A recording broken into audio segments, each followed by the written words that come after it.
Media pass. Yeah, the media pass. Oh, yeah. They submitted what happened was they submitted on Friday, so they had, right, so she's getting certified right now.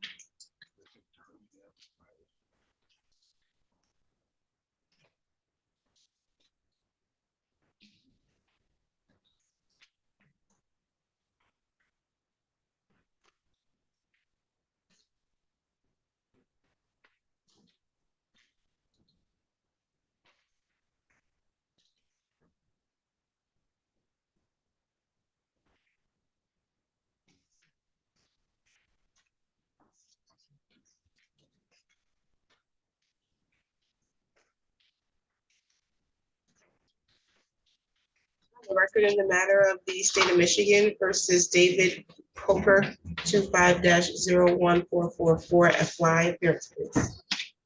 Morning, Your Honor. Kelly Megacy, Assistant Attorney General on behalf of the state. Marissa Leeson on behalf. Good morning, Your Honor. Josh Fletcher on behalf of Mr. Coker. Seated to my right. Everyone's voice is so low. They're having a party on the Capitol, so you're gonna have to unfortunately talk louder today. There's something going on. Today was the date set for a preliminary examination. My understanding is that we are prepared to proceed. Any preliminary matters before we continue? Judge, I would just ask for a mutual sequestration order. I don't have any witnesses in the courtroom at this time. Do you have witnesses? Not the court. Okay, sequestration is granted. Any other preliminary matters? No, Judge. No, Your Honor. You can call your witnesses. Thank you. I would call Terrence Stoll.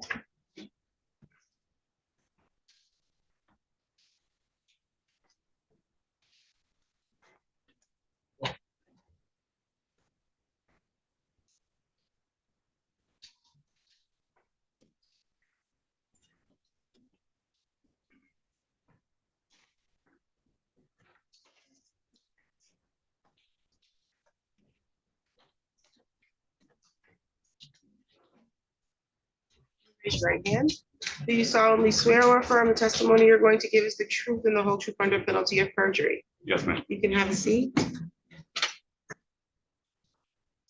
There's a microphone that is in front of you. The purpose of that microphone is so that the lady behind you who is doing the recording can hear everything in the system. It will not amplify your voice in this courtroom, okay? Yes, ma'am. And although it's a smaller courtroom, the sound does drown out sometimes. We're obviously next to the Capitol, something's going on. We got fans running, and then these plastic partitions help make it difficult to hear at times. So please speak loud enough so that the person in the back could hear what you're saying.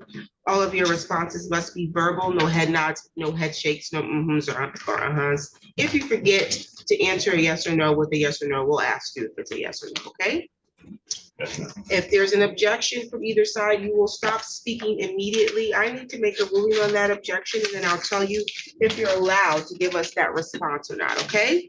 State your first and your last name and then spell both. Terrence Powell, TerrancePowell. You can proceed, counsel. Thank you. Mr. Powell, what do you do for a living? I'm the security supervisor for Jackson National Life. I'm sorry? I'm a security supervisor for Jackson National Life. Thank you. I want to direct your attention to the year 2022. What did you do for a living during that year, sir? I still work security for Jackson National Life.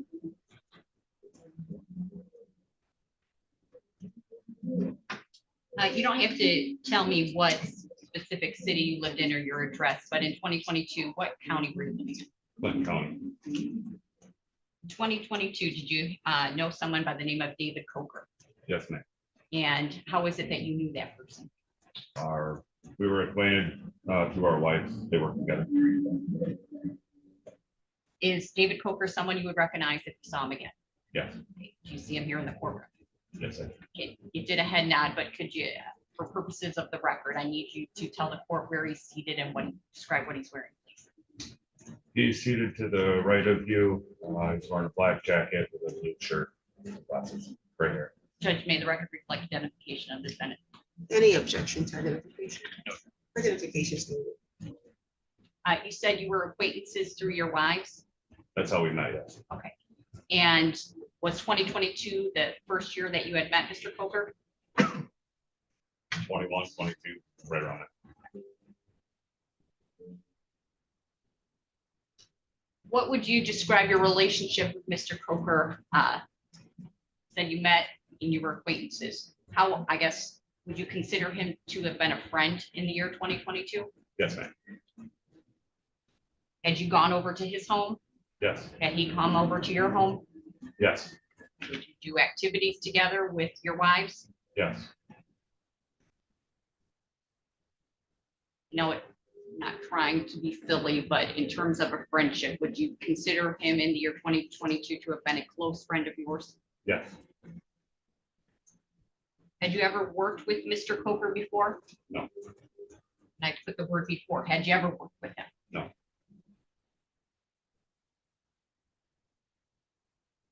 Were you friends with his wife?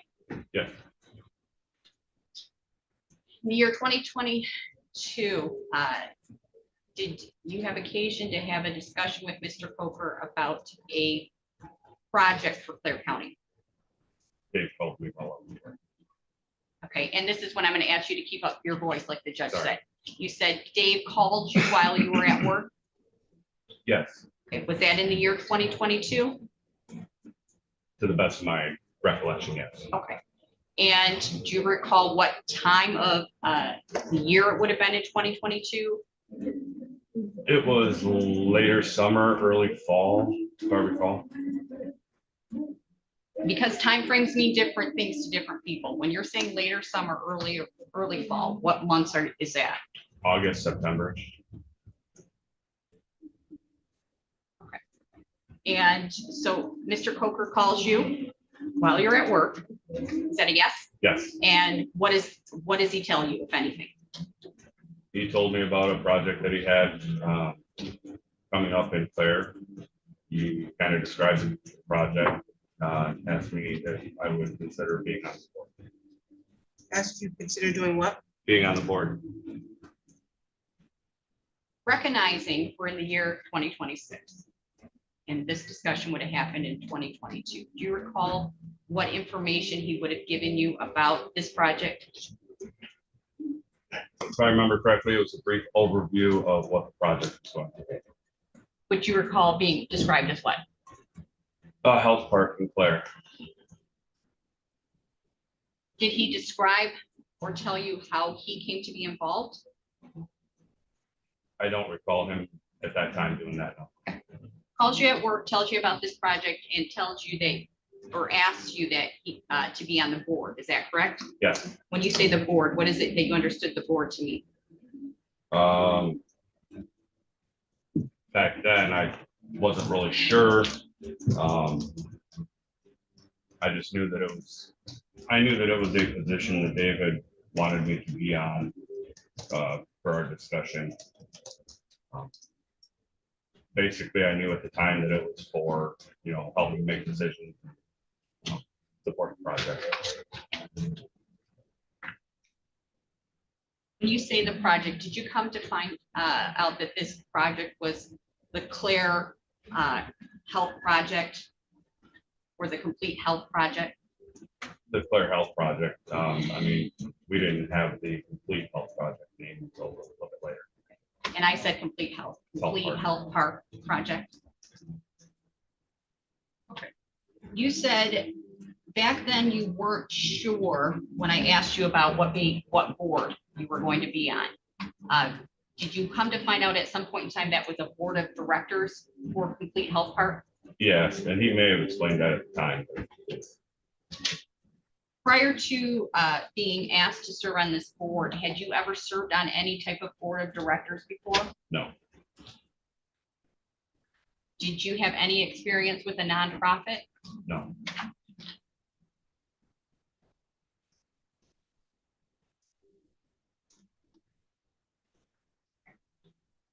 Did you question Mr. Coker as to why he wanted you to be on this board? I don't remember if I did or not. So this conversation happens, you're given, you tell me, and I don't want to put words in your mouth, but you're given basic information. Yes, You agreed to participate or be on the board, not right away. and why not? I explained that I wanted to run it by my wife. Why is it that you wanted to do that? She currently served on the board. She currently served on the board. So you wanted to consult her? Yeah. Is that because of the experience she had? That is validation that we communicate well. All of it. And so do you do that? Do you consult with your wife? Yes, Do you agree or tell Mr. Coker at any point in time that you agreed you would like to serve on the board? yes, Or any, does that, your agreement, did that happen over the phone? I believe it did, yes. What happens after you tell Mr. Coker that you want to be on the board? He scheduled a meeting for us all to get together. When you say us, who is us? The other individuals that he asked to be on the board. Do you recall a first meeting taking place with Mr. Coker and these other members? Yes, When do you recall that meeting happening? I don't remember the exact date. I think it was in October-ish, 22. If reports or records show that that was October 30th, 2022, does that sound about right? Sure. Where did that meeting take place? Panera, Jackson. That's Panera, the restaurant Yes. in Jackson. Mhm. Is that a yes? Yes, Who selected that location? I believe Mr. Coker. When Mr. Coker asked you to be on the board, was that a surprise to you? Yes, And why did you laugh and say yes? because I had no experience.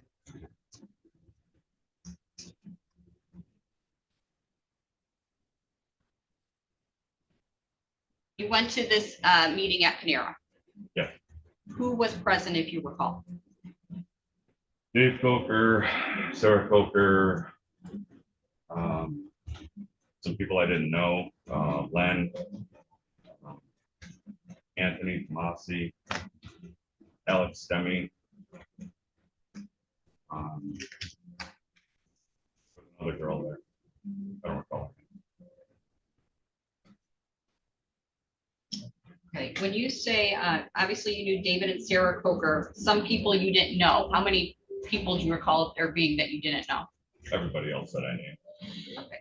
So Alex Stemme, prior to October 30th of 2022, did you know Alex Stemme? Dave at one point told me that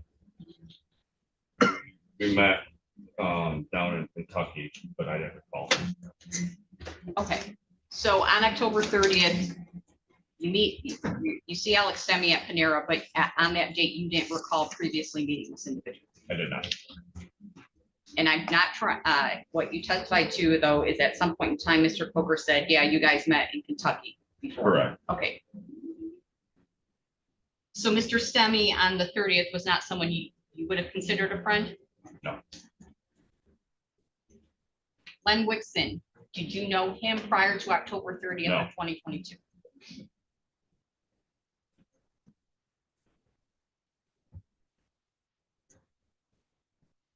Did you, on that date, October 30th, come to find out what role, if any, Alex Stemme and Len Wixon had in being at that meeting? Yes. What was that? Dave explained that Len was going to be the chair or president. I don't remember how he worded it.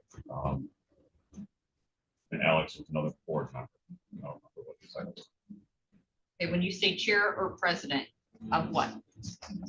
The board that Dave put together. That for Complete Health Park? Yes. When we reference, or excuse me, when I reference Complete Health Park, do you consider that to be one and the same with like the Claire Health Park project or the Claire Health Project? Yes, I do. Are you, if I refer to it as the acronym CHP, are you comfortable with me using that acronym? Yes.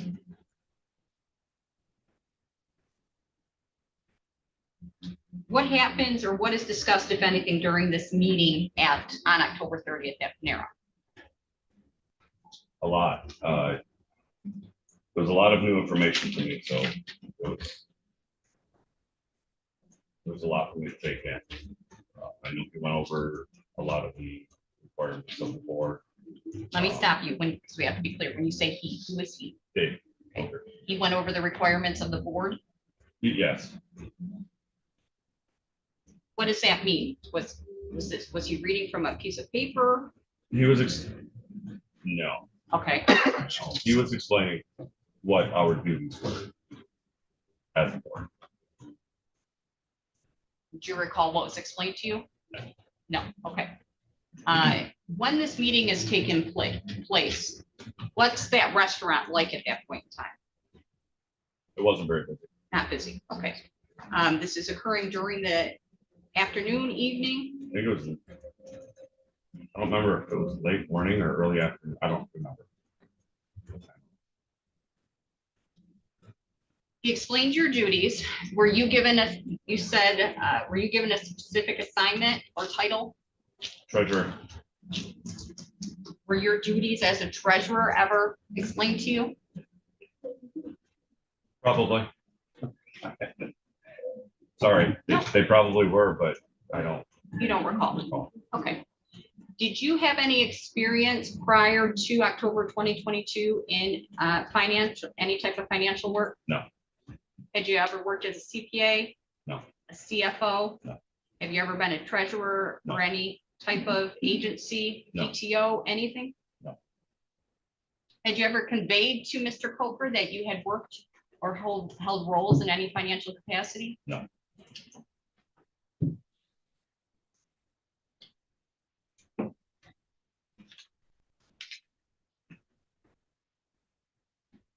What else is discussed, if anything, during this meeting other than the board's duties?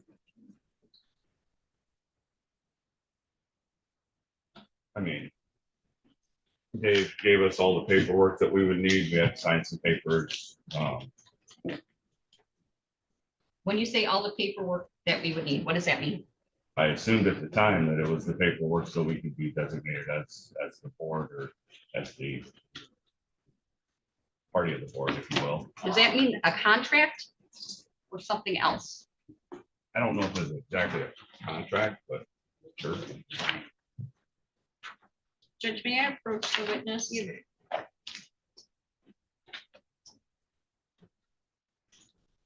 And I have a binder for the court. So, Mr. Wixon, if you could turn to, if I, tab number 3. Mr. Powell. I'm sorry, Mr. Powell, thank you.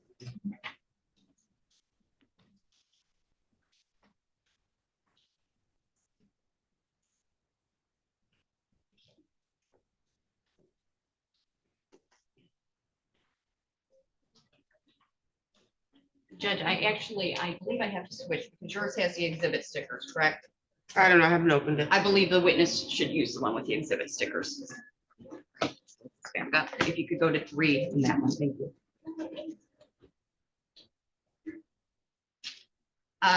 Can you look at that document?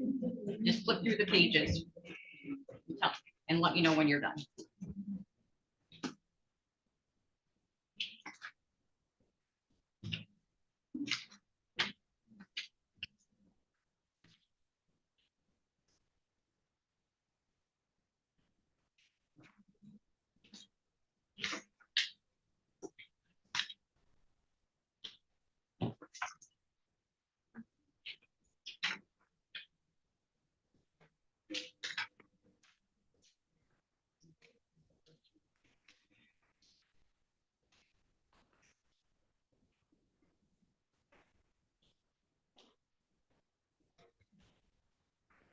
Okay, looking at, this is people's proposed exhibit number 3. I mentioned a contract, but the title of this document is amended and restated bylaws of Complete Health Park. Is that correct? Yeah. Do you recognize that document? Yes, I do. How is it that you recognize that document? This is what was handed to us at the meeting. And handed to you by the defendant, Mr. Yeah. Coker? We're not objecting to the leading nature. We're doing a lot of telling the witness who did things. Okay, I can replace. WH system. Handed to you by whom? Okay, cool. And this, in terms of Complete Health Park, at some point in time, you were a member of the board, correct? Yes, What happened to any documents that were supplied to Mr. Coker by you? I'm sorry, what happened to any documents that Mr. Coker supplied to you? we signed them. You signed them, okay? Did you know if anybody kept those documents? Object is the foundation. I don't know how he. Can you speak up? I don't know how he would know what other people did with documents. Foundation. I guess you can rephrase to find out if he would know. Do you know what, if any, let me ask you this. This document that you see here, Mhm. did you ever have that in your possession beyond Panera? Yes, we all have a copy of it. When you say we, who is we? It's everybody on the board. Everyone on the board, okay. Is this a record that was kept at Complete Health Park? Did you keep this record? I kept the record. Okay, and this was a record for Complete Health Park, correct? I I'm would gonna object to the yeah. reading nature of it. Again, I don't. Judge, these are just foundational. I mean, I think we could ask, what's the document? What's its purpose? And the witness can answer the question. that's not what I'm trying to get at this point. What are you trying to get at? I'm just trying to make sure that it's clear that this is a business record and ask to have it admitted. Overrule the objection. You can continue. So this record, you received on the 30th and you kept this record, correct? Yes, Okay, and you've already stated, it's agreed that it's the amended and restated bylaws of Complete Health Park, correct? Yes. And is there a date on this record? in the back page, dated October 30th. And is there any, the back page, are there any signatures on that? Yes, And are any of those signatures that include you? Yeah. And what title do you have that, if any, next to your name?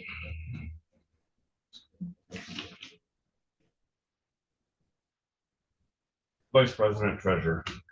And does this fairly, the document that you've reviewed, does this fairly and accurately reflect the amended and restated bylaws of Complete Health Park that you signed on October 30th, 2022? Yeah. Judge, I move for admission of people's proposed exhibit 3. Was it business record? Yes. Exhibit 3 is a minute. And did you go over exhibit 3 at Panera? Yes, we did. Were any specific provisions of the bylaws discussed? And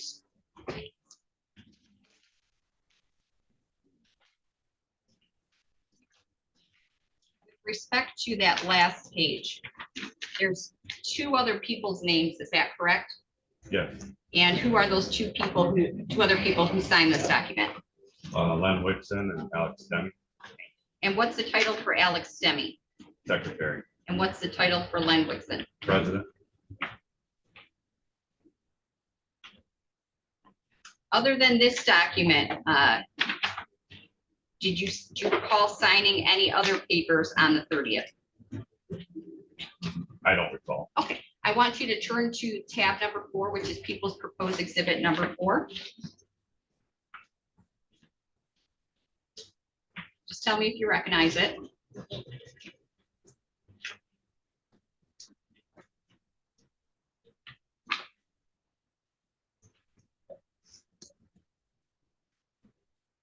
Sort of.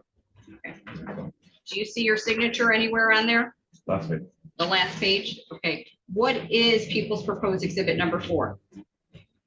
It's What's it entitled? Complete Health Park Board of Directors contract. Do you recall signing a contract for Complete Health Park as a board member? Okay, when you say apparently I did, that's your signature? Yes, Was this a document that you would have kept just like the bylaws? yes. And judgment move for admission of People's Proposed Exhibit 4. The objection. I see. You did that. That was a good.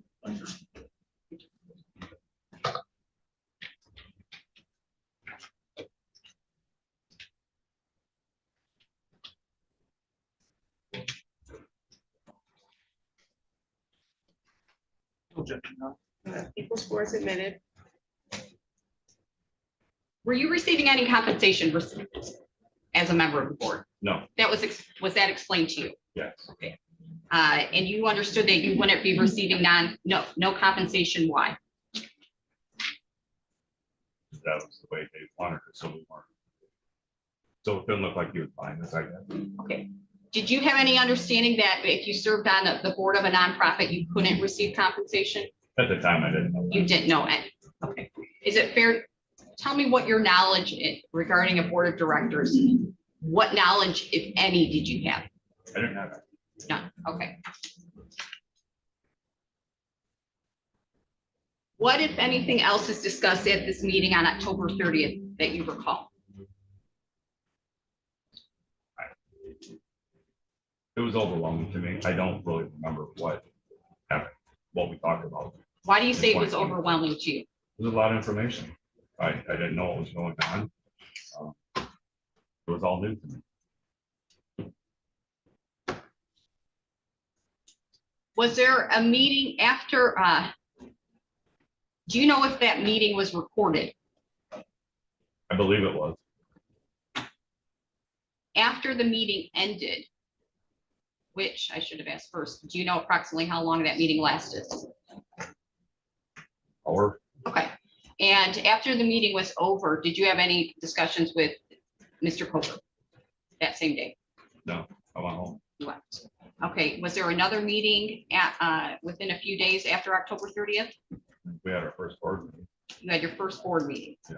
And do you know how long that was after October 30th? I don't recall. If reports reflected that there was a meeting on November 2nd of 2022, does that sound accurate to you? Yeah. Okay. The second meeting you had, or on November 2nd of 2022, do you recall who was present at the meeting? I don't really recall if it was in person. When you say you don't recall if it was an in-person meeting, did you have board meetings beyond November 2nd of 2022? Yes. Okay. Were all of your meetings conducted in a similar fashion? Yes. Okay. How were they conducted? Most of the time they were virtual. That mean through Zoom, I don't remember if it was Zoom or Teams. some mechanism like Zoom or Teams? Yeah. Most of the time they were virtual. Were there times board meetings were something other than virtual? Yeah, in person. Okay. And when you had in-person meetings after October 30th, do you recall how many in-person meetings you had? I don't. Do you recall where those meetings would have occurred? I recall one. And where do you recall that meeting occurring at? It was at Mitchell's Fish Market. Is that a restaurant also? Yes. And do you recall when that meeting would have been? It was the same day as the MSU shooting. The same day as what? The MSU shooting. Who scheduled the board meetings? Dave. And how much notice would you get before a board meeting was scheduled? I don't remember if we had a schedule or not. And did you have an agenda for board meetings? There was one presented. Who presented, when you say there was one presented, at every board meeting or at only one? No, at all the board meetings, there was There was an an agenda. I'm pretty sure. Okay, your recollection is that there was an agenda for every board meeting. Do you recall who submitted that agenda? I think Dave focused. The meetings that you had, who ran the board meetings, if anyone? Dave technically ran it. When you say Dave technically ran them, why do you say that? Because he was the one that was telling us when we had to go, when we had to do something, directing us to do what we need to do. And I need you to be specific. When you say he's directing you in terms of what? Running the meeting. Were there any motions heard during meetings? Yes. Okay, how did Did Mr. Coker direct those or something else? Yes, Dave would tell us, okay, we need a motion for this, now we need to vote on it. And that's it. When you say we, who were the members of the board after October 30th, 2022? If there was anyone besides you, Mr. Wixon and Mr. Stemming? After Mr. Wixon resigned, we had another board member that came on board, And who was that? John Gross, I think. Do you recall when Mr. Wixon resigned? I don't. Do you recall there being any other board members other than the ones we've already talked about? No. Was there ever a point in time when you served on this board that anyone else, in your opinion, directed or led the meetings other than Dave Coker? I mean, there was input from everybody. Not really.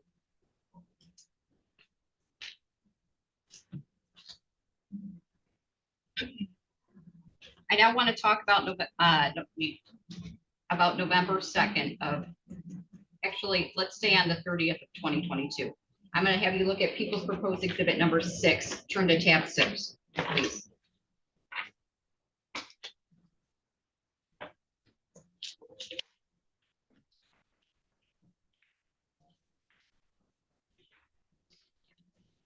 You recognize that document? Sure. Right. There's a date of October 30th of 2022. Correct. Okay. Do you recall there being a discussion at the Panera meeting about changing the mailing address for Complete Health Park? I do remember that. Okay, and who brought that up? Dave, Okay, and why was this discussed or needed to happen? I think it was just a transfer of, so the business had a home. Say that again? I think it was just to transfer the business to an actual business location. October 30th of 2022, what was your understanding as to who owned or operated Complete Health Park? Dave Coker, How was that your understanding? How did you get that knowledge? from Dave Coker. Did you ever see any documents that said he was in fact the owner or president of Complete Health Park? I don't recall. We this in contact. But at some point in time, or okay, not some point in time, on October 30th of 2022, it was discussed that Complete Health Park's mailing address needed to change. I believe it was. Was there a vote to change the address, if you recall? I don't recall. Okay, I now want you to move to exhibit tab number 6.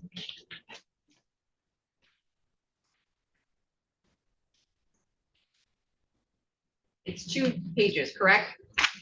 About 6. One. Listed as 1 page. I didn't move to admit it. I didn't move. You asked him to go to tab 6. You asked him to go to tab 7. Was this under tab? Yes, I had it correct. I'm sorry, Mr. Blanchard, you're correct. Tab 7. Tab 7, that's 2 pages. Yes, Do you recognize those 2 pages? Thank you.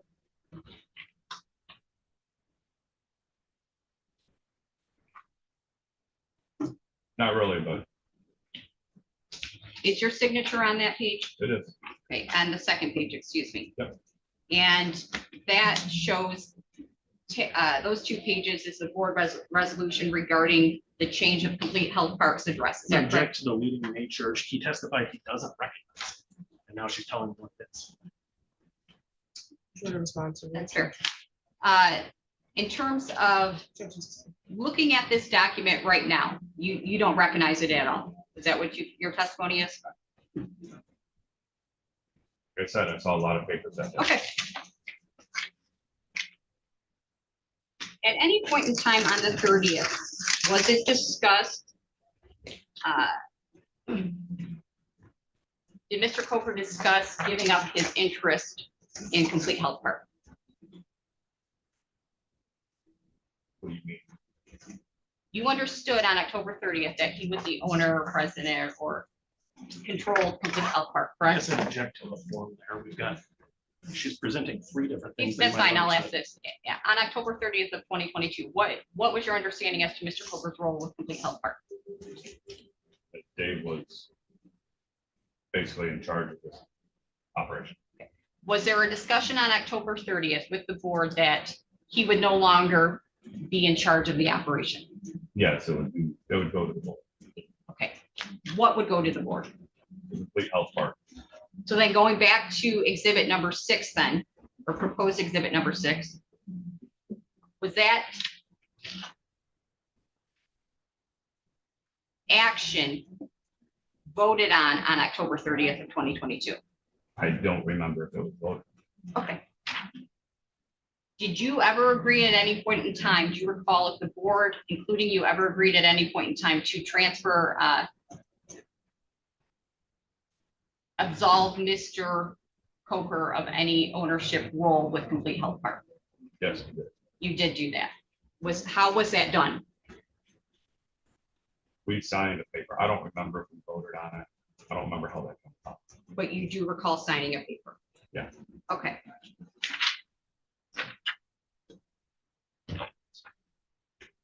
I now want to go back to November 2nd of 2022. On November 2nd of 2022, and I want you to, was there a discussion?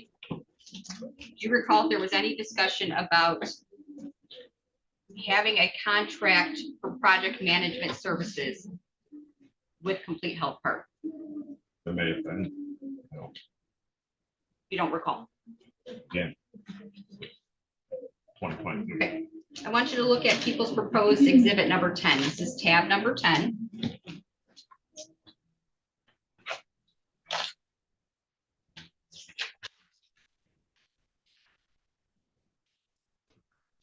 Flip through those pages.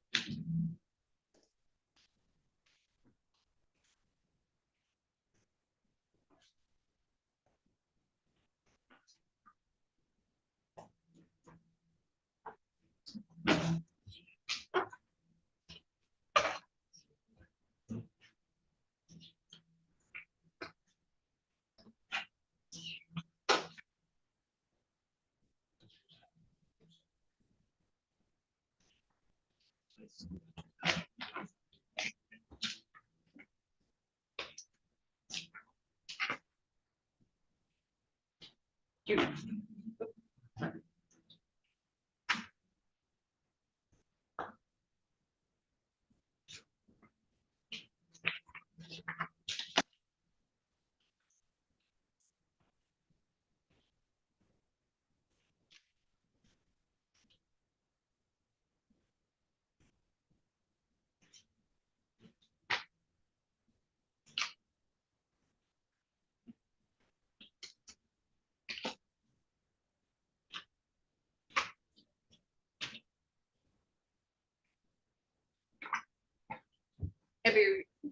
are you done reviewing that document?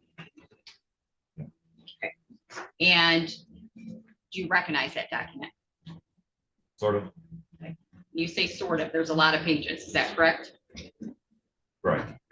And is there at any point, place in that document, do you see your name or signature? Yes, I did.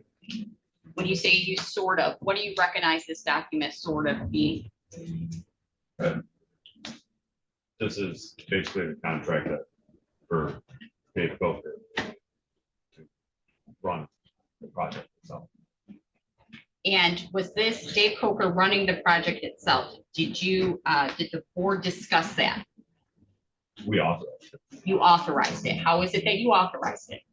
Oh, we did go Is that you, Mr. Stemme and Mr. Wixon? there. At the time, yeah. Okay. And did you know what company, if any, Mr. Coker would be operating under to manage the project? At the time, I believe it was IW Consulting.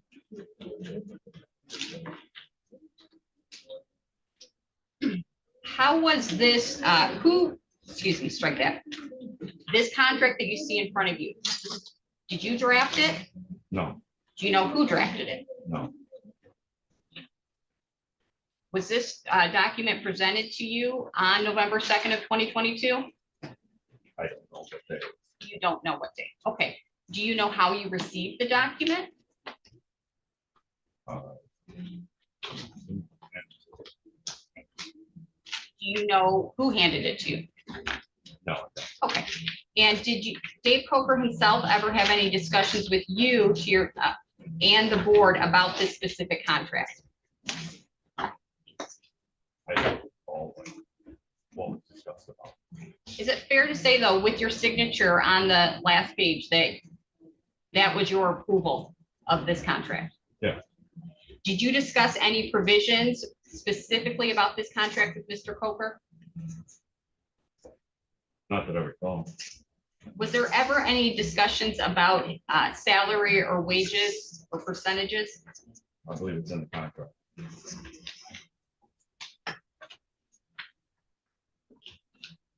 Do you remember there being any type of discussions or disagreement with the board and Mr. Coker about any compensation? With this, Right. with this contract here. I don't remember exactly what's entailed. I know it was like $200 an hour. What was $200 an hour? That would have been his fee. That's how I understood it. When you say his fee, that means Mr. Coker? Mr. Coker, right up the consultant. And was that, did you put your signature to that, agreeing to that? Okay. Was there any other compensation other than the $200 an hour that was discussed? I don't know if it was discussed at this meeting. There was a discussion about a percentage that he would receive. So whether it was November 2nd or at some other point in time, you recall though there being a discussion about a percentage Mr. Coker would receive? Yes. Okay. Explain to me. IW consultant. IW Consulting. Thank you for the correction. Explain what you recall being discussed. I don't remember what the percentage was proposed. Len disagreed with the percentage, wanted to reduce it.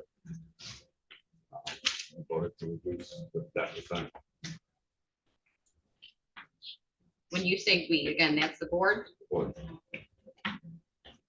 So you tell me, what is your understanding in terms of what type of payment or compensation IW Consulting would receive? That percentage was for everything that had been done up to that point. And what if, all right. At any point in time, with respect to this exhibit, I'm sorry, Judge, people proposed exhibit number 10, I would move for admission of that document. I'll stipulate to that one. Thank you. At any point in time, did you discuss a grant with Mr. Coker? Yes. When do you recall first discussing the grant? I don't know which meeting it was in. When I say the grant, what does that mean to you? That was the grant from the state with funds. And at any point in time, did you see an actual copy of the grant? I believe I did. Do you recall when you would have seen that grant? I think it was just before, just after the grant came out. Do you recall who would have presented you with a copy of that grant? They presented us a copy of the grant. When you say us again, who The is board. us? With this grant, did you discuss the elements or what was contained within the grant between the board and Mr. Coker? We may have. You don't recall? I don't. Okay. Do you ever, when you served on the board and Mr. Coker and had discussions with Mr. Coker, do you ever remember talking to him about a conflict of interest clause in the grant? I don't recall talking about it. Do you ever recall Mr. Coker ever bringing up how whether there was a potential for a conflict of interest with any businesses? I don't recall. Do you recall there ever being any discussions during board meetings about IW Consulting and a conflict of interest with Complete Health Park? No. Oh, did you ever have any, when I say you, I mean you separately or as the board, ever have discussions with David Coker about the salary cap that was listed in the grant? Do you recall there ever being a discussion about any concerns of David Coker's salary being in excess of what's allowed in the grant? And don't recall. Were you ever aware that there was a salary cap in the grant? I don't know. There may have been. I don't. All right. Were you ever, were you aware, do you ever recall having any discussions with David Coker about any provisions in the grant concerning disclosures of Complete Health Park employees' criminal records? No.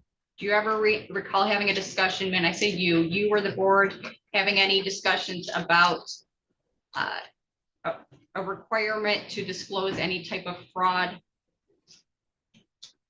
crimes on the part of any Complete Health Park employees or anyone associated? That may have been discussed. Okay, do you recall when that would have been discussed? Okay. And you brought up the name Anthony Damasi. Did you know him prior to October of 22? No. Okay. What information, if any, was conveyed to you by Mr. Coker about Mr. Damasi? He was introduced as his attorney when I first met. I didn't hear the response. He was introduced as his attorney when I first met him. Can someone spell his name for me? DEMASI. Thank you. Okay, when you say he was introduced as, and I say, did you say his attorney? An attorney. An attorney, okay. And what was your understanding in regards to Mr. Damasi's role with Complete Health Park, if any? Mr. Damasi wrote all the contracts and verbiage, all the papers that we see. And did you know or have information as to what, how long Mr. Damasi had known Mr. Coker? No. Okay. When you were involved with the board, October of 2022 through, well, what did you left the board at some point in time? Yes, When was that, if you recall? I don't remember what month it was. March, April, maybe of 23. Of 2023? Yeah. How is it that you left the board? I left the board after I received a phone call from the accountant. We were supposed to have a meeting that night. They said that they had new information on Alex Demi and information I didn't like. And I had enough. I wrote a letter to Mr. Coker. Okay. On the board and the board. You said you received a call from the accountant. Do you recall who that accountant was? Jake, somebody. Is Jake Leiter? Sure. Yes. That's correct? Okay. And you spoke to him, and based upon what you discussed, you wrote a letter of resignation. Yes. When you say you had had enough, what does that mean? I just, the stress was too much for me. What do you mean by the stress? Well, Anthony Damasi was in jail. So there was those issues. I had a hard time getting board insurance from Dave.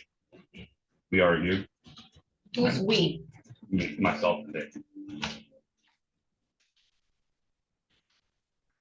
Okay. You said Anthony Damasi was in jail. Do you recall when you found that out? No. Do you know if it was in 2022 or 2023? I don't recall. Okay. Prior to finding out Anthony Damasi was in jail, did you have any knowledge of Anthony Damasi as to whether Anthony Damasi had any type of criminal background? No. Did Dave Coker ever discuss with Anthony Damasi and a criminal background with you? No.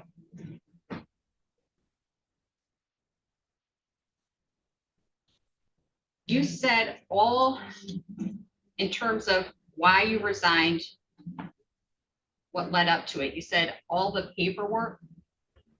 Yeah. What do you mean by that? All this, I didn't understand a lot of it. Was that conveyed to Mr. Coker? paperwork that you're referencing, that you said you didn't understand, when would you receive that paperwork? The meetings, When you say at meetings, so you would have board meetings yes. and the paperwork would come at that time? I don't know what that means. Any paperwork I had in my possession was presented at a board. meeting. So when you're presented with this paperwork, is this, I mean, are you able to quantify it? It was overwhelming, It was overwhelming. Is that a yes? yes. Are you characterizing that? Are you giving that characterization for every board meeting in terms of paperwork? No, I understood some of that. But in terms of the amount being overwhelming, are you applying that characterization for every board meeting? I'm applying it to contracts and language that I didn't understand.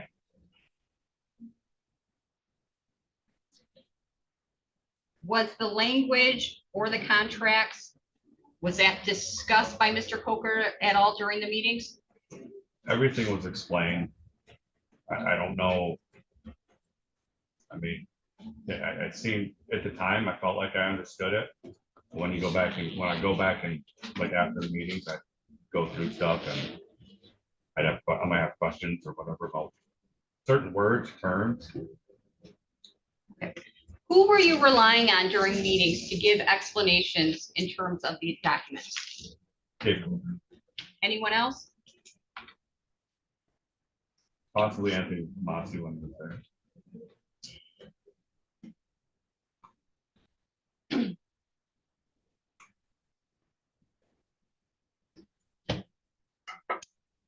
In the fall, and I'm talking about October of 2022 through when you resigned in 2023.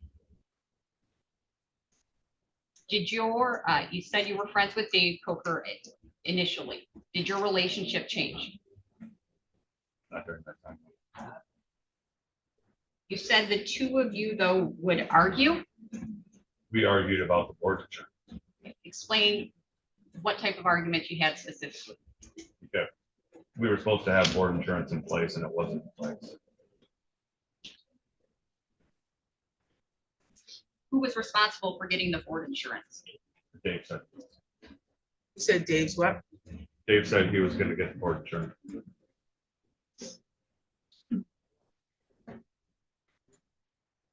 Do you recall when he first made that representation? I don't remember exactly when it was, no. Okay, so were you in charge of making sure that happened? No. Okay, so did you have one discussion with him or more than one? I think it was a couple. Why is it that you had these discussions with him about the insurance? Because he implied when he first talked about it that it was important that we have it so that we were protected. So did you follow up on that during meetings? We followed up after, it would have been after Len resigned and I was made interim president. So this would have been in 2023. Your recollection is you still didn't have insurance? Correct. Okay. And so you spoke to Mr. Coker about that? Yeah. And what, if anything, did he say? He said he was working on it and then, like I said, I was at work. We got into a heated conversation on the phone, What does heated conversation mean? argued back and forth. What are you arguing about? The fact that we needed to have that because we needed to be protected. And he was working on it and he just never got it done. Okay. So you became president after Len resigned in 2023. Prior to that time, according to the documents that have been admitted, you were treasurer, correct? Correct. Okay. What did you understand your responsibilities as treasurer of Complete Health Park to be? I was supposed to be part of the financial entity, if you will. I was supposed to be on the bank accounts so that I could approve things or authorize transactions, keep track of what was going on. How did you come to this understanding?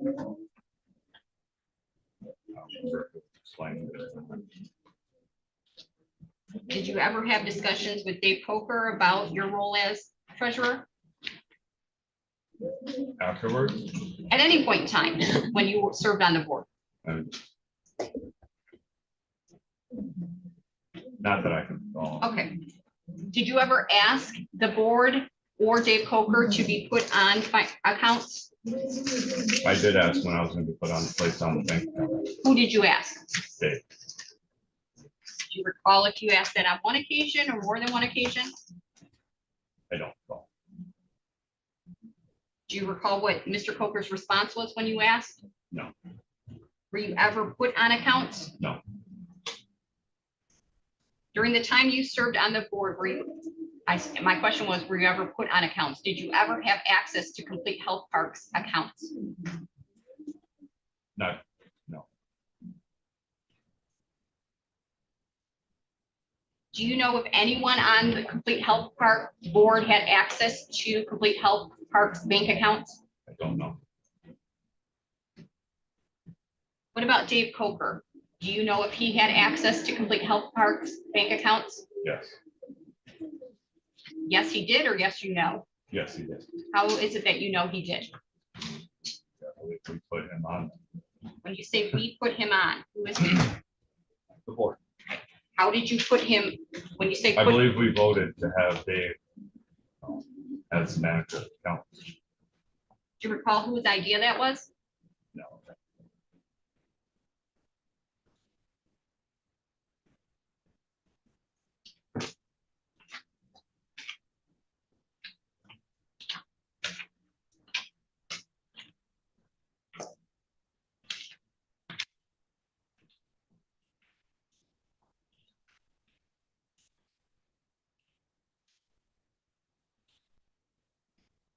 At any point, you said you were never on the accounts or had access to Complete Health Parks accounts when you served on the board. Did you ever view any bank statements during the time you were on the board for Complete Health Park? I don't recall. They may have brought some to the meeting. But you don't recall. I want to talk to you about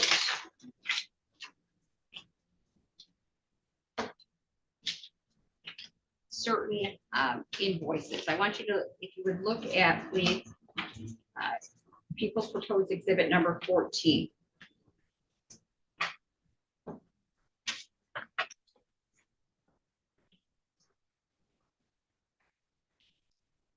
People's Proposed Exhibit number 14. For the record, it has IW Consulting at the top, Yes, it does. and it has an invoice and a date below of December 5th, 2023. Yes. Okay. Have you been, do you recognize this document? No. Were you ever shown this document when you served on the board of directors for Complete Health Park? I don't remember saying it. Do you ever recall approving this document? We approved a percentage right up consulting. No, I don't have any recollection of that. Is your signature or your authorization anywhere on this document? No.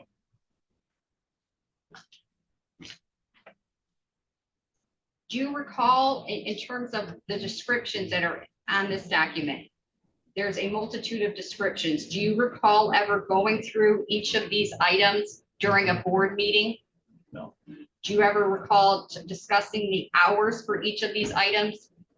No. During a board meeting? No.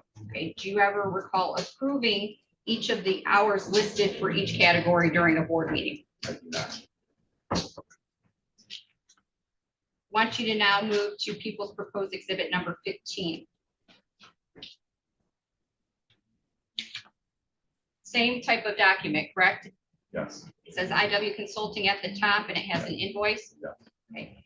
And the date of that though is I'm December. gonna object to hearsay. This hasn't been admitted here. Do you ever, Objection sustained. do you ever, during the time that you served on the board, do you recall ever approving any invoice for over $600,000? No actual invoice. Do you ever recall being shown any invoice for over $600,000 and voting on it as a board?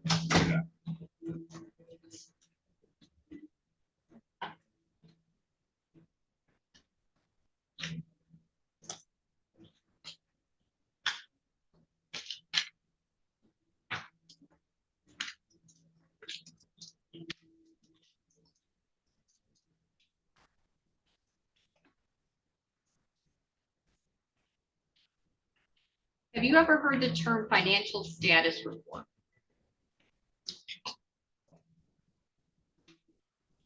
I want you to look at people's proposed exhibit number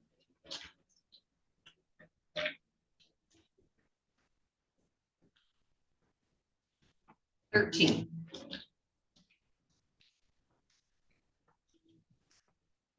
How many pages are in people's proposed exhibit number 13?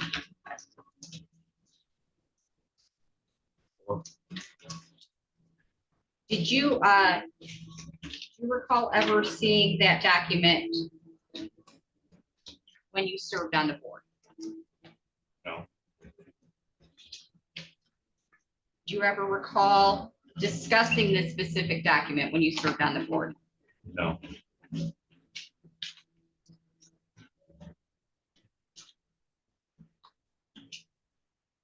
Do you ever recall having a discussion with Dave Coker specifically about this document when you served on the board? No.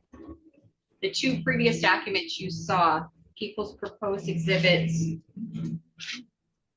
14 and 15, the two different invoices. Do you ever recall specifically discussing whether as a individually discussing those with Dave Coker? No.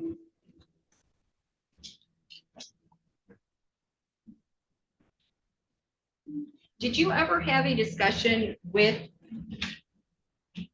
straight that. They have one moment, Your Honor.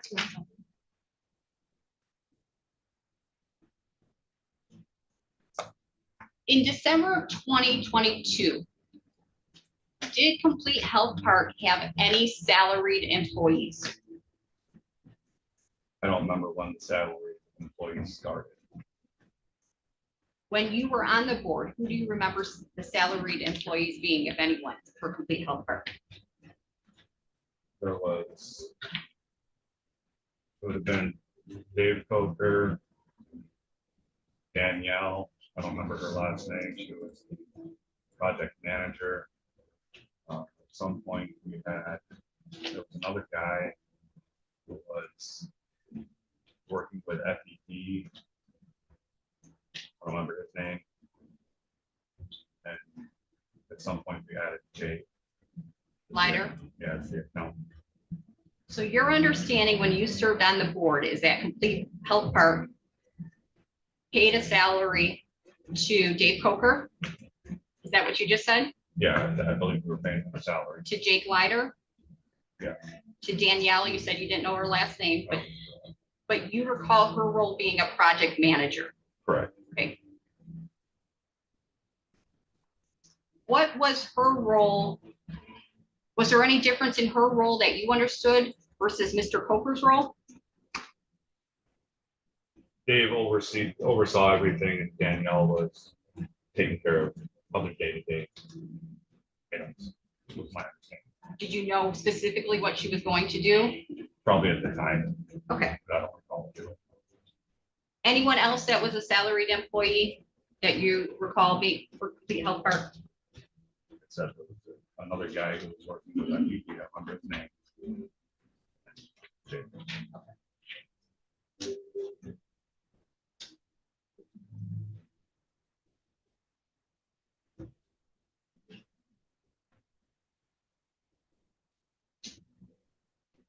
You talked about having a heated argument with Mr. Coker. Did that occur on more than one occasion? I only remember the one. Okay. And that related to the insurance? Yes. Did you ever have, I'm going to characterize it as a disagreement. Did you ever have any other disagreement with Mr. Coker about any other topic? I disagreed when I was made vice interim president. I was working on an agenda and Dave said that he would take care of it. And I told him that that's my job. As the president, I was supposed to create it. And That was my understanding, that they said he'd take care of it. so that would have been in 2023? Whenever I was determined, like, what their president. Okay. So you were creating an agenda, and how is it that you had a discussion? Were you creating this in front of Mr. Coker? How did he know that you were doing this? I called him. You called him and you explained to him you were doing this? Is that a yes? Yes, And his response was what? he said you would have an agenda for us, not for them. And what was your response to that, if anything? But I made clear that I was, as the president, I need to do that. And so then how did he react? He just said, don't worry about it, I've got it. Something to that. So was an agenda created after that discussion By me, by anyone? Dave Brown. Dave Brown, okay. After you were president, would you, of Complete Health Park, when there were board meetings, would you say that you ran them? No, the one meeting we had, I believe that's when we actually made John Gross. Is that when you decided to resign? No, that was after. One more moment, please, Your Honor.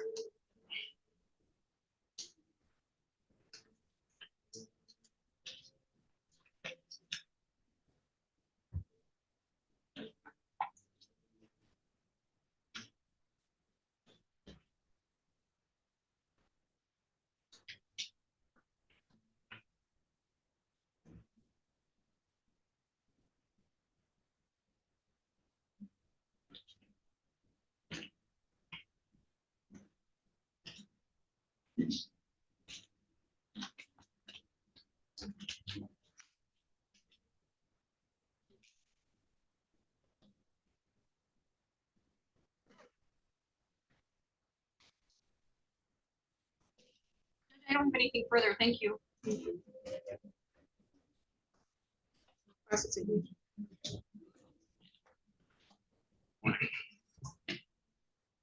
Morning. Morning. So you work for Jackson National Life, correct? Yes, Tell me what you do there. I'm a security supervisor. What does that mean? Means I run a security team during the day, Physical security? physical security. Okay. What's your background that qualifies you? I've been in security line of work since roughly 2008. Do you have some training or education that qualifies you for that? I have lots of training. Tell me about it. My training involves hands-on training, educational classes. Do you have a college degree? I do have a college degree, In what? general Okay, from where? LCC. So for a time, you were a director for Complete Health Park, correct? Correct. And Complete Health Park, as you understood it, was a nonprofit corporation. Mhm. Is that a yes? Yes. That had been awarded a grant from the state of Michigan, Yes. that had been authorized by the legislature Yes. to build out an integrated wellness facility in Clare County, correct? Yes. You were asked to be on the board Yes. by Dave. Yes. You agreed. I did. You were not forced to. You I was not. were not threatened. No. You weren't bribed into it. In fact, you weren't paid anything, correct? Correct. It seemed like a worthwhile project to you. Did have a conversation with my wife. And you took some time to contemplate whether you wanted to serve on it, correct? I did. I think you said you talked to your wife who was on a nonprofit. She's on Riley Township board. I see. Okay. Local government. Yeah. And so I assume part of that conversation must have been about whether you had the right skills and were qualified. We thought that it would be a good experience for me. Okay. You felt like you could do the job. I did. You felt competent to do it. I did. If you hadn't felt competent, you wouldn't have done it. Correct. If you thought that it wasn't a worthwhile endeavor, you wouldn't have done it. Correct. If you thought it was fraudulent, you wouldn't have done it. Correct.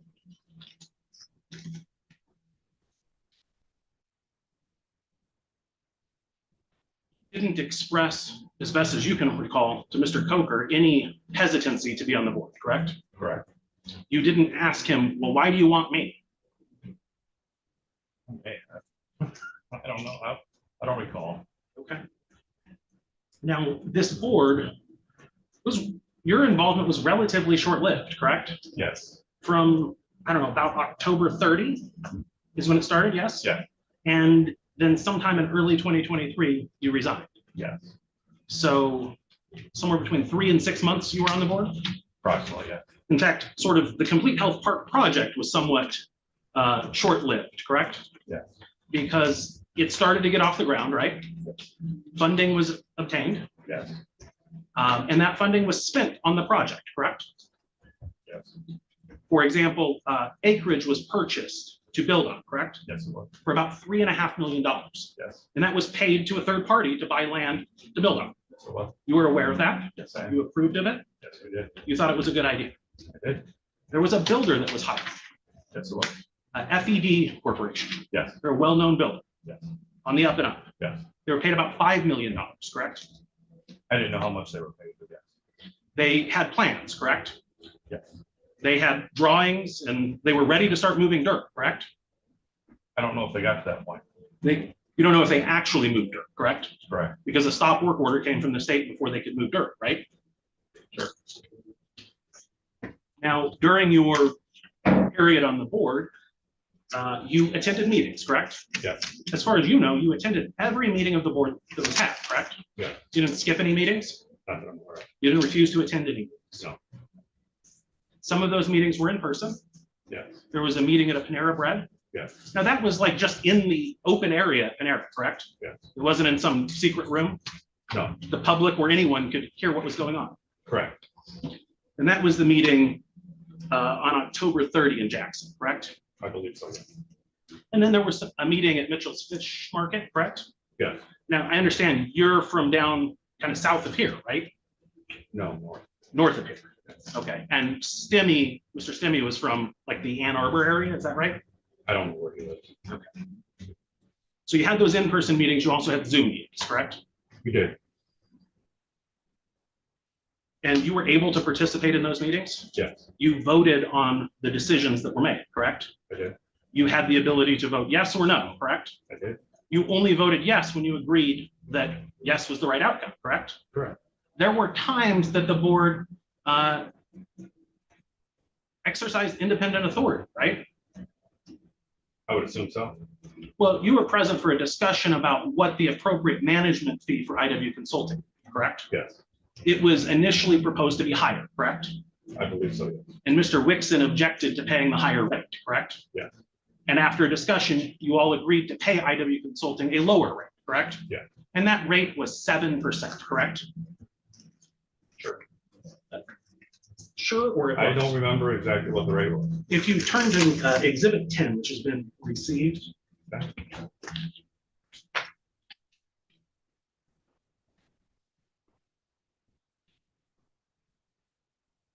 So.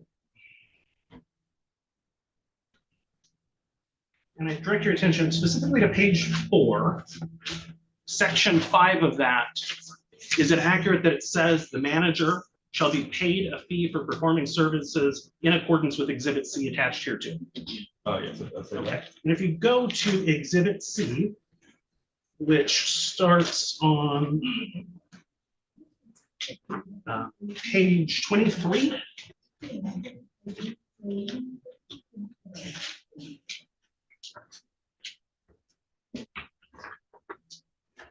Okay. The manager shall be paid a project fee for the project equal to 7% of the total project costs, correct? Correct. Okay, so that's the 7% fee that the board authorized, correct? Board did authorize that, yes. And the manager, as defined in this contract, is IW Consulting, correct? Yes. That Exhibit C also authorized the payment of $200 an hour for some other services, correct? Yeah. And then there was an additional fee for fundraising beyond the grant amount, correct? Correct. So if they were able to raise additional funds, they would get paid a commission on raising those funds, correct? Correct. Those were all things the board knew. Yes. all things the board discussed, Yes. all things the board authorized.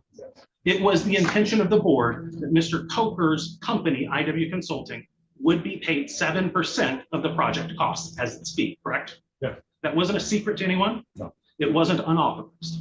It was not on.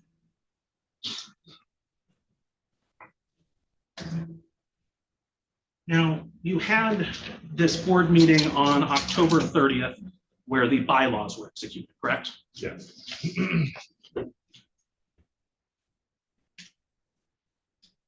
And I think you said at various times that a lot was going on at this meeting, correct? There was a lot of business to cover, right? Yeah. Did you ever ask to adjourn the meeting so you could consider the things? I did not. Did you ever object to procedure? Fair to say that at that time, you felt like you had a good handle on what was happening. Yes. Now, I suspect since that time, you've been visited by special agents from the government. Yes. You've not probably enjoyed that process. Is that fair? Correct. That's caused you to think back and wonder about your decisions. True? Sure. Okay. But at the time you were making these decisions, you believed you were acting in the best interest of Complete Health Park. Yeah. And in the best interest of the Clare community. Yeah. And that you were being a good steward of tax dollars. Yes. You didn't voice any concern at that first meeting to Mr. Coker about the bylaws. Not that I recall. He told you at that first meeting that his proposed contract would be coming up at the next meeting, correct? Possibly, yes. Are you aware, do you know if that meeting was recorded? I think all the meetings are recorded, but I'm not positive. Has the government ever played the recording from that October 30th meeting for you? Nope. How many times have you met with the government in preparation for your testimony? 2 or 3. And when we say the government, who are we talking about? I assume you're talking about the attorney general, or their office. Are we talking about the lawyers or the investigators or both? Assume all of it. Have you met with all of them? Yes. Okay. When was the last time you met with them? Last night. How long? About 10 minutes. What did you talk about? Just went over preparations for the case. What does that mean? You went over preparations for the case. Discuss what she would be asking. She told you the question she was going to ask you? No, there was no direct questions. She just talked about preparation for today, what I could expect, and how it proceeds out. So to speak. Okay, whose idea was that meeting? Theirs. So at these meetings where business was handled, for most of them, maybe all of them, you weren't running the meeting, correct? Which meetings are we referring to? Did you act as president in any meetings? For the one vote at Mitchell's Fish Market. Is that where Mr. Gross was elected? I believe so, yes. So you ran the meeting until Mr. Gross was elected, then he took over? Technically. Okay. And during these meetings, were you always allowed to vote? Yeah. Were you ever told how you had to vote? No. Were you ever told that you couldn't speak? No. Were you ever shouted down when you tried to speak? No. Would you have tolerated that? No. So even though you didn't prepare, like when you say you didn't prepare the agenda, we're talking about the paper document that says, here's the business to cover, right? Correct. Did you ever say, hey, I'd like to add an item to the agenda? No. Okay. Could you have done that? Probably. If there was an item that you felt needed to be covered, would you have added it to the agenda? I could have made an addendum. And would you have done that if there was something that you felt needed to be addressed that wasn't on the agenda? Yes. Now, as I understand, as the treasurer, you felt your obligation to the board was to oversee the financial, correct? Yes. Now, that doesn't mean that you were the accountant No. for the corporation, correct? Correct. In fact, the corporation hired a staff accountant, correct? Yeah, that's Jake White. Right. Within that 6 months of ramp up time, sometime in there, they hired an employee to be an accountant, correct? Yes. And as you understood, Mr. Leiter had an accounting background, Yes. had worked for an accounting firm. I don't know if he had worked for a firm, but I knew he had. I was under the impression that he did have an accounting And then there was also a Danielle that was hired as an employee, correct? Correct. So your job wasn't to do the accounting, correct? No. Your job wasn't to write the checks or sign the checks. No. You were there to provide board oversight, correct? Yes, And you felt like you did that. sort of. You said that you didn't have access to the Complete Health Park bank accounts, I think was your testimony, right? Correct. What you mean by that is like you weren't on the signature card. Like I had no access, period. Okay, so you weren't on the signature card? I couldn't see the account. I wasn't on the signature card. And the person that you knew that was on the signature card was Mr. Coker? Yes, And you knew he was on that because the board voted to give him authorization to be on it, correct? we did. He didn't do that secretly? No, He didn't do it illegally or fraudulently? Well, objection is the conclusion of illegally. No objection sustained. He did it with the board's authorization yes, and with the board's knowledge. yes, And the board was the, as you understood it, the authority legally in control of the funds, correct? yes, So I think we've talked about two employees of Complete Health Park, this Danielle, she's had a few different last names. One of them was Taylor, right? What did you know her last name is? that may have been it. I don't remember. Okay. First name was Danielle. You're confident of that? Yeah. Okay. And then there was this Jake Leiter, correct? Yes, Okay. I think you testified on direct examination. There was someone with FED. there was another guy with Complete Health Park. I cannot remember his name. He was working for Complete Health Park with Epic. Is this Rob Savish? Yeah, I believe it is. Okay, so he was like the facilities guy, correct? Yes, yes, His job was going to be to maintain the facilities and kind of run that show, correct? yes, Okay, and he was a salaried employee, right? yes, Now, you talked about Mr. Coker being paid as well, correct? yes, And what you were talking about was the fees that were paid to his company, Item Consulting, correct? talked about both. Do you believe he was paid other than the fees paid to IW Consulting? As far as drawing a salary? Yeah.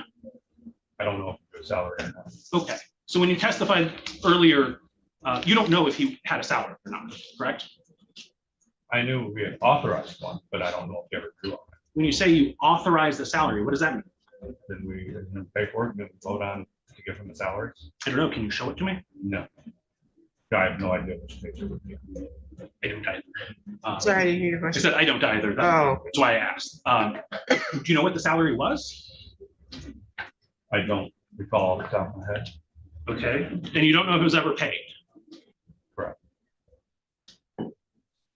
You know at which meeting this was authorized? No. Is it possible that you could be mistaken about that fact? Maybe.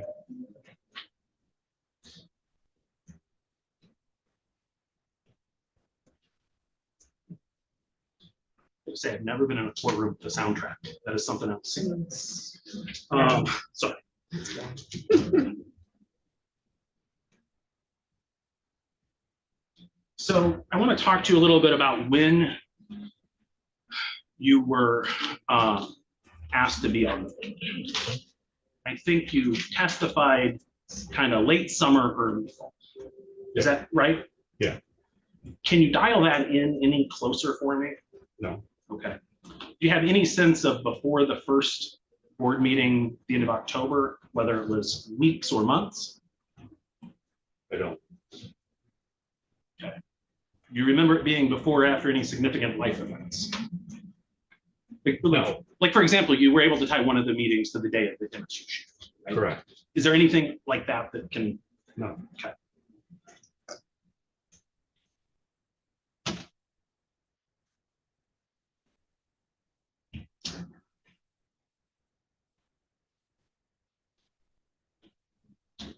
So at this meeting on October 30th at the Panera Bread in Jackson, that's where the board formally took control of Complete Health Park. Is that fair? My understanding. And that's when you signed the document making the various board members the board members, correct? Yeah. Your understanding was that before that, Mr. Coker was in control or shepherding the project or doing something, correct? Yes. And then after that, he was not in control, correct? On paper, we were in control, but David was in control. help me understand that. You were the board members, correct? Mhm. Is that a yes? Yeah. You were legally appointed as the board members, correct? Yes, You voted and exercised your authority, correct? yes. Dave never took action in contravention of your votes, correct? Dave directed everything we did. Well, did he tell you how to vote? He didn't tell us how to vote. Okay. Did you ever not vote your conscience? No. Okay. Did you ever vote against something other than his higher commission that he proposed? I can't tell you how I voted on everything we voted. Can you point out any time that Mr. Coker made you vote a particular way? Dave never made me vote anyway. So what do you mean he directed everything? Dave ran every meeting. When you say ran the meetings, you mean like he would say the first item on the agenda is this thing, correct? Yeah, he would run down the agenda and direct us on what we needed to do. Sort of like a parliamentarian. I don't know what that means, but sure. You don't know what it means, but you agree with me? I feel you're educated. Okay. I'm sorry, I didn't hear your response, sir. I said, I feel he's educated.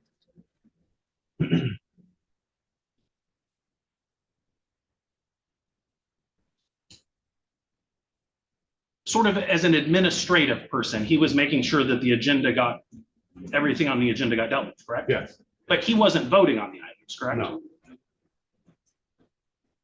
In fact, he had no power to vote on the items on the agenda, correct? Correct. In fact, the agenda had to be approved by the board before the meeting started, correct? Correct. And the agendas were approved by the board before the meeting started, correct? Yeah. After October 30th, when the board took over, Mr. Coker had no, as you understood it, legal control over Complete Health Partner, correct? Correct.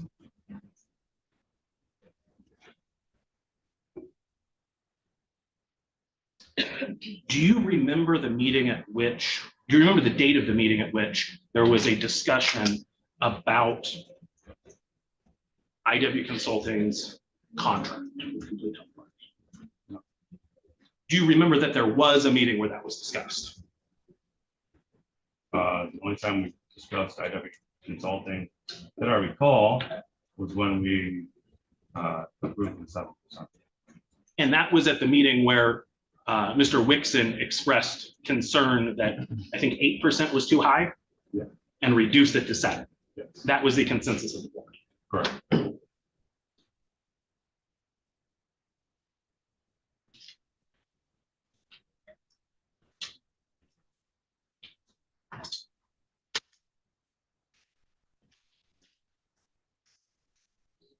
So the government's lawyer had shown you an exhibit that I think you said you hadn't seen that purported to be an invoice. Do you remember that? Yeah. I think you said you didn't remember or you hadn't seen the invoice. Is that correct? So that did not recall seeing. Now, you do agree that you, as the board, authorized a 7% payment to IW Consulting. Yep. So if there was an invoice for 7% of a draw, that would have been authorized by the board. 7% was authorized. There was also authorization in the contract to pay IW Consulting at a rate of $200 an hour, correct? Correct.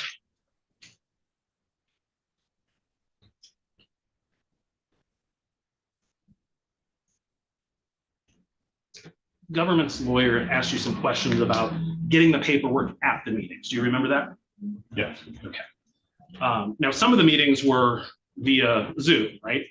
Yeah. So you couldn't have received paper at those meetings, right? Correct. Those times things were emailed to you, correct? Probably. And you were able to review them, correct? I would assume so.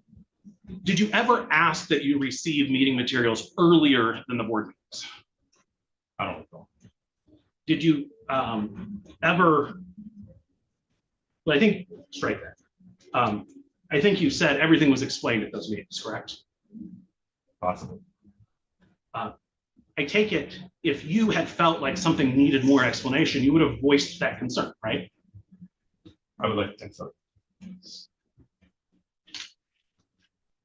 And I think you testified that you relied on Mr. Coker and or Mr. DeMasi to explain things to you.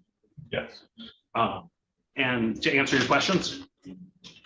Yeah. And you felt like those questions were answered to your satisfaction, correct? yes, Nobody ever refused to answer a question? No.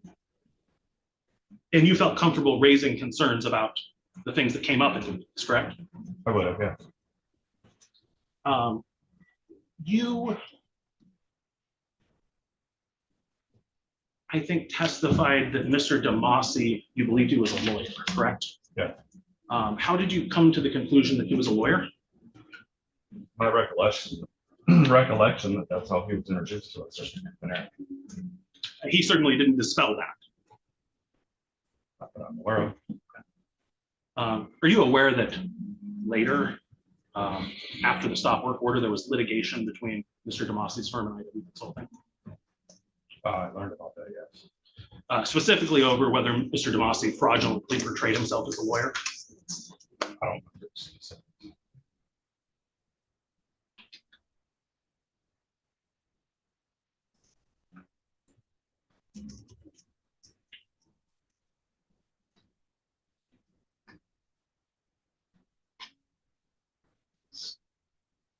Did you bring a lawyer with you today? I mean, there's one here, but And he's not your lawyer? I'm sorry, you say you did not bring a lawyer today? I don't pay him. Well, I don't think that was the question. Yeah. The lawyer came with me, yes. Okay, so when I asked if you brought a lawyer today, why did you say no? Well, I thought you meant like a legal representative. You thought you meant what? I thought you meant somebody like that I paid an attorney. So I guess we should need to clarify. Have you retained a lawyer for No. this purpose? Okay. Okay. But your question was not that. That was my question, just to be clear. His question was, did you bring a lawyer with you? Yes, no problem. Thank you.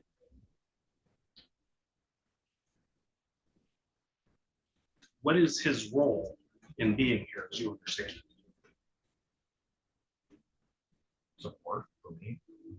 Like emotional or legal or something else? He's giving me no legal advice. Has he represented to anyone else that he's your lawyer? Objection as to hearsay. I have no idea. Well, the objection could be valid if he did. I guess the objection is valid, so I'm sustaining it. Have you asked him to reach out to anyone on your behalf? No, Has he attended any meetings with you? yes. Oh, what meetings did he attend with you? He attended a meeting with the Attorney General. Meeting with the prosecutor. Where were those meetings at? One with the Attorney General's office, one with his office. And you're not paying? Just doing it as a favor? I don't know. And ask him, What's his name? Brian. Objection as to relevance. What his name is so that I can ask him. The relevance of this line of questioning. So I think that's what she was wondering, the relevance. Well, I'm done with the lineup. I just wanted the gentleman's name. I can Well, you try and track him you down can later. still respond to the objection Of the line. of the line of question. I think when a witness brings a lawyer, it suggests that they have some concern about potential exposure. And that's what I want to explore because I think that's probably why he got a lawyer. Well, he said he hasn't retained him, but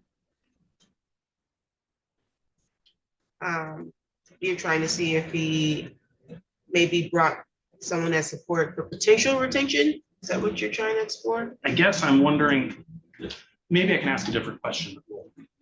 But what I'm wondering is if he believes he has potential Fifth Amendment implications here or criminal exposure. Okay. Then I'm gonna overrule the objection. You can ask that question. Do you believe you have potential criminal liability? No.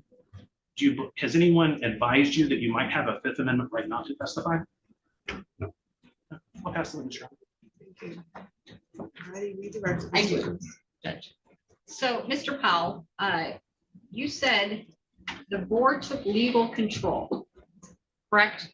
It's my understanding. Okay, and you said on paper, we were in control, but Dave controlled, correct? Correct. What, I want to be clear, what does that mean? Dave directed every aspect of our meeting. What does every aspect mean? He went through every agenda item, talked and discussed about relevance, every topic, why we needed to do whatever was done, why it was important, what the next steps were. He explained all that. And then he would say, this is where we need to vote. You guys have to vote on whatever the topic was. So I want to take what you just said. So Mr. Coker would go through items like you just said Mhm. and explain. And then Mr. Coker would say, now we need to take a vote. No, he would tell us that you have to have a vote on that. He wouldn't say we need to take a vote. Okay. He would say you have to have a vote on that. Yeah. And then would a vote happen directly thereafter on that topic? Yeah. Why, if Mr. Coker, Dave Coker, no longer had legal control, legal on paper, over Complete Health Park, did you and the board vote to give him financial authority over Complete Health Park? He was basically running the project.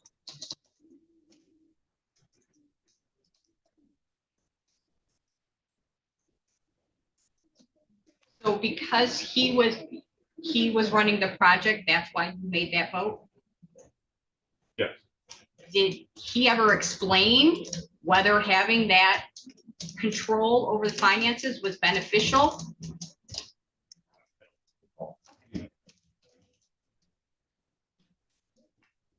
Despite the board, though, giving him financial or control over the Complete Health Park accounts, you have testified that you still expected to have access to those accounts, correct? Yeah.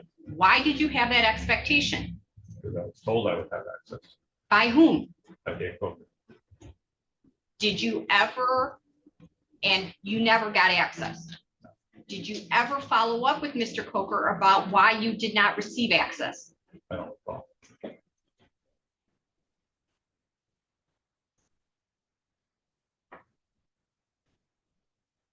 When you authorized the 7% to IW Consulting, did you know what that was the 7% of? That was 7% of the grant.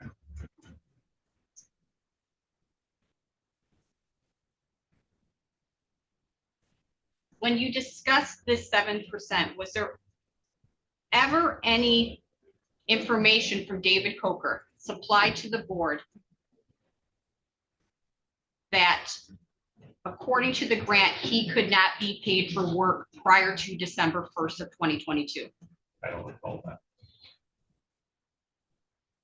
Do you ever recall having a discussion during any board meetings about the grant preventing payment for work done prior to December 1st of 2022?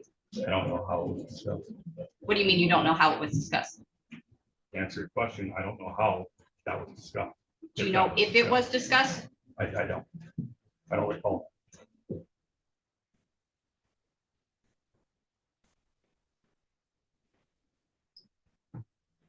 When defense counsel was questioning you, you said, he asked you, you felt like you had a good handle of information or the documents, something to that effect. Do you recall that line of I questioning? do. Okay, yet when on direct examination, you also testified that you felt overwhelmed at times. Yep. Okay. How, did you feel as if you had a good handle or did you feel overwhelmed or both?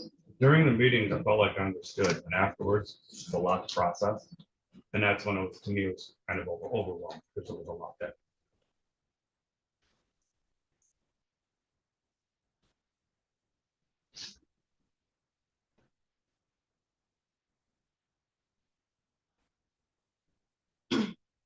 When when defense counsel was asking you a question, I forget the exact word he used, but you said you basically agreed with his question because he sounded or you felt like he was an educated man. Do you recall that? Yeah. Is that how you viewed Dave Coker in terms of his role with Complete Health Park? It is.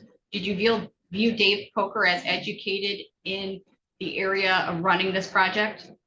At the time, I felt like he had a good grasp on things. Yeah, Did you trust him? I did.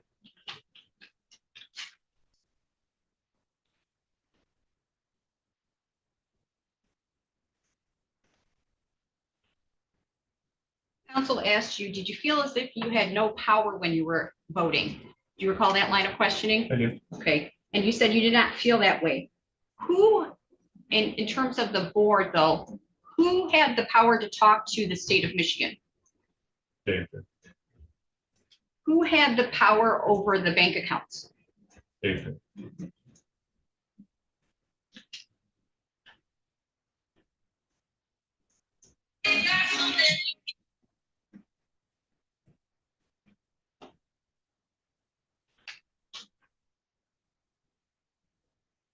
Now we're in 2026, 2022, and you, again, you testified you felt that you had a good handle on some information.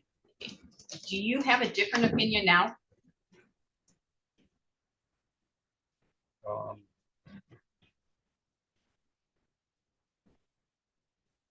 I would say, Why would you say yes? I don't think I understood as much as I thought I did.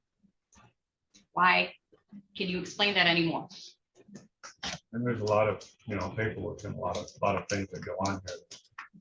Said it, like explained, at the time when they were being explained, it made sense, but afterwards, it's overwhelming.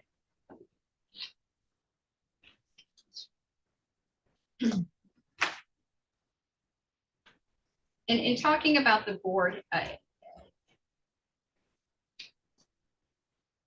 Mr. Gross, Mr. Stemming, and Mr. Whitson, do you recall or can you characterize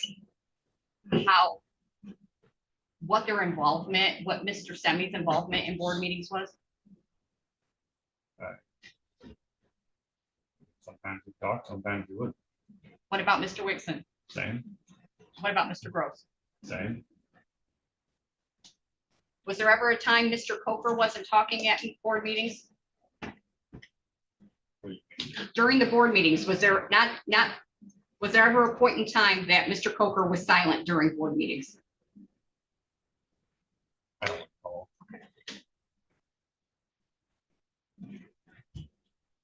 Okay.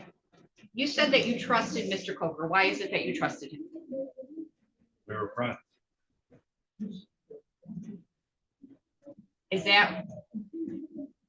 Was it your friendship and that, well, did that play a role in you agreeing to be a member of the board? No, discussion with my wife did. Okay, all right. I don't have anything further. Thank you, Your Honor. I just have a couple follow-up questions. Actually, this is for the attorney because I didn't note it. Was people 6 admitted for move permission? I didn't have it noted as was. And then you referenced 14 and 15, but that, I don't believe that was. Not yet. Okay, Those very were good. not That's all I wanted to make sure. Okay, this witness can be excused. Thank you. Take a 10-minute break. All right.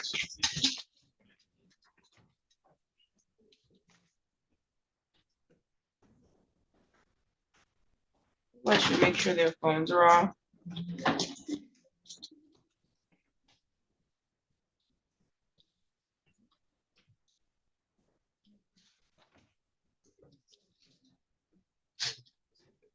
I mean, I don't think it's any.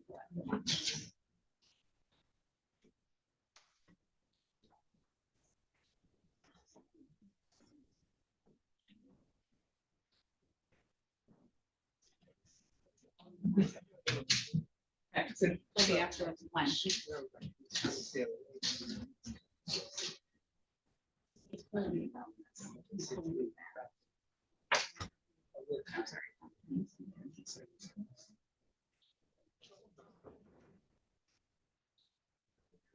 Want me to pull mine out? Yes.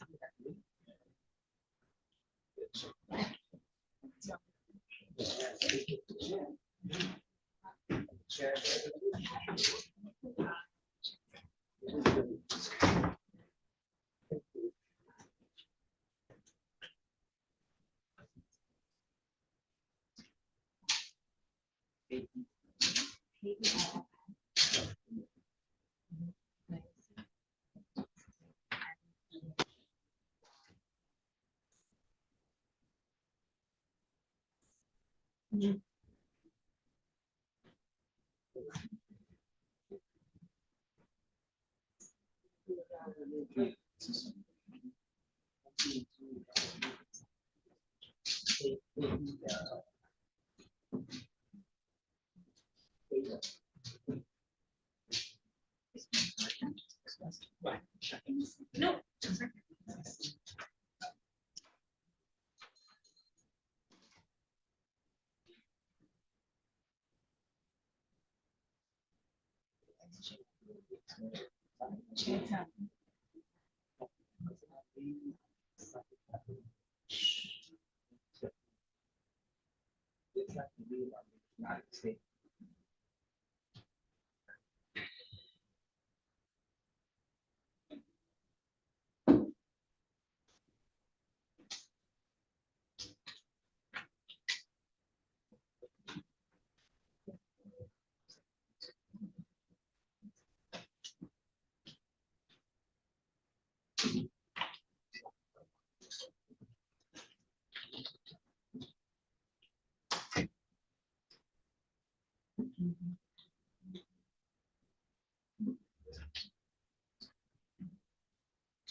Hey, do you know what Judge Simmons' likely schedule is?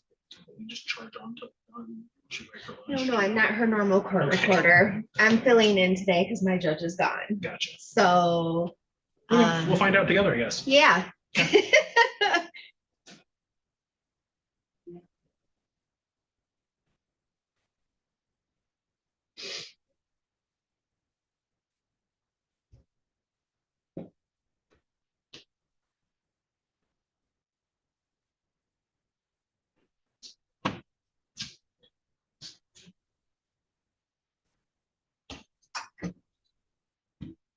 So good.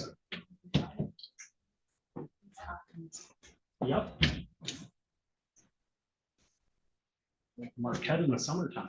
They have no air conditioning. That's why we're building a new building. Where is it? Is it the one by the bus stop or? It's where, it used to be the parking lot where the,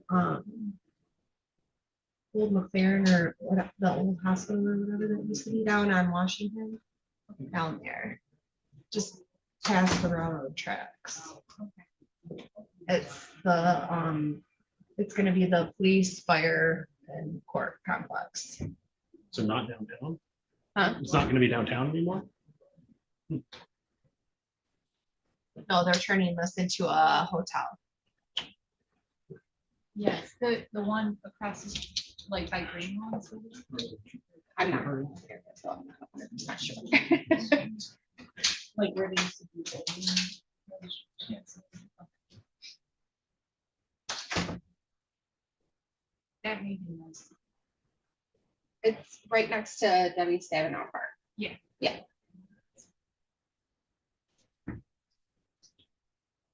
got a case in Marquette County in the summer? They testified at that sometime. That's kind of like anatomy of a murder. It was like, well, people are coming in, like in the middle of testimony, just to look at the courtroom. Yeah. They give tours. And we're talking, it was not a case that you should bring your kids into the middle of, and we're just coming in with kids to look at the beautiful architecture.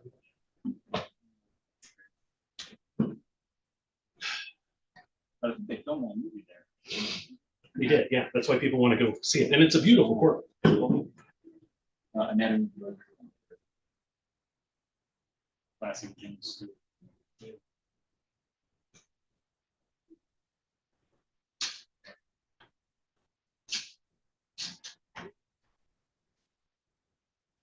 They apparently didn't invest in air conditioning for the 1 month out of the year. I was gonna say, a court case this time of year. I think they're probably digging out the court today.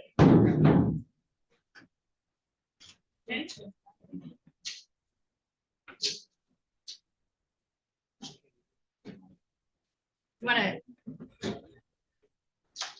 stipulate to the grant being admitted or to cut some time off?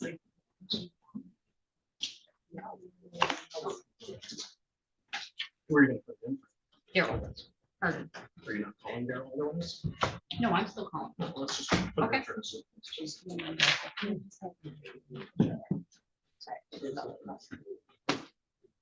This underneath this. Oh, print it? Yeah. That's fine. Yeah.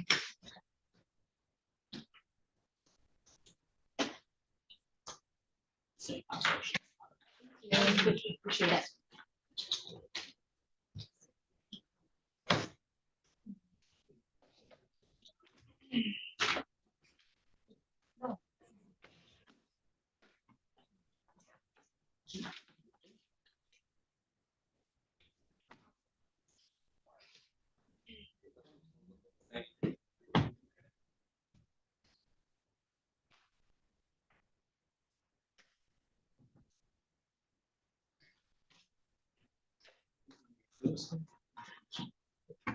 Well, I'm gonna try and move things along.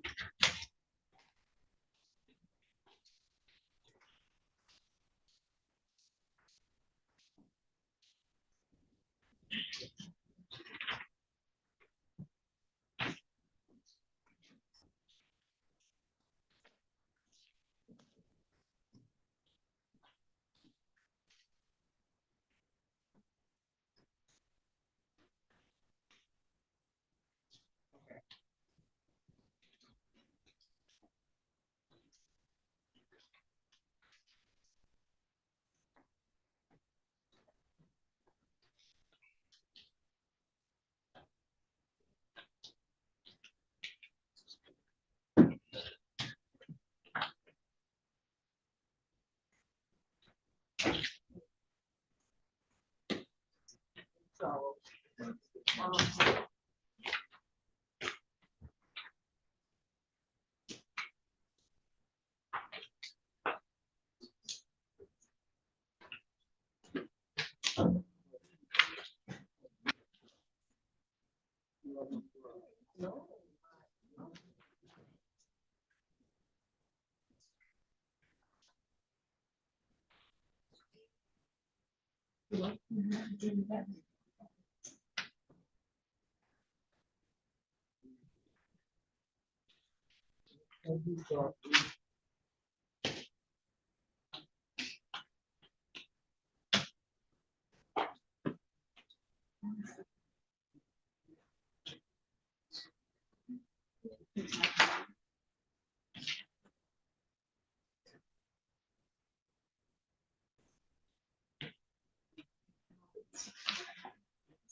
All right.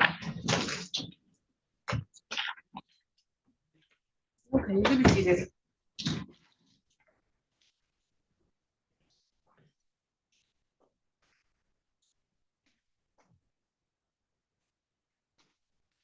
We're back on the record. You can call your next witness. I would call Daryl Hardin.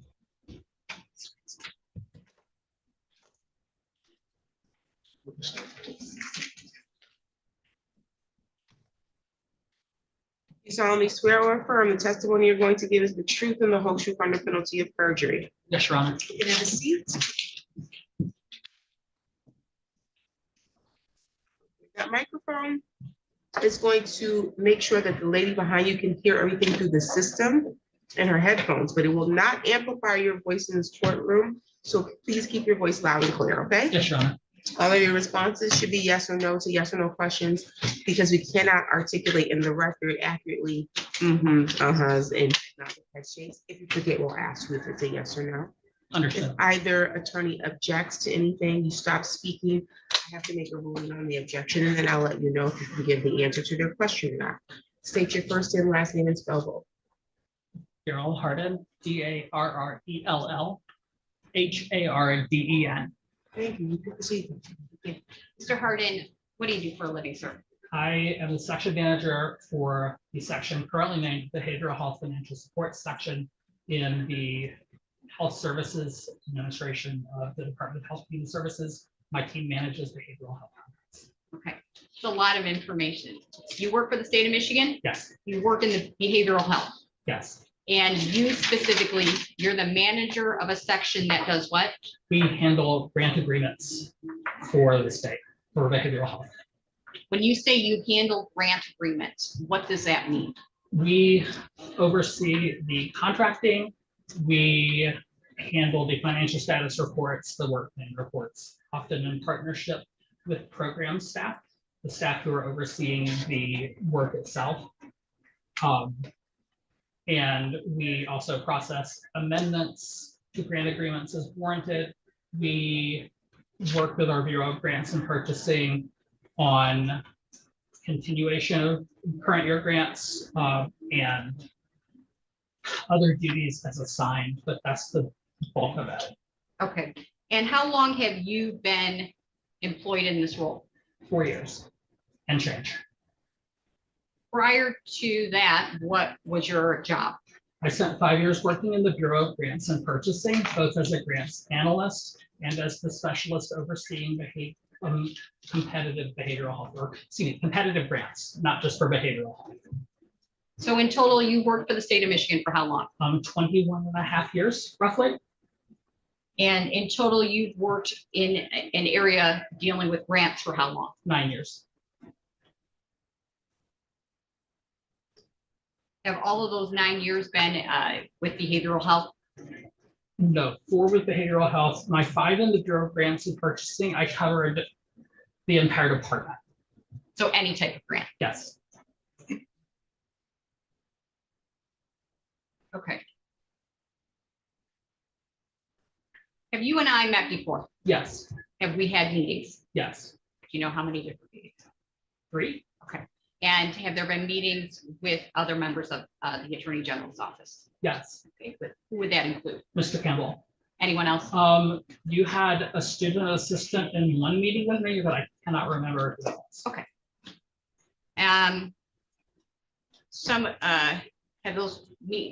Have the meetings been in person and over Zoom? Some of both.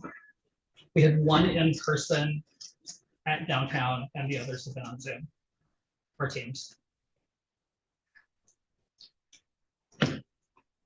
Are you familiar with the Complete Health Park project? Yes, How are you familiar with it? our department leadership assigned that piece of boilerplate. I believe it was 2022 PA 166, section 1996 to my office for review and for management rather. Do you recall when that would have been? It would have been after the budget was passed, so it would have been in the late summer, early fall of 2022. When you say PA 166, section 1996, I now know what that means, but what does that language mean?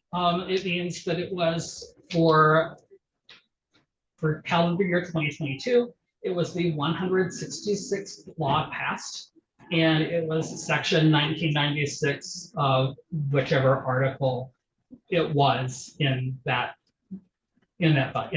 budget. And you said that it passed when? I don't recall the exact time that the budget was adopted that year, but I believe that we had no delays in the budget, so I believe it would have been by the end of June. And then I got the assignment in late summer, early fall.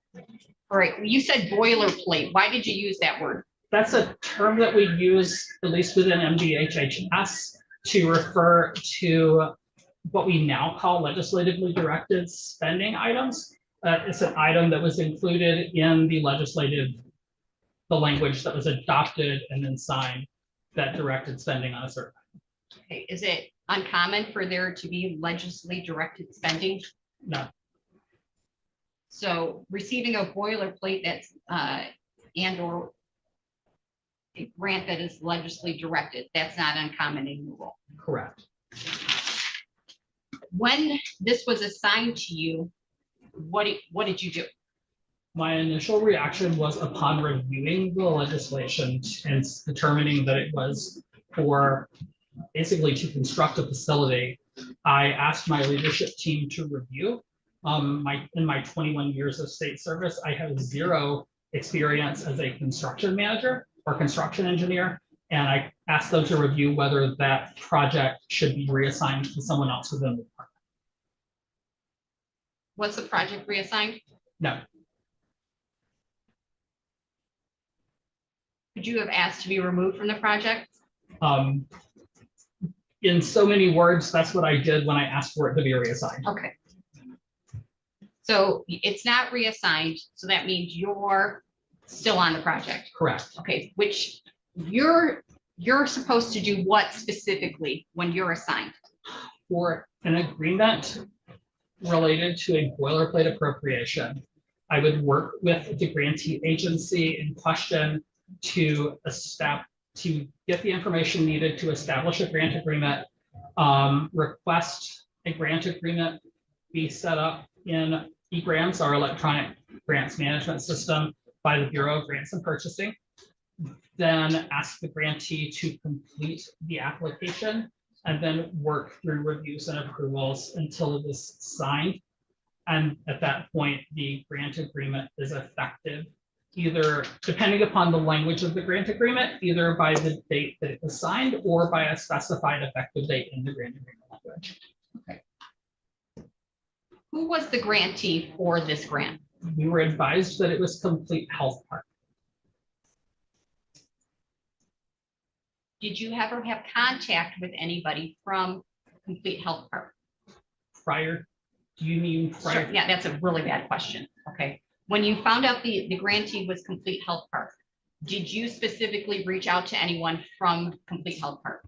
If memory serves, the first contact was they reached out to the state and then it was referred to me and then I reached out to them to arrange a meeting. It's been 3 years. Okay. I think that's the flow of how it happened. Okay, when you say you reached out to them, did you reach out to multiple people? I reached out to David Coker. Okay, and how did you receive David Coker's name? If memory serves, that was forwarded to me through legislative affairs and or my leadership team. I don't remember who exactly provided me that information. So did you, after receiving the name David Coker, your understanding was that his relation to Complete Health Park was what? That he was the local lead on the project. Did you ever speak to Mr. Coker? Yes. What was the nature of your contact? Was that in person, over the phone, both? We had both. Also in addition, some team meeting, our team's Zoom meetings. Is Mr. Coker someone you would recognize if you saw him again? Yes. Do you see him here in court? Yes. And where is he seated and what is he wearing? He seemed to be at the table wearing a suit coat and a blue shirt. I'll agree this. Thank you. Then I won't do that with the remaining witnesses. Thank you.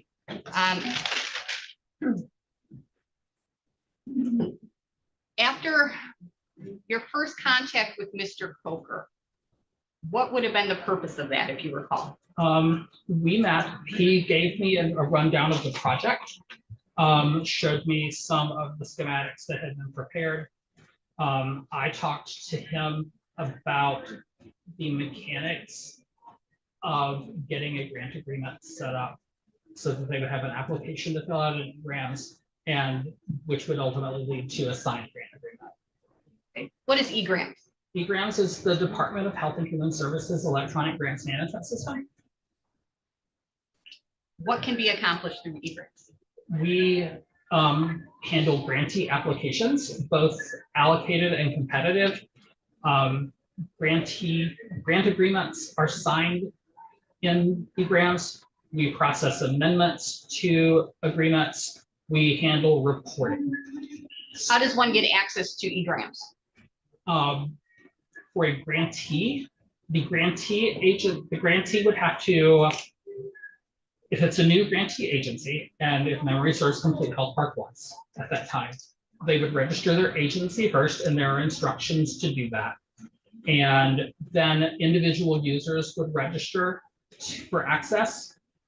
The first person would have to reach out to the Department of Health and Human Services eGrants help desk to get assistance in being assigned as project director, because my team does not have user rights to do that. It has to be done by the Bureau of Grants and Purchasing for that initial project director. And then other users would be assigned to the grant agreement for the grant program by the project director once they're assigned. Okay. Do you know if there was a project manager for project director for Complete Health Park? There was a project director. I do not recall the name of that person. In terms of this grant, did you speak during the time you were dealing with this grant? Did you ever speak with anyone else from an employee or representative from Complete Health Park other than David Coker? I believe that during one of our contacts, I believe it was a Teams meeting, we met with a member of his staff who was helping to complete the applications and some of the financial reporting. Do you know if that was a male or a female? It was a male. Do you know who that person's name? Do not remember the name, I'm sorry. Do you know if it was Anthony Damasi? It was not. Okay. But that was just during one meeting. Correct. Other meetings, all of my other contacts were directly with Mr. Coker. There may have been other people copied on emails, but any in-person or telephone communications were directly with Mr. Coker. Did you ever have any phone calls, Zoom meetings, in-person meetings with Terrence Powell? If I do, I don't recall. I don't remember that name. Do you recall ever having any Zoom meetings, in-person meetings, phone calls with a person by the name of Len Wixon? No, What about a person by the name of Alex Stemming? no, What about someone by the name of Shannon Taylor? no, What about someone by the name of Danielle Zinzer or Danielle Taylor? no. After speaking to Mr. Coker, or when speaking to him, did he ever explain to you what his role with Complete Health Park was? He did not, that I recall, say, I am the executive director or something like that. He explained that his role was to help implement the project. He expressed that he had been working for that for a while and wanted to help deliver that improvement for the folks in the area around Clare. Did he say why he was involved in the project? Other than expressing a great need for it in the area, he spent some time talking to me about the need for that type of facility and the services that were to be provided in the area. Did you ever discuss, or did the topic of compensation ever come up with Mr. Coker? Yes, One time or more than one time? I can think of at least 2 times. And when this topic came up, was that during a phone call, a Zoom meeting, or something different? One was in person, one was over the phone. Which one happened first, if you remember? In person. What do you remember discussing with him in person about compensation? Mr. Coker noted that he was not making any money on the project. How did that topic come up? I don't recall, but I would not have brought it up. The most I would have brought up is to highlight that staff employed by Complete Health Park would be listed in the grant application under the salary and wage section. That may have triggered the conversation, but I don't remember for sure. But he indicated in person to you that he was not making any money off of the project. That's correct. Do you recall when that meeting took place? I believe that was November of 2022. Do you recall where that meeting was at? Strange Matter Coffee downtown. Downtown Lansing, I should specify. Sorry. And why was there a meeting taking place there? Because it was convenient to both of us based upon our work schedules to meet in downtown Lansing. Mr. Coker, I understood, was in the area that day, and I was willing to meet downtown so that we could effect an in-person conversation to get started on work related to the grant program. Okay, so this was your first meeting in Yes. person, Yes. but you had spoken to him prior to this in-person meeting. I know that we swapped some emails before that, set it up. I don't recall whether we talked on the phone before that or not. Okay, other than this topic that we've already talked about, what else, if anything, do you recall being discussed at that in-person meeting? As I mentioned, we talked about the need for the project. Mr. Coker shared with me some information related to the project. He provided and agreed to send me emails about other information related to the project. I talked about the grant agreement establishment process. So I walked through what we would ask of them up front, such as registering the agency in egrams and stigma. I would have also followed up about that with an email in all likelihood, because of it's a lot of technical data, right?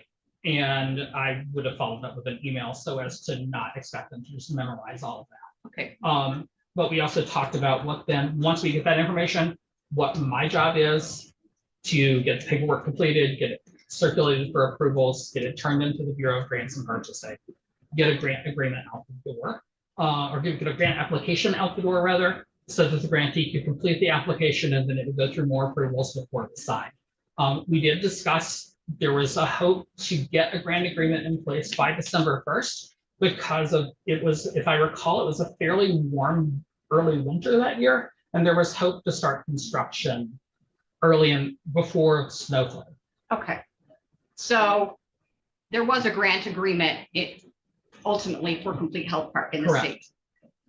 And so all of those processes that you said you were explained to him, those were all completed. Correct. Okay. The grant agreement, what do you recall when that was signed? It would have been, it was signed sometime in December of 2022. It had what we call effective date language. So the language of the grant agreement stated that regardless of the signature date, it was effective on December 1. Of 2022. 2022, yes. Before I get to that grant agreement, you mentioned that there were 2 conversations that you recalled, at least 2, where you discussed compensation with Mr. Coker. You described the first. What the second conversation was that in person? It Or was something different? There was a telephone call. I don't remember the entire contents of it, but we did discuss once again that Mr. Coker was not making any money on this project. When you say we discussed, Mr. Coker and I. okay, so who supplied that information? Mr. Coker. So he once again said he was not making any money off the project. Correct. Did he say why then he was doing this?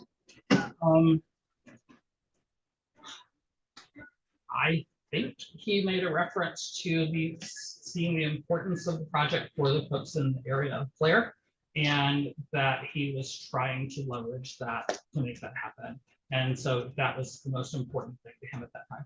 Did Mr. Coker ever tell you during any of your contacts with him from 2022 prior to January, I'm sorry, strike that. From your first meeting with Mr. Coker at that coffee shop up until January, the end of January of 2023, did he ever tell you that he had signed a contract to receive 7% of the grant through his company, IW Consulting? No. Did he ever, during that same period of time, Mr. Coker, ever tell you that he owned the project management company that was working for IW Consulting? No. I'm sorry, that was working for Complete Health Park? No. Did he ever discuss IW Consulting with you at all? No. You mean through January Of Okay, 2023? all right, just to be sure that we're clear. At any, was there any point in time that you actually, let's be clear then, that you and Mr. Coker did discuss IW Consulting? Mr. Coker and I did not directly discuss IW Consulting at all. My staff reached out to staff from Complete Health Park after we reviewed the initial financial status report to ask that IW Consulting, we asked where it was reflected in the budget, and it was listed as an external consultant. And so we asked that it be moved to the contractual section based upon the type of work that they were doing. I now want to approach you, and this is People's Proposed Exhibit number 11, excuse me. Take that binder that's in front of you and turn to the tab 11, and I think there should be a document that has an exhibit sticker 11 on it. Yes. Can you look through that document and tell me if you, and let me know when you're done? You don't have to read the whole thing, just look through it and tell that exhibit. Proposed.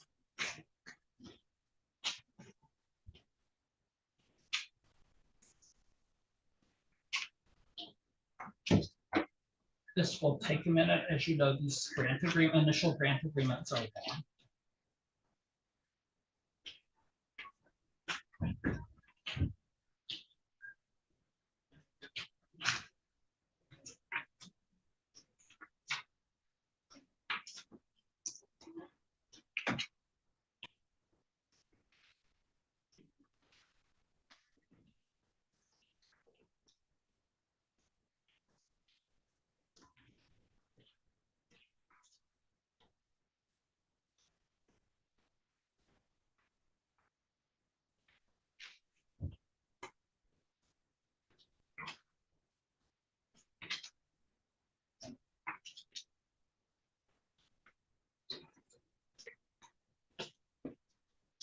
I'm sorry, I'm almost done.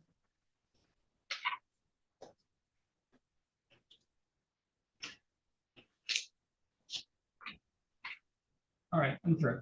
Do Do you recognize that document? Yes, How do you recognize that document? this is the initial grant agreement for the program named IWF, Integrated Wellness Facility Development 2023, had program code IWFD 2023, which is a grant agreement that my agency oversaw the contracting for. The grant agreement that was effectuated with respect to Complete Health Park. That's correct. And Judge, I move for admission of people's proposed exhibit number 11. Yes, 11. The objection. And as you previously testified, it actually, there's a commencement date listed on the first page. Is that correct? correct. And that commencement date is December 1st of 2022, Correct. correct? Okay. If you could, does that paragraph, the first page, and this is base number 002565, paragraph 1, period of agreement. What does it say in terms of when the agreement will commence and continue through? It says that the agreement will commence on December 1st, 2022 and continue through September 30, 2023. Does it make any statement in that same paragraph about costs incurred prior to December 1st of 2022? Yes, it says no activity will be performed and no cost to the state will be incurred Prior to what? prior to December 1, 2022. And that language, no activity will be performed and no cost to the state will be incurred prior to December 1st, 2022. Is that language repeated or reiterated in different other areas of the grant? I believe it is. Yes, in special conditions. Oh, I think you're covering your mic with Oh, the. I'm so sorry. Is that better? Yes. Cool. Yes, in special conditions 10D says the department. What page is that? It is page 4. Okay. It says the department will not assume any responsibility or liability for costs incurred by the grantee prior to the start of this agreement. The start date of this agreement. The grantee being Complete Health Park. Right. And that same page under special, page 4, where it has special conditions. All right, is there a signature section? Yes, Okay, and who is signing for the grantee, Complete Health Park? David Coker, And is there a title next to Mr. Coker's name? director, And what's the date of that signature? 12/15/2022. And is there also a signature for a representative of the Michigan Department of Health and Human Services on that same page? Yes, Same date of 12/15/2022. yes. In terms of this grant agreement, we talked about specific language, but I want to talk about other sections of the grant agreement itself. Is it customary for grant agreements to have language regarding conflicts of interest? Yes, Okay, and that's in your experience during the time that you worked for the state of Michigan in grants? yes, that's part of this department's standard grant agreement language. So you would find that in pretty much, to my knowledge, every grant agreement the department executes. So does this grant agreement have language about conflict of interest? It does. And I'm just to expedite things, I'm going to refer you to paragraph N on page 11. Thank you. Yes, it says there's paragraph N is conflict of interest and code of conduct standards. Then there are 3 subparagraphs under that. Okay, I want you to read paragraph 1. Be subject to the provisions of 1968 PA 317 as amended, 1973 PA 196 as amended, and 2 CFR 200.318 C1 and 2. Okay, and with respect to, are you familiar with either of any of those statutes? I am not. Okay. What I am going to ask the court to do, Your Honor, and it is included as a proposed exhibit in the list. This is People's Proposed Exhibit number 24, Act 196 of 1973. That's a Michigan statute. I am going to ask the court to take judicial notice of that statute.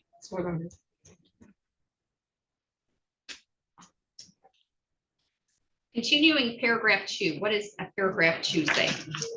Uphold high ethical standards and be prohibited from the following. Do you want me to read all of them? Yes, please. A, holding or acquiring an interest that would conflict with this agreement. B, doing anything that creates an appearance of impropriety with respect to the award or performance of this agreement. C, attempting to influence or appearing to influence any state employee by the direct or indirect offer of anything of value. Or D, paying or agreeing to pay any person other than employees and consultants working for the grantee any consideration contingent upon the award of this agreement. And what about paragraph 3? Immediately notify the department of any violation or potential violation of these standards. This section applies to grantee, any parent, affiliate, or subsidiary organization of grantee, and any subcontractor that performs activities in connection with this agreement. Did you ever, during the time you interacted with Mr. Coker, November of 2022 through 2023, did he ever discuss with you any potential conflicts of interest? No. Did he ever notify, to your knowledge, the state of Michigan through egrams or through any correspondence related to the grant of any potential conflict of interest? No. I believe you stated you became aware of IW Consulting after further investigation of the FSR. Is that correct? Financial status report. Correct. Financial status report. Which one are you referring to? It was the December 2022 financial status report. That financial status report, how was that received? Was that through egrams? Yes, all financial status reports are received through egrams.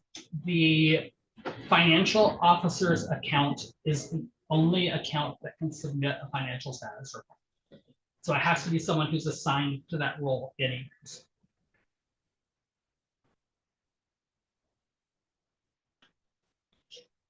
All right.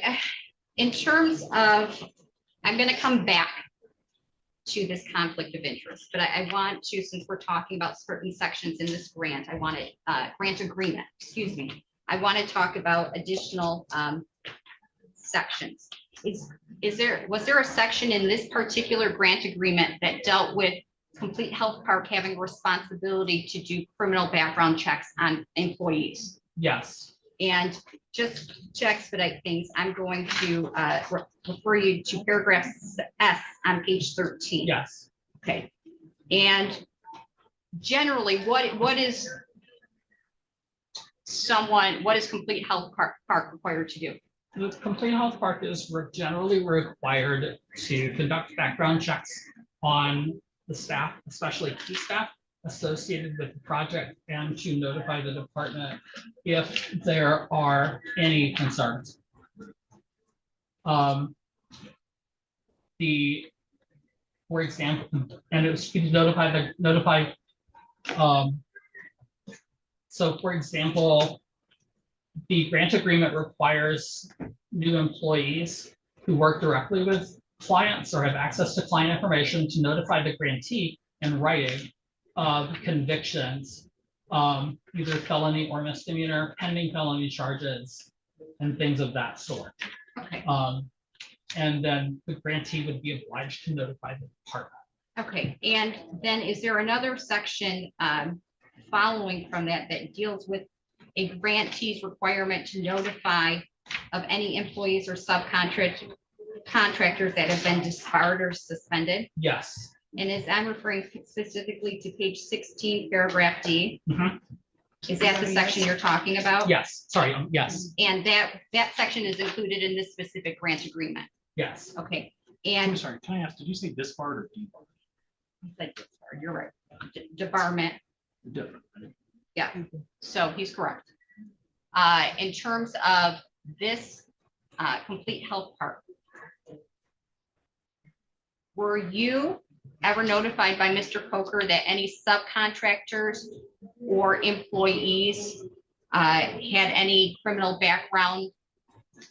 Were you ever notified of any criminal histories or convictions by Mr. Coker of any employees or subcontractors of Complete Health Park? No.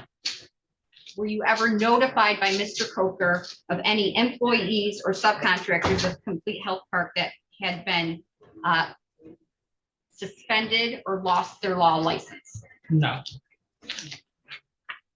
At some point in time, did you or the state of Michigan find out that there was a subcontractor or employee that had a criminal background that you should have been notified about? ultimately, we did find out about Mr. Damazi's background. What did you find out? We found out that he had been, at least, I don't remember if he'd been accused or convicted, but he had at least been accused of financial crimes. I don't recall whether he had been convicted of that or not. Is there a provision in this specific grant agreement that deals with salaries? Yes, What section is that? I will find it.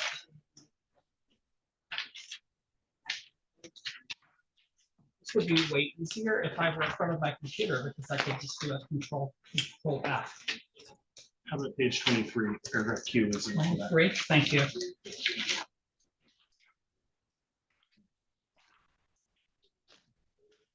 Cap on salaries, yes, thank you. Okay.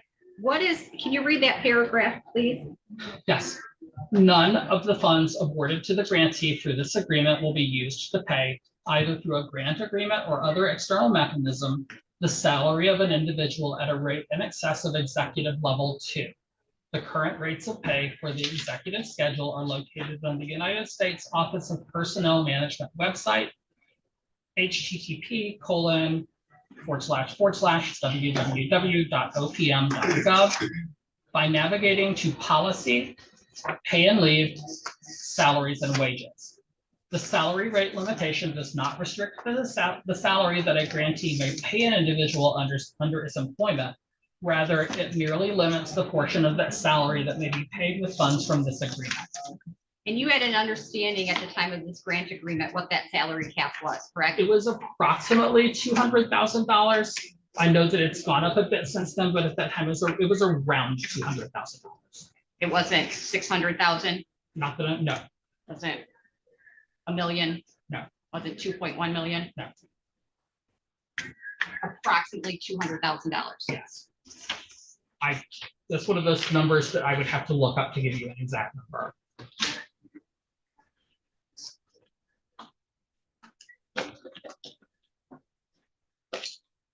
At any point in time, did Mr. Coker, from November of 2022 through, well, strike that, let me ask this, there was a stop work order put in by the state of Michigan, correct? Correct. What is a stop work order? A stop work order is a document sent by the department to a grantee demanding that they stop work immediately. It is under provisions of the grant agreement toward the end of the narrative section.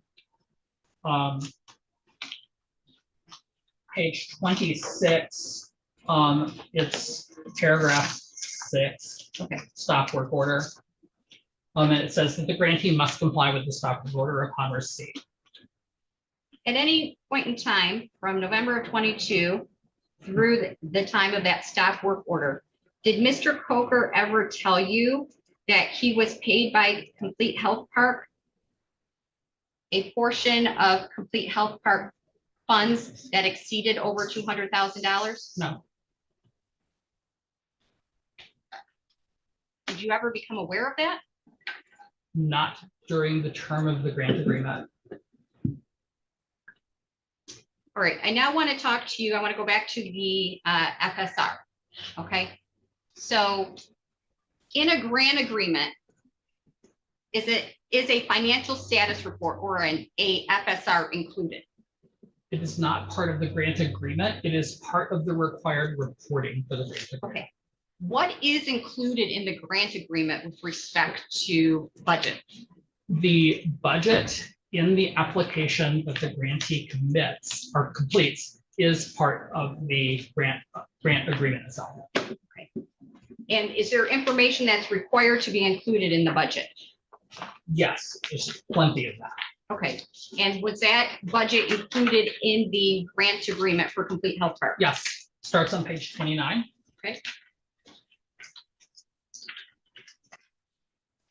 What does that grant agreement itemize? I'm sorry, that budget.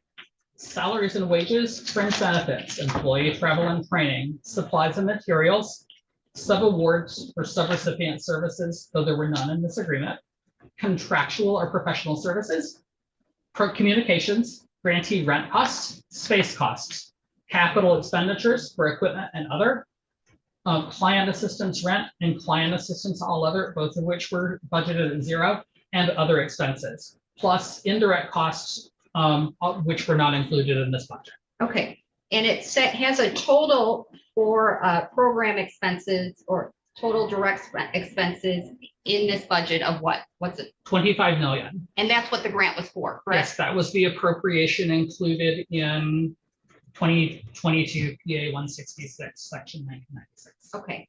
Under contractual professional services, what was the amount budgeted? 33,000. What was the amount budgeted for salary and wages? 721,000. Now, this is out of the whole 25 million, correct? Correct. $721,000 budgeted for salary and wages. Correct. Out of the whole 25 million for contractual professional services, $33,000 is budgeted. Correct.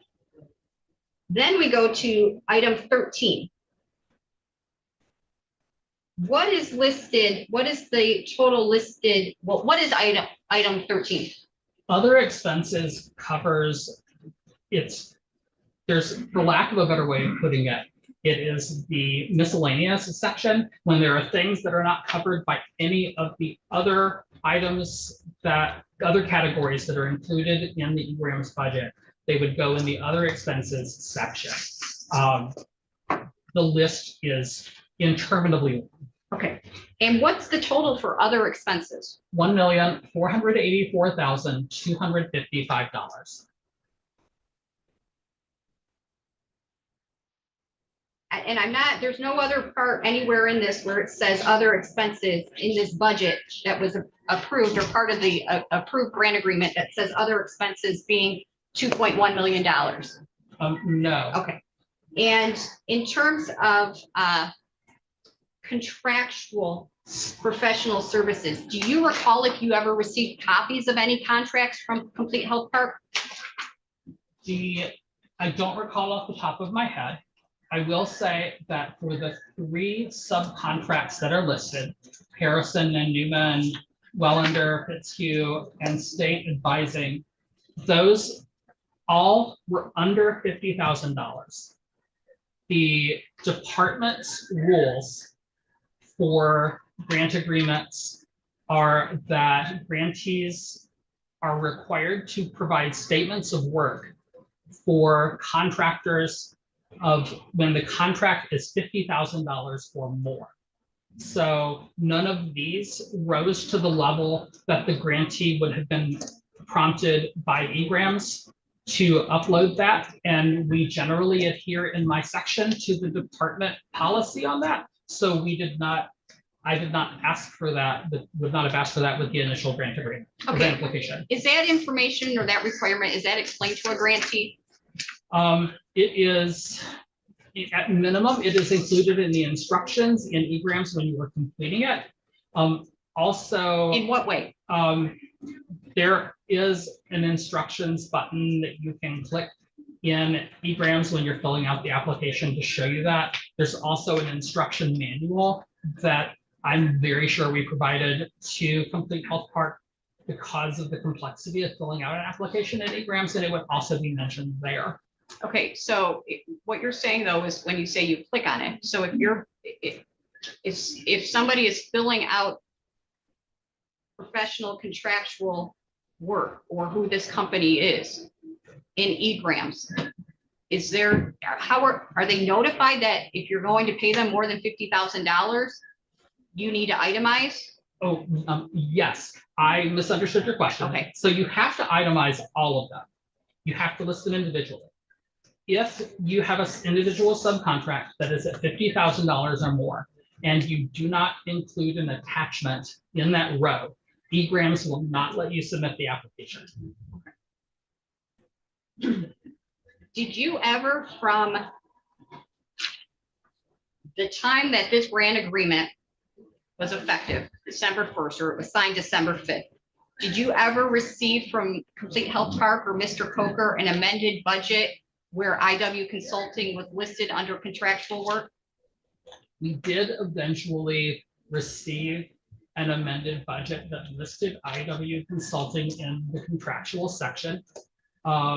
When was that received? I don't know the exact date. I know that it was the fourth iteration of the budget. The first iteration would have been this one, the one that was submitted and executed as part of the grant agreement. And then it was open for amendment because my team wanted to ask for some things to be moved around. And there were some things that Complete Health Park also felt like they needed to move around. And so we opened an amendment.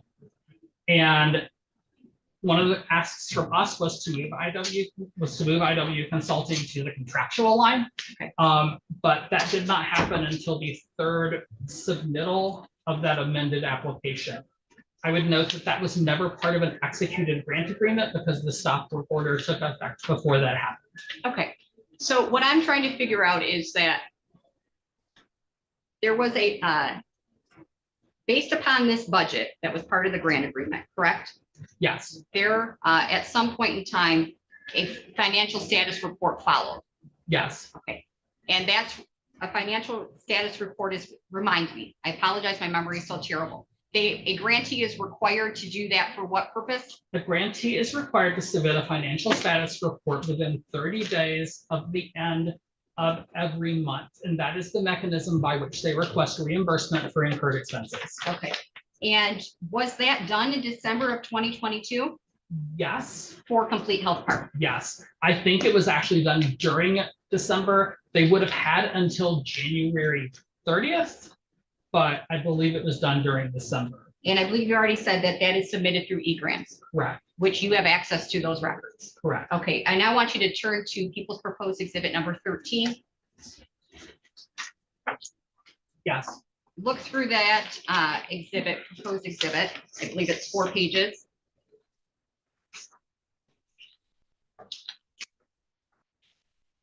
yes.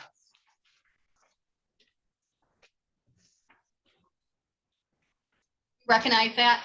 Yes, this looks like, it looks like an egrams FSR and it looks like the one for program code IWFD 2022 or 2023 for December of 2022. So it fairly and accurately depicts that FSR. Yes. All right, people move for admission of People's Proposed Exhibit 13.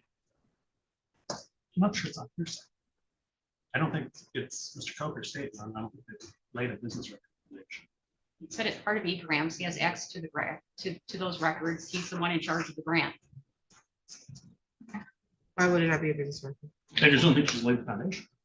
That he's a keeper of records or familiar with the process under 8036. I believe he has, but to move things along rather than argue this, Mr. Hurden, Yes. the records, the information submitted through eGrants, who on behalf of the state of Michigan has access to those records for this specific grant agreement? In my team, I do, Rachel Rosendale, Wendy Middleton, Crystal Carruthers, Melissa Rye, all of the grants division staff in the Bureau of Grants and Purchasing, a number of other department staff, including folks in the Audit Bureau and in the Bureau of Budget. Okay, and why is it that you had access to this financial status report? I'm the section manager overseeing the grant agreement. I am also the primary contact for the grant agreement listed in the contract. And on this one, because of the nature of the project, I did the review on this financial status report myself instead of staff. Okay, and the financial status report is part of the records that are kept for this specific grant agreement. Yes, And beyond being kept, they're required as part of records, correct? they're required as part of the grant agreement. The department is obliged to keep them consistent with state of Michigan retention schedules. And I would be able to look this up in egrams if there were a computer in front of me, based on the grant program. Move for admission of 13 again. I'm still objecting. I'm sorry. I'm still objecting. It's fine. The addition is, the exhibit is admitted. I do have a question just because the book I think I have is a little out of order. 13, tab 13 comes before tab 12 and there's nothing in between. So is it supposed to be the 4 pages that are entitled financial status? report? Financial status report, Judge. Okay. Mr. Harding, does your say have an exhibit sticker of 13? It does. 13, Judge. Okay, so I'm assuming proposed 12 might be a 1-page document. It is. It's Okay. the So I think Yes. it's just this. It's out of order. Judge. I apologize. What is on this financial status report? I'm going to have you read some things. What is the agency name Complete Health Park. and what's the report period? December 12/1/2022 through 12/31/2022. What is a report period? Oh, I'm sorry. I thought you meant the actual date. So report period is the period for which the financial status report is requesting reimbursement. So does that mean the period in which work was performed? Yes, And so we have a report period of 12/1/22 through 12/31/22, correct? correct. And was this financial status report approved? Yes, by And me. it was approved by you on what date? 12/27/22. And is there a date listed on this? I'm just going to say FSR as to when this was prepared. 12/19/2022. And in this FSR, are the salary, are there differences from the initial budget? See, I'm not sure I understand your question. That's a bad question. Are there differences in this FSR from the budget schedule that was submitted or made part of the grant agreement in terms of numbers? I would say no. Okay. Because the initial application, the categorical totals reflect in the budget column of the financial status report. That will always show the budget in place in the currently executed grant agreement. Okay, and for the current period, what was the salary and wages? It was $188,158.92. Okay, and what is under line 13? Is that other expense again? Yes, What's the total there? pardon me, $820,632. And then there's actually a, if you go to the right of that, there's 2 different columns, ones that say balance and one that says expend percentage, correct? Correct. So under that other expense, what was the balance left? $663,623. And that's just after the first FSR was submitted. Correct. So what percentage was expended under other expense? 55.29%.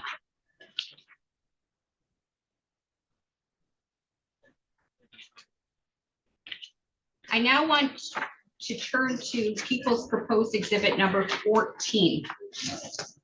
Do you recognize that document? Yes, How is it that you recognize that document? it was one of the attachments to the December FSR. So this, just like the FSR, you gave us testimony about how it's kept in egrams and your access to it. Does that same testimony apply to this exhibit? Yes, What about people's proposed 15? yes, Same thing, same testimony applies? yes. Move for admission of people's proposed 14 and 15. Any objections? So he's testifying they're in the same condition, they're inaccurate. Yes, No judge. People 14 and 15 are admitted. People proposed 14, what does it, it's now been admitted, it's an invoice from IW Consulting, is that correct? yes. Okay, and the invoice is billed to whom? The invoice is billed to Complete Health Park. And are there descriptions of services rendered in that? Yes, Okay, and then it lists hours and the rate of those services? yes, Okay, and we see a rate of $200, is that correct? correct.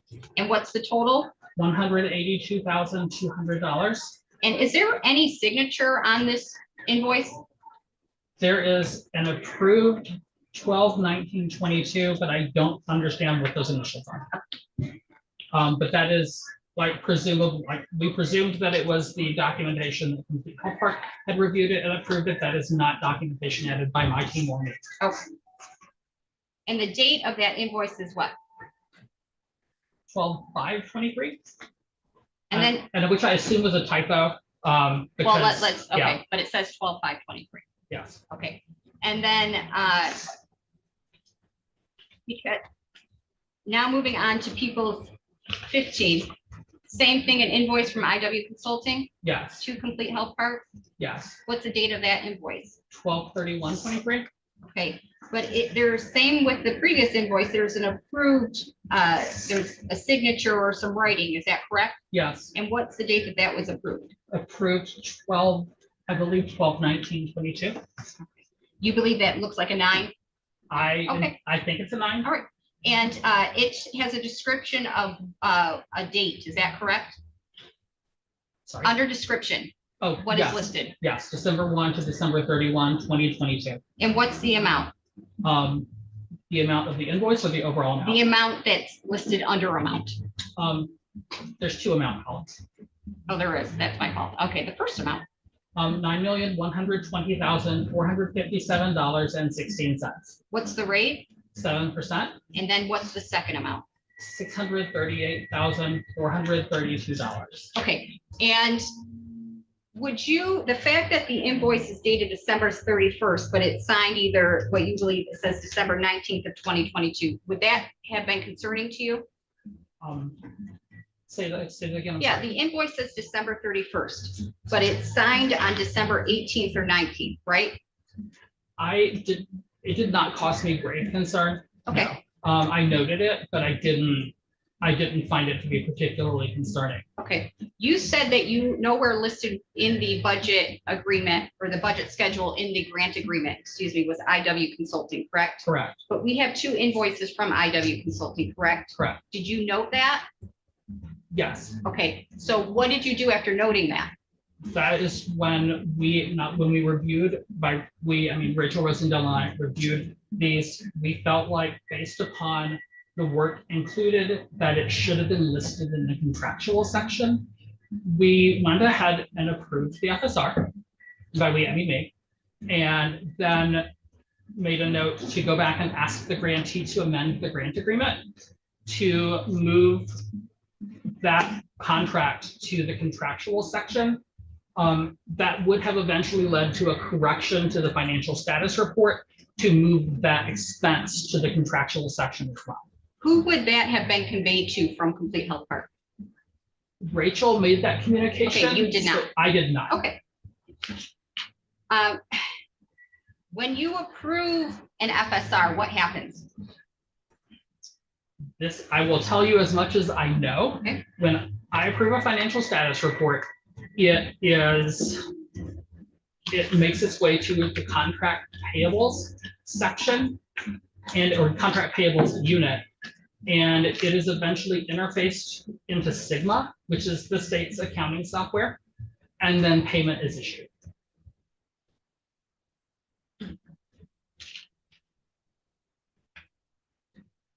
If you had known on December 27th of 2022, when you approved this FSR, that David Coker was the owner, president, project manager of IW Consulting, would that have caused you concern? Object is the speculation. The question is, if he had known, would it have caused him some? If he had known on a particular date, would it have caused concern? It's speculative. I don't know that it's speculative. I think that he can attest to, I mean, this is something that he does regularly. And would it have caused a concern or a red flag if he was reviewing this and he knew certain information? I think he can testify aptly without speculating. So the objections are ruled. That means you can, the judge said you can answer. Yes, that would have constituted a conflict of interest and I would not have been able to pay it. Why do you say it would have constituted a conflict of interest? Because a person involved with project would have had personal interest through a company that they own in the project. If you had known that David Coker was going to receive more than $200,000, based upon payment of the approved FSR. Would that have caused you concern? Yes, Why is that? because that would have violated the terms and conditions of the grant agreement around compensation for people through the grant itself. If you had known that the invoice, and the invoice I'm referring specifically to is People's Exhibit number 14, where there's,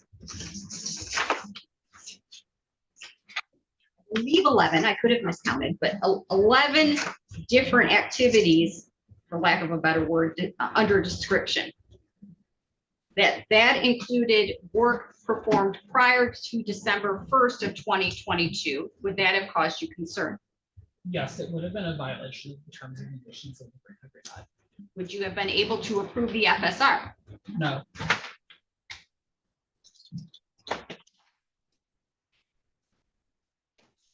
May I have one moment, Judge?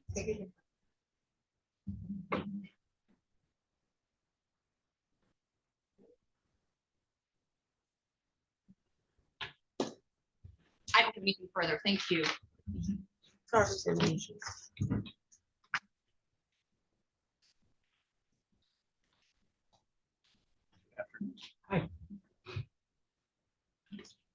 Mr. Heffernan. Might be evening soon. So under this grant agreement, who is the grantee? The grantee is Complete Health Partner. And Complete Health Park, as you understand it, is a corporation, Correct. a nonprofit Correct. corporation. Slow it down so we're not talking to each other. Sorry, I'm very sorry. Organized under the laws of the state of Michigan Yes, with a board of directors. yes, Grantee is not IW Consulting.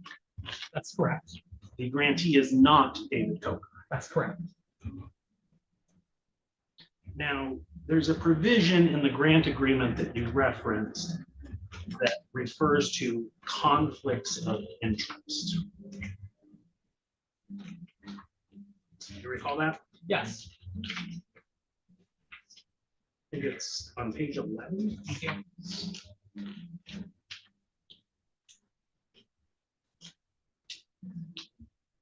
Is that correct? Yes, Okay, and that's in paragraph N is in November. yes, Now, paragraph in there is part of what is called Part 2, General Provisions of the Grant Agreement, correct?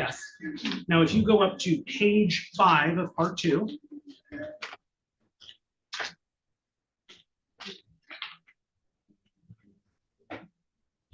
Yes, there are a bunch of pages in Part 2 that lay out all of general provisions, correct? correct. And the conflict of interest is one of them, correct? Yes, And Part 2 provides that the grantee, in accordance with the general purposes and objectives of the agreement, must, and then it lists A through, I think we at least got to Q, right? yes, Okay, so those are all things the grantee must do, correct? correct. Okay, this does not say the grantee and the grantee's subcontractors must, correct? Correct. Okay, Part 2 relating to conflicts of interest refers to the grantee, Yes. which is defined as, The grantee is the entity with which the department enters into a grant agreement. and specifically here that is, Complete Health Partner. not Dave Coker, Correct, not IW Consulting. correct. Okay. Now, when this hit, you said it was part of boilerplate, right? Correct. Which is like when the appropriations are made, lots of things get thrown in, correct? That's correct. Some of them are politically connected.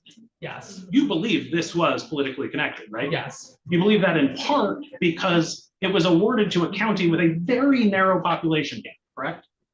no, Wasn't it awarded to a county that it's, to be done in a county with a very narrow population gap? can I ask a clarifying question of your question? I'm not sure I understand your question. Sure. Are you asking if I thought that the way the legislation was written meant that it was politically connected? Or, Yeah, sure, let's start with that. no, because that's a common way that earmarks, boilerplate, what have you, are reflected in the budget, especially from 2023 and earlier. They're often to a nonprofit in a county with population X to Y. That's common language. The population here was from 30,000 to 31,000, right? Correct. And there was one county in the state that fit that. Correct. So this earmark was for Clay County. Yes. And it was not allocated by the legislature specifically to Complete Health Park. In the budget language, no.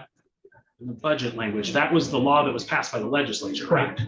Is there, going back to Schoolhouse Rock, but I think the legislature allocates money, right? Legislature allocates money, adopts a bill, the governor signs it. Okay, and so when we want to know what the legislature intended, we look at the bill, right?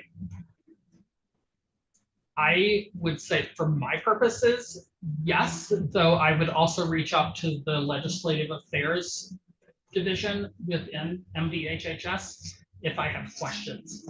And in this case, I did.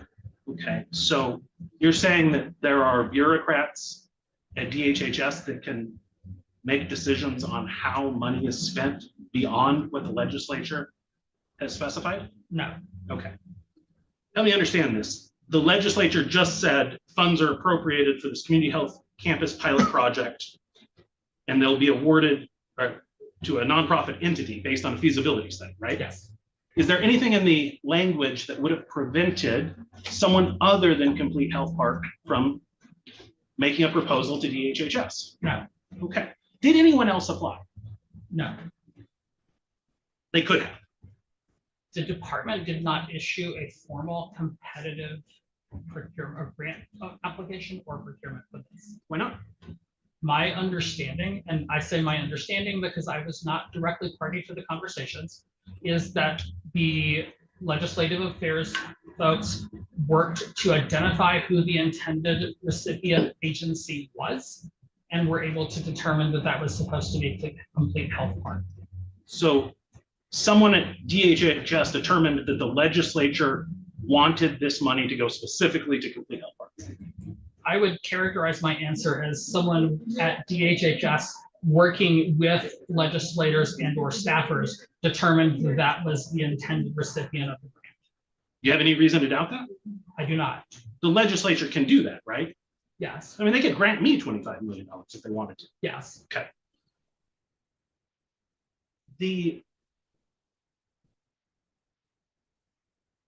When this grant hit, you were new to this job, right? yes. Been like 6 months? It would have been about 6 months at the time the budget was adopted, about not 10 months by the time I met Mr. Cooker for the first time. And you don't, I think you said, normally handle construction. That's correct. Prior to this, you'd never handled construction. Correct. Now, you're not suggesting Mr. Coker had anything to do with this grant getting assigned to you, right? Correct. Okay, but it was your job to manage. Correct. I want to talk for a moment about this idea that the grant contract requires criminal background checks, right? You're familiar with what I'm talking Yes. about? Why don't you turn to that page? Sure.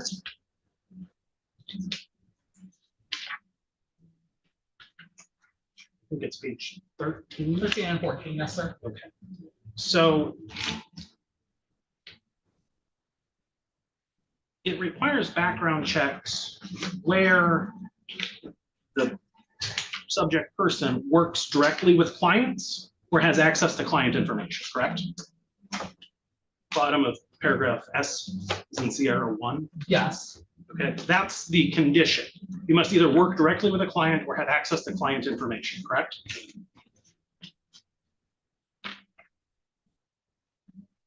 yes, Okay. At the time that this grant was, the development was occurring, Complete Health Park had no clients, correct, had no client information, correct, thus had no obligation to do criminal background checks because there was no one who had access to client or client information, correct? correct. In any case, you're not suggesting that Mr. Coker has a criminal background, right? I would have no basis on which to make any such judgment.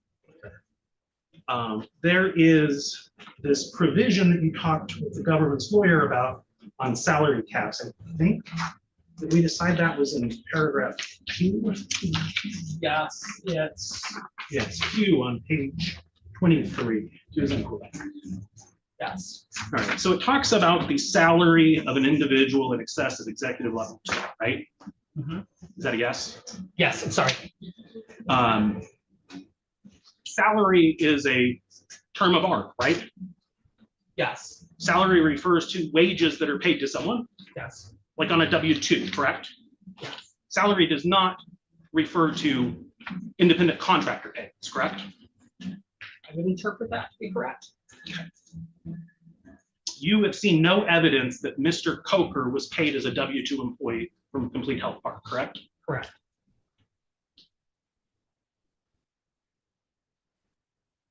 You had explained to the court that in order to file the financial status report, I think I followed this correctly, you have to have an accountant egrams, Yes, and specifically you have to be the financial officer. yes. Who is the financial officer? If memory serves, for the December FSR, Shannon Taylor submitted financial status report. Right, her name's on it, correct? Yeah, well, I would have to go look at it. It's been a minute. I think that Um, is exhibit 13. Yes. Her name does, yes, it appears on page 4, the final page of the exhibit. And that gets plugged in by egrams, correct? Correct, Based on the login, correct? yes. The person who's logged in, their name appears there. So that financial status report that we've been talking about from December was not filed by Mr. Coker, correct? That's correct. It was filed by Shannon, what was the name? Shannon Taylor? Okay. Now, there was some discussion about the scope of the grant contract, starting on December 1, right? Yes, Even though it was dated December 15, yes, and it said, you know, you can't incur expenses prior to that date. yes, And then there's another paragraph that says the state will assume no liability for expenses beforehand, correct? yes, Now, that's what the contract said, correct? yes, The legislature had a slightly different idea, didn't they? yes, The legislature, the folks in that building over there, voted to allow up to $250,000 to be expended for a feasibility study, correct? yes, And that had necessarily had to have been done prior to the grant being authorized, correct? yes, And so necessarily it's before December 1, correct? yes, And the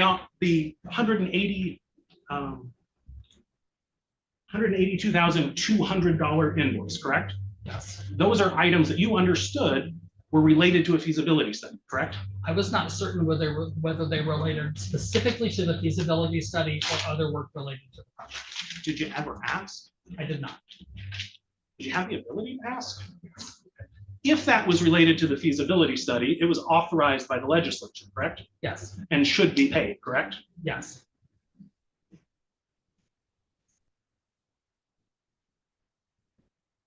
So you saw.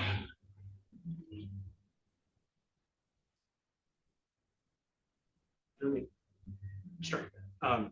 I think you were advised, you testified that you were advised that the grantee was Complete Health Park. yes. Who specifically advised you? I do not recall the specific person who forwarded me that via email. It was sent to me by email from leadership within the department.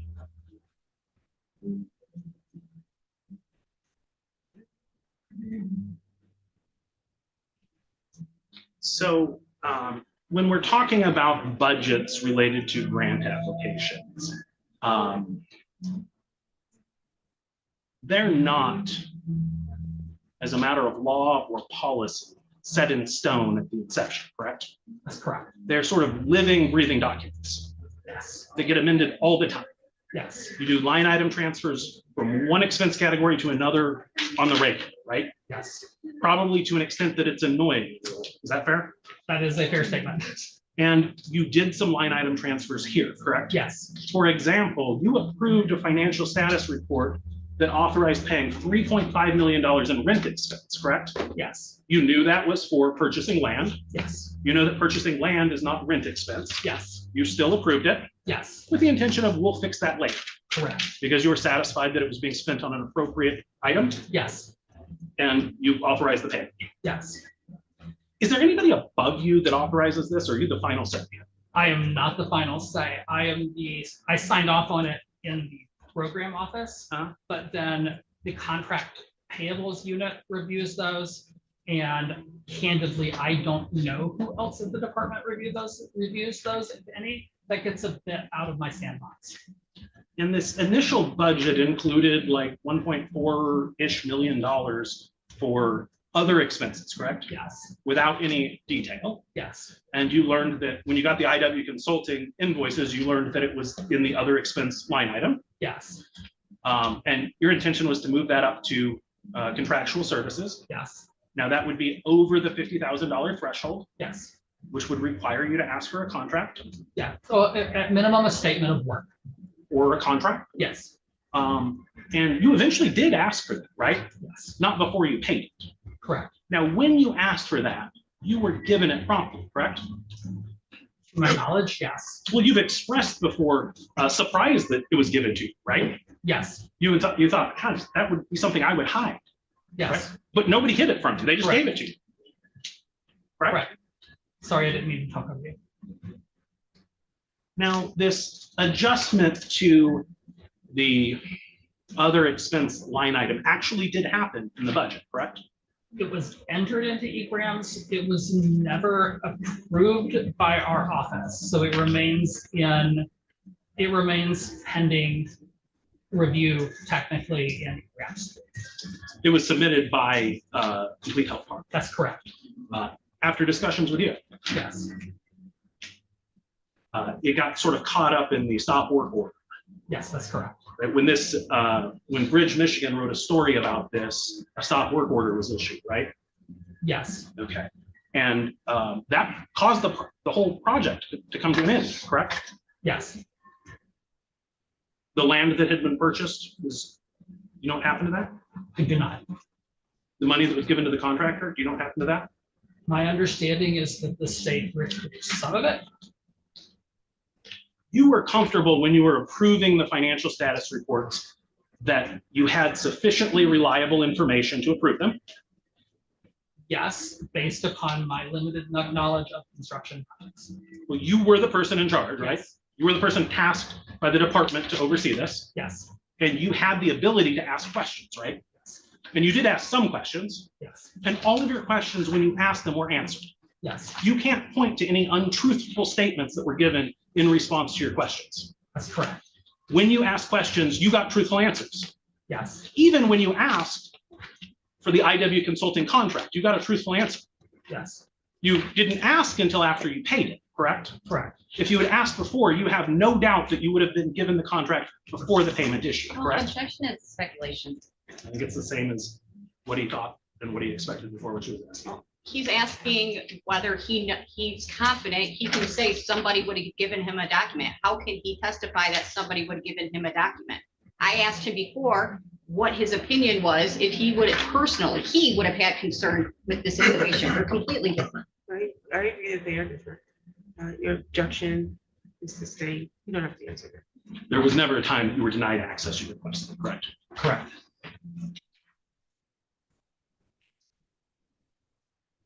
So when you approved the payment to IW, the financial status report that included the payment to IW Consulting, you had in your possession Exhibit 15, correct?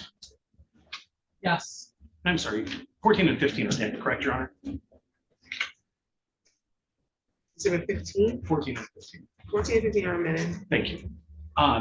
You had that in your possession, correct? yes, And so that Exhibit 15 lays out a number, like a gross number of $9 point something million, correct? yes. That was the amount of the draw, correct? No. The amount of the draw in, The payment from the state to Complete Health. oh. Sorry, I misunderstood your question, sir. It is close, but not exact. The total program expenses were $9,941,089.16. Okay. And the invoice you received showed that 7% of that 9 million was being paid to IW Consulting, correct? Yes, And I didn't have any additional detail. correct. What did you believe that 7% was for at the time you approved the financial status? I believe that it was, as stated, for consulting fees related to the work on the project. So you believe that IW Consulting was providing consulting work on the Complete Health project, correct? Yes, And you believe they were charging a 7% fee to do it? yes, And you believe that was an appropriate fee? yes, And based on that, you approved it? yes. Can we talk for a moment? You referenced this idea of conflict of interest. Yes. What do you understand a conflict of interest to be? I would define that as the opportunity to acquire a personal gain from work that should have been either competitively built or other competitively bid or otherwise out in the open.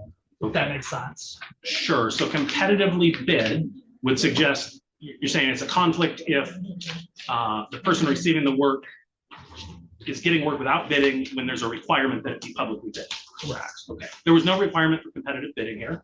The legislature did not require that this be competitively bid. Okay. And then the other thing you said was out in the open.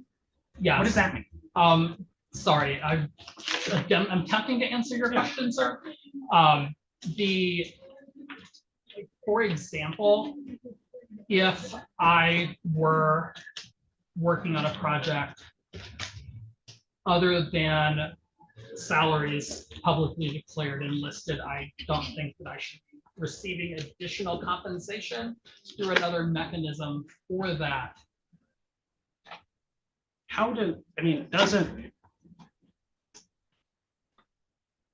You're not saying it's a conflict of interest for someone to be paid to work on a project, right? That's correct. And you're not saying it's a conflict of interest for somebody to be paid a lot to work on a contract. That's correct. Okay. And it's not a conflict of interest to be paid a percentage to work on a contract. That's correct. It seems to me that a conflict of interest would have to involve the person who is conflicted having an interest adverse to the client, right? Judge, I'm going to object as to Mr. Blanchard's interpretation of what a conflict of interest is. That's not the law. It's not what's in the grant agreement. Why is it relevant how he views conflict of interest? Well, I guess I was asking if he agrees that that's the nature of a conflict. You need to be adverse to the client. You're asking us if that's his definition. The objection's overruled. You can answer that. Do you believe that your interest has to be adverse to the client to be a conflict? No. If it's aligned, is it a conflict? Yes. I think you could be aligned with the interest and still getting inappropriate compensation on the side. What do you mean inappropriate compensation on the side? If you are receiving payments that are not, like in this case, these are public dollars, not publicly identified, or then I think you could have a conflict of interest, but still be aligned with the overall work of the project. You say not, they're public dollars, but not publicly identified. Is that what you said? Correct. When you say not publicly identified, I mean, the payment was made to IW Consulting, correct? You're not saying that was like actually paid to someone else, right? Correct. The payment was made to IW Consulting.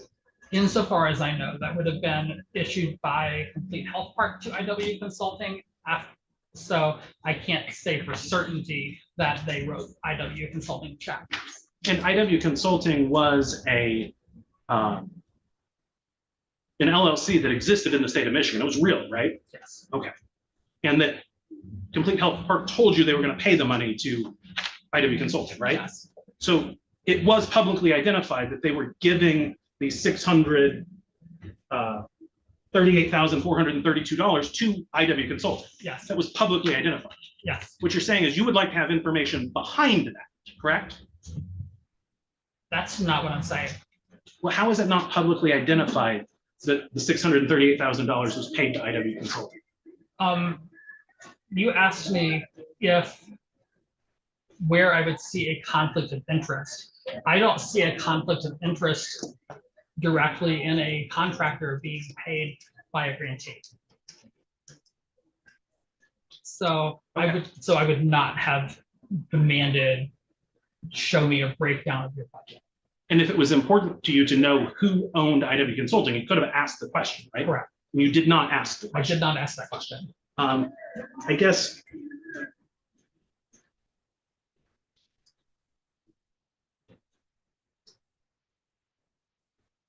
Now, you said you met with Mr. Coker at Strange Matter Coffee in November of 22, right? Yes, November 7th, sound about right? Yeah.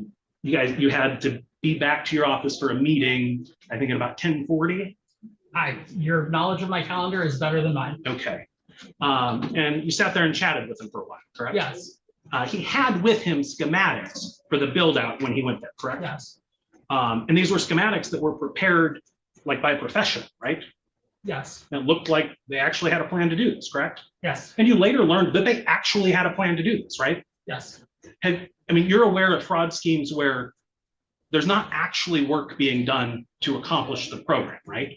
yes. You're not suggesting that that's what's going on here, correct? I don't have any knowledge to be able to suggest that. Well, you do have knowledge that they actually bought $3.5 million worth of land.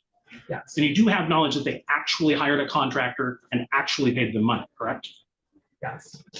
Well, I have knowledge that they hired a contractor and that the department issued a payment based on the invoice submitted in the FSR. And you also have knowledge that some of that money has been recovered by the state. Yes, Now, you testified that there were other people that were involved in helping to complete the financial information, correct? in completing the financial, Information? in the budget, you mean? I think that's what you were testifying to. Yes, And you, I think, identified this person as a male, is that correct? I feel like it was a gentleman. It's been 3 years, but I believe it was a gentleman we talked to.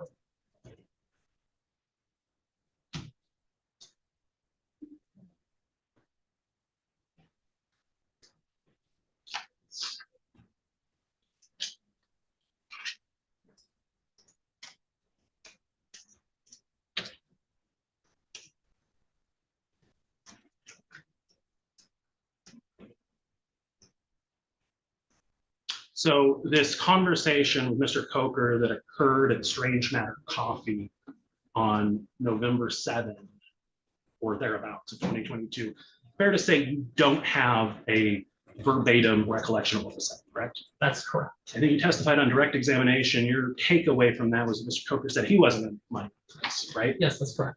Were you aware of whether that conversation was recorded? I was not aware of that conversation being recorded. I can say with certainty that I did not record it. Sure. Would it, I think you testified your memory is not crystal clear, correct? Correct. Would it perhaps refresh your recollection of that conversation to review an excerpt of the transcript? Sure. If I could approach the witness. I'm going to object at this point in time. A discovery request was sent. I've never been provided with any discovery. I'm not going to accept anything that I haven't reviewed, or I would ask the court that I should have had time to This is the review first time you're anything. presenting that to them? Yeah, we're still in district court. I think I can refresh his recollection with a dirty sock if it happens to refresh his Well, I recollection. understand it, but I That's all I'm also, doing. I'm sorry, Judge. Okay, you can talk. Just don't want you all talking over each other. I don't think I have a reciprocal discovery obligation yet. It's keyed off of our circuit court evidence. So my response And it's is, also not a witness I call. I only have under 6.201A or B, excuse me, the obligation to produce a recorded statement of the witness I intend to call a trial. This is not my witness. But you have something marked as an exhibit here. Just for identification, I don't intend to admit it. he's asking the witness to review a document I have never seen that apparently is a transcript from a recording that I've never been presented or listened to. And so this witness has already stated he didn't record or had any knowledge of it being recorded. Or is it, it's a state, who recorded this conversation? Where I'm at right now, I'm not proposing to admit the recording. All I'm proposing to do is show it to him and see if it refreshes his recollection about what was said. If it does, then it does. And if it does, he can tell us. what Where he did this remembers. transcript come from? A recording of that meeting. Who did the recording? I'm not prepared to answer that question. Your objection is sustained. Thank you.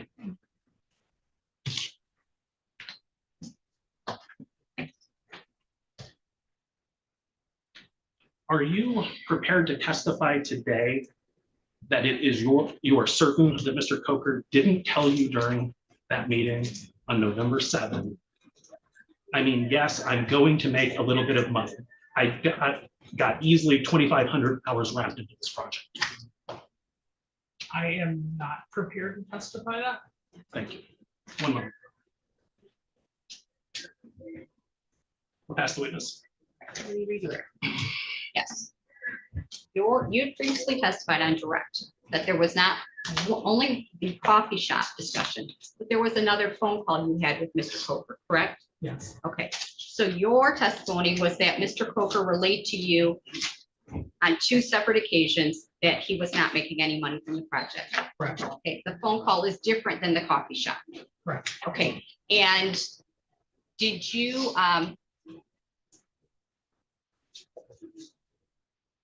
despite,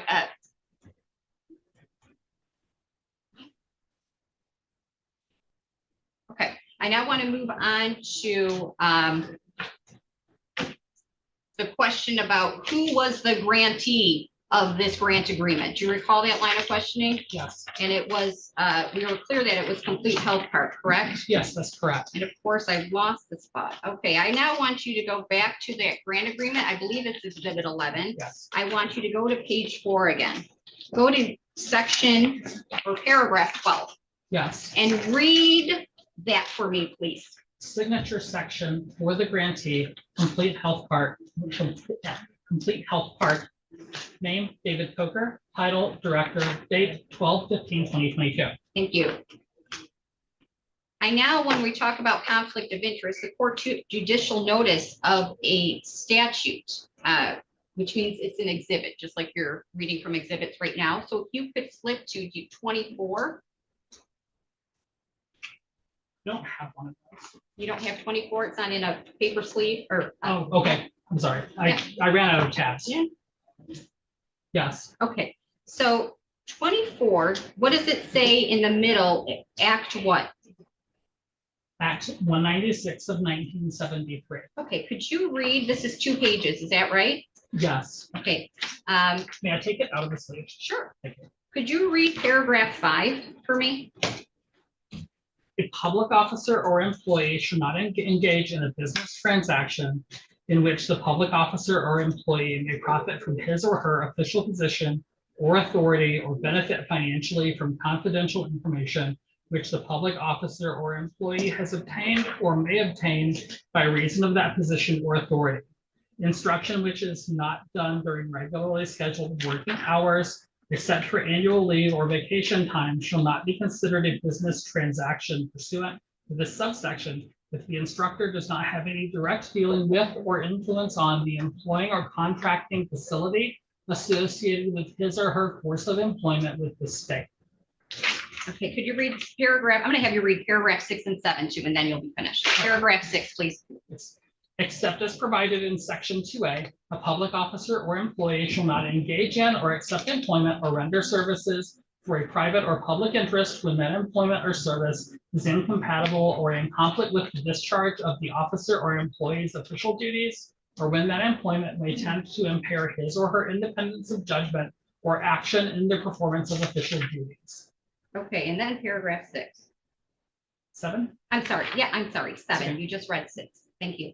Except as provided in section 2A, the public officer or employee shall not participate in the negotiation or execution of contracts, making of loans, granting of subsidies, fixing of rates, issuance of permits or certificates, or other regulation or supervision relating to a business entity in which the public officer or employee has a financial or personal interest. Did David R. Coker ever tell you he owned or was associated with IW Consulting? He did not. How did you find that out? I found that out when we received a copy of the contract from Mr. Coker and Complete Health Park. And when you found that out, what did you do? I notified my leadership Why? because I felt that that might constitute a conflict of interest. What happened after you notified them? At that time, the Office of Inspector General was also reviewing. So I passed up the information. I didn't get any further direction from my leadership team one way or the other regarding that. Office of Inspector General, the acronym is OIG. Correct. And did you stop work orders? Do you have authority to issue those? No, I have the authority to request them. Did you do that? I did not. Well, I take that back. I requested it. And that just, I requested of my leadership that we move forward with that, but that decision came later. Okay, when did you request that? I don't recall the date. Was it in 2023? Yes, Okay. Was it after you notified your board of what you believed was a conflict of interest? my board, I'm sorry, not your board, your supervisors yes. or supervisor, excuse Yes. me. And why did you request that? Because I felt like it was necessary to stop work to allow us to get to the bottom of whatever concerns there might be so that the project could either continue or not. Okay. Council asked you about IW Consulting receiving a 7% fee and whether you thought that fee was appropriate, correct? Yes. Is that your job to determine whether a percentage is appropriate? In the situation that I was in, I was asked to make a judgment call on this financial status report. And so I made the best judgment I could with the limited experience in construction management that I have, which is approximately none. And at the time you made that call, you did not, did you have a copy of Complete Health Park's contract with IW Consulting? I did not. And in terms of Shannon Taylor being the person who submitted the FSR, council asked you, so she submitted it. Do you recall that line of questioning? Yes. How do you know that she submitted it?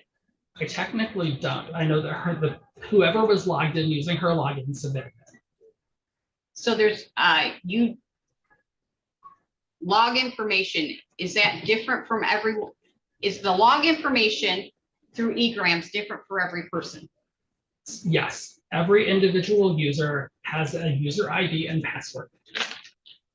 And do you have any knowledge whether Shannon Taylor shared her information, her login information with anyone? I do not. Do you have any information whether she shared that with David Coker? I do not. Do you know if Shannon Taylor was actually officially working for Complete Health Park on the date the FSR was submitted? I do not.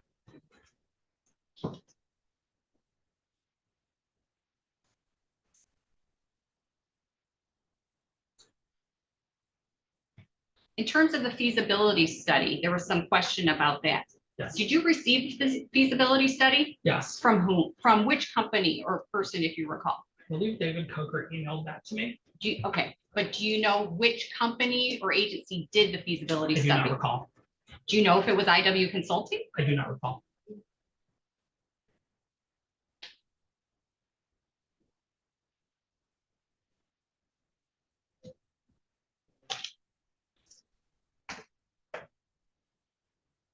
Council asked you about money being recovered. Do you recall that line of questioning? Yes. Okay, how do you have knowledge of that?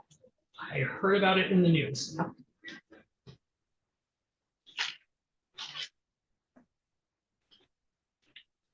That would have been, would you have heard about it in the news during what time frame? Within, I think that happened within the last few months. So I heard about it recently, but I heard about it from, I think, onward.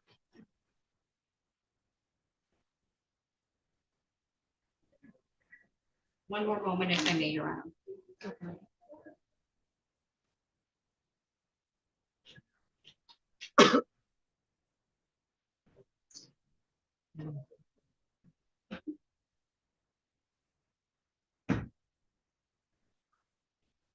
I don't, just because we talked about the stop work order, I'm sorry. When was that issued? It was, I don't recall the exact date. I would have to have a copy of it. I'd like to see the copy, but it's been a minute.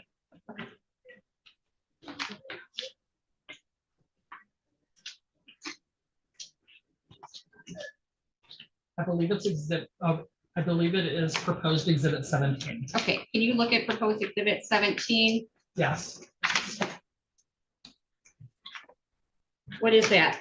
That is a stop work order issued for the grant program Integrated Wellness Facility Development 2023.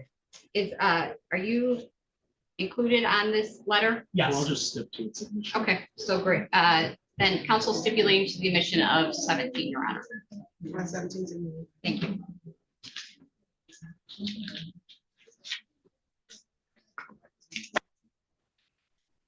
I apologize, Judge. I'm not trying to waste the court's time. You're completely fine. We're already running an exam in an open park right now. Like, I mean, an option is we could adjourn and all go to the park. I mean, we should have got an invitation, right? So it's just ridiculous. And it's hot. is that an option? It's cold out there. So. That is a I good don't- point. I don't have anything further. Thank you. I made this witness be excused. I have no objection. Thank you.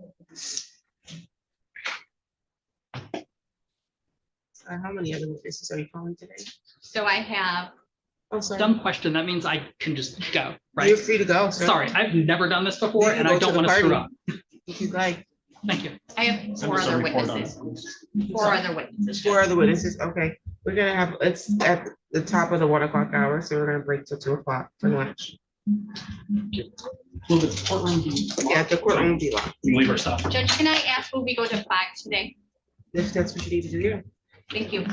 I have a witness coming from an hour and a half away, so make sure. Absolutely. Thank you. That's all we got for today.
Exhibit 3, 4, 10, 11, 13, 14, 15, and 17 have been admitted. Any other preliminary matters before we go back to your proofs? Thank you. Call your witness. I would call Len Whitson.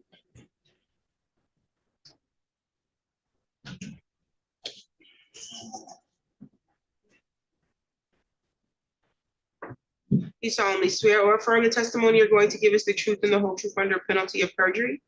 I do. You can have a seat. If you could keep your voice loud and clear, make sure you respond to yes or no questions with yes or no's, not head nods and head shakes. And then lastly, if there's an objection, allow me to make a ruling on that objection first and then tell you if you can give that answer or not. Okay? State your first and last name and then spell them both. Len Wixon, LENN WIXSON. You can proceed. Mr. Whitson, what do you do for a living, sir? I work for GFL, What is GFL? Green for Life, garbage company, How long have you worked for them? just since July. And what do you do for GFL? I am what they call a swing, so I do everything from mechanic work to driving truck. I do a little bit of everything, office work on occasion. Are you also a pastor? I volunteer for New Directions and for Curious for prison ministry. Since you've only been at this job for a short period of time, what did you do prior to that? I owned my own trucking company since north of 10 years. And did that dissolve? Yes, And when did that happen? July of last year. 2025.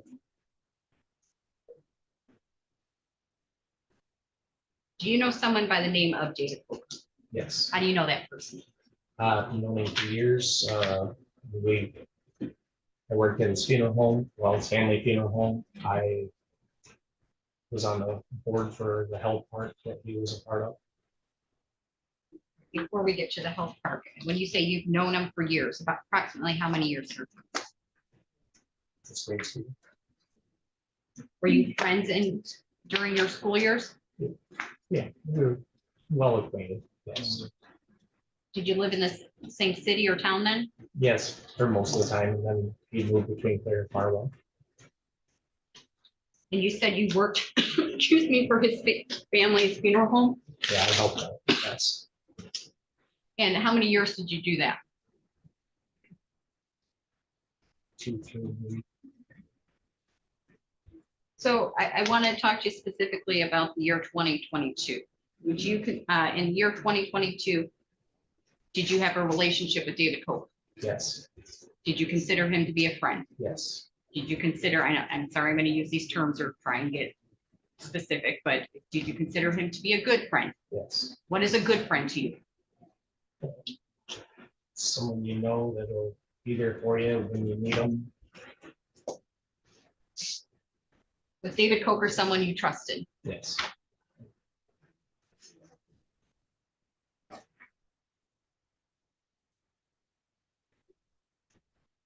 Did you ever spend time with David Coker doing like activities? yeah, we went on vacation, and fishing. Prior to the year 2022, did you ever serve on a board of directors for a nonprofit? No, Prior to 2022, were you ever involved with any type of nonprofit organization? no, Did you have any knowledge, strike that, in the year 2022, did you have association or did you become associated with a nonprofit company? yes. Which nonprofit company was it? Claire Health Park. Is that also known as Complete Health Park? Yes, And I'll follow up with a couple of questions, but what I want to ask is, before that time, did you have any knowledge as to how nonprofits operated in any way? no,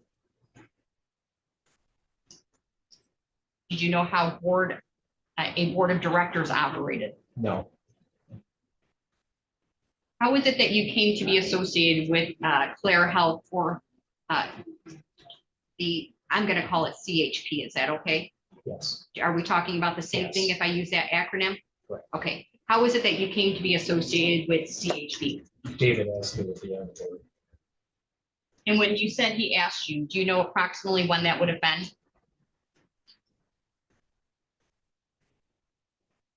Not exactly sure. I think all of 22, I believe. Don't quote me on that. I'm not sure. And how is it that he asked you? He just came out and asked me if I would be interested in being on the board. Okay, was this a phone call? Can't remember if it was phone or in person. Okay, so he asked you if you wanted to be on the board. Did he explain what CHP was? He told me it was a health park that he was opening up. And he asked you if you wanted to be on the board. What was your response to that? I thought about it for a little bit. Yeah, yes. Did he offer any explanation as to why he was asking you? At that point, he just made it that he wanted a board member, and I thought, yeah, what the heck, I'll try this out and see what we can do. Did you ever express any concern to him about your lack of experience with the board? No, I did not. Did you have any concerns being part of the board? No, I did not.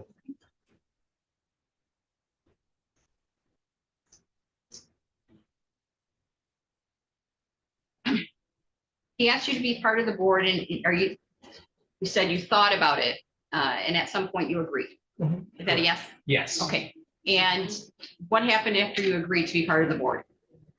A month or so later, I believe that we wound up having a board meeting down in Jackson at a restaurant. And that's when I met the other two board members and the legal counsel. So a month or so later, you met at a restaurant. If records reflect that that would have occurred on October 30th, 2022, does that sound accurate? Yes, it does. Okay, what restaurant was that at? Can't remember. I think it was Panera Bread, but I'm All not right. sure. And you said you met the other two board members. Who were those other two board members? Terry Powell and Alex Stremming. And you said Alex Stremming. Do you know that to be his name? No, Okay, just that was the name he was introduced as. okay. So it report reflect that his name is Alex Stemming. Does that sound, Stremming. Okay, do you agree with that then? yes, All right. Did you know Alex Stemming prior to October 30th of 2022? no, Had you ever had any type of contact with him? no, Great. What about Terrence or Terry Powell? no. First time meeting both of them.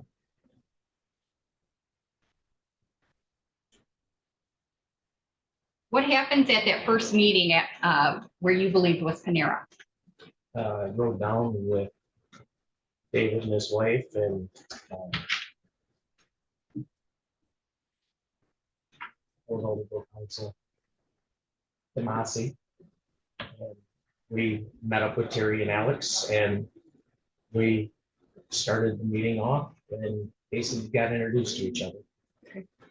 When you said legal counsel and you supplied the name Demasi, how is it that you came on to understand that Mr. Demasi was legal counsel? I was told that by Mr. Coker Okay, legal counsel for who or what? for the health part that I was understanding. Did you know Mr. Demasi prior to October 30th of 2022? I knew the name, but I did not know him first time meeting him. When we got in the car, How is it that you knew of his name? small town. So it was your understanding Mr. Demasi was from the same town as you? I knew he was from Claire. You yes. knew he was from Clare. Did you go to school with him? No, I did not. Prior to October 30th of 2022, did you know of his relationship? When I say his, Mr. Demasi's relationship with David Coker? I know that David had mentioned his name in the past a few times, but that was it. In what capacity? Knowing him. Okay.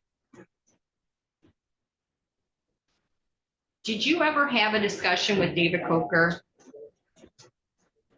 about Mr. Demasi in any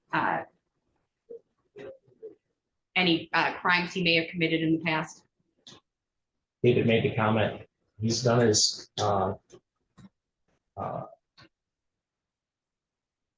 service to the community for a crime he committed in the past, and he's done and over with, so life is good. When would he have made that statement to you, if you recall?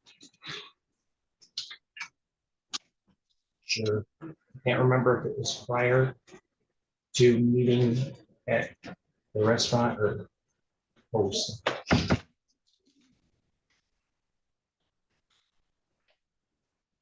Did he, that discussion, do you know how that came about? We were just talking about the health part and how we wound up wanting him to be a part of it.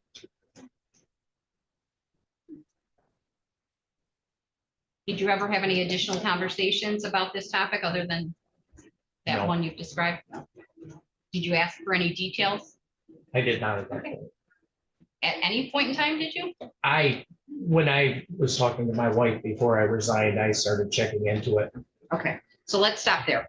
Let's now go back to October 30th, 2022. At the board meeting, you talked about who's there. I want to make sure I have everybody that you have stated. You have Mr. Coker, Mr. Coker's wife, you, Mr. Stemme, Mr. Powell, and Mr. Demasi. Correct. Anyone else that you recall? I know David's daughter came for a short bit and then she left and went back to school. Okay. What was discussed, if anything, during this meeting? Just basically introductions and opening paperwork. What type of paperwork? We were given a file folder with just a list of what the health part was going to be. When you say a file folder, is that something on a laptop or is that an actual physical? folder? Physical. And your recollection is that this file folder had what type of documentation in it? Paperwork that described the health part. Do you know, can you characterize the quantify the documentation you were given?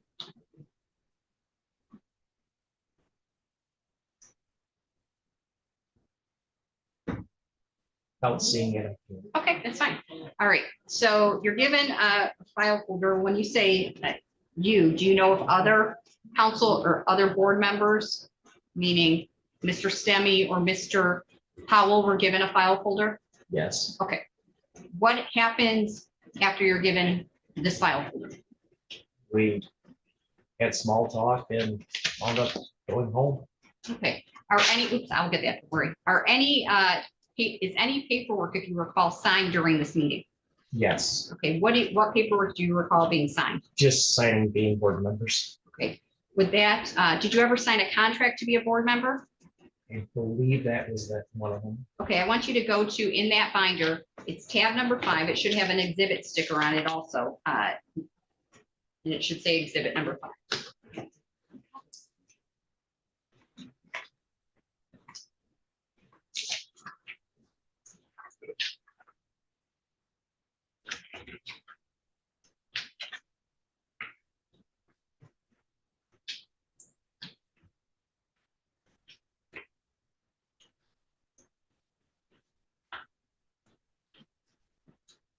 Are you there?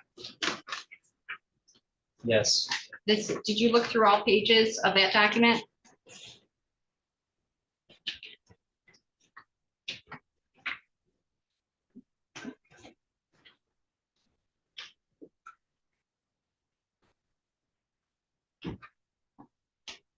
yes, Okay, does that document, is it familiar to you?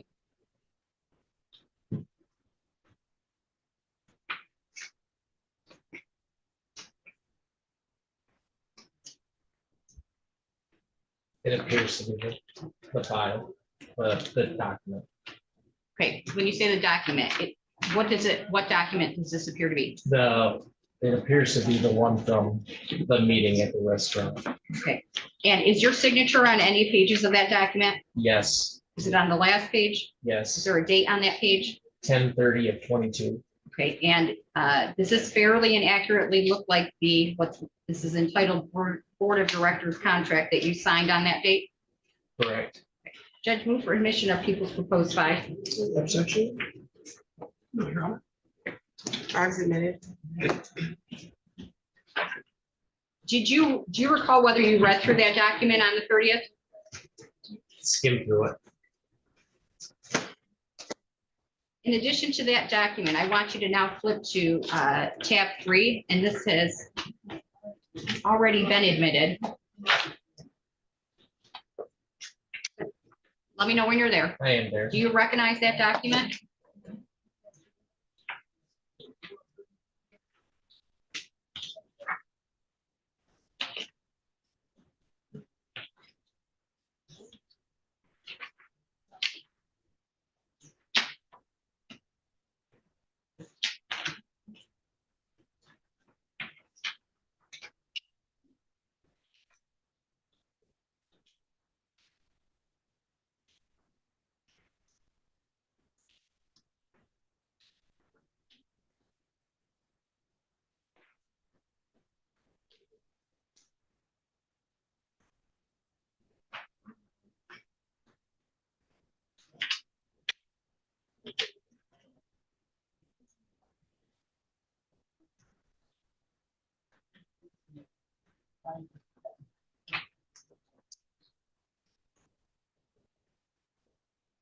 Are you done reviewing it? Yes. Okay, do you recognize that?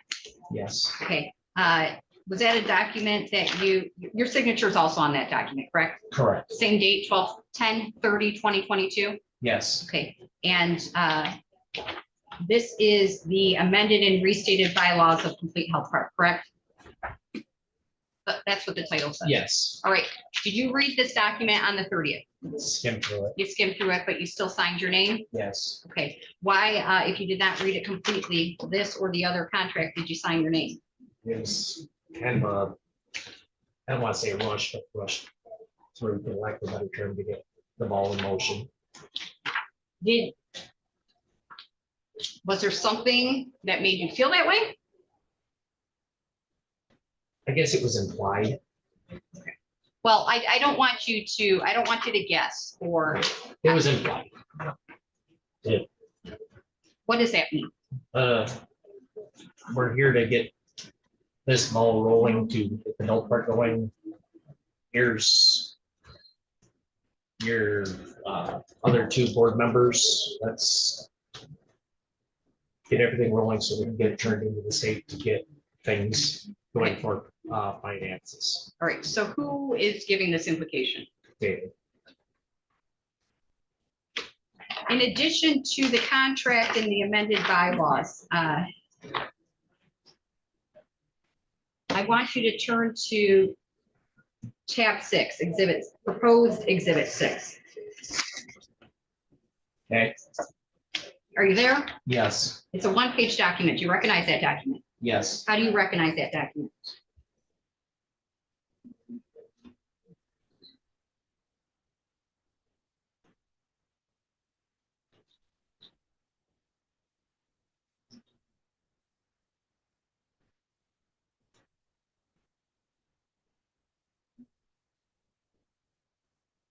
So I want to interrupt you for a second. You said you recognize the document, but you're taking some time to review it. Is that correct? Correct. Okay, so are you trying to determine if you recognize it? Correct. Okay.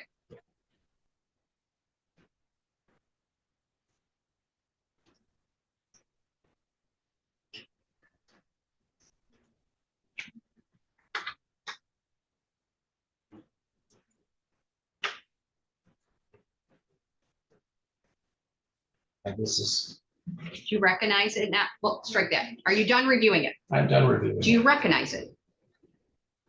I mean, it's health part paperwork. Yes, I recognize it that way. Yes. Okay. Was there this paperwork, was there a discussion on that date, on October 30th of 2022? I can't remember. Okay, let me ask this. On October 30th of 2022, we're talking about CHP, the health Mhm. park. Who is it that you understood to own or operate Complete Health Park? David Cope. How is it that you knew that? He made it clear that he was in the process of getting this health part going that he wanted to set up for the community. Was there a discussion as to why a board was needed? it was necessary to get, needed at least 3 people for the board to get the process going legal. Was there a discussion as to whether David would be on the 30th? Was there any discussion about Mr. Coker's involvement with the board or Complete Health Park? No, Was there any decision made on the 30th as to legal control of the health park? he made it clear he was going to be in control of it to get the ball in motion.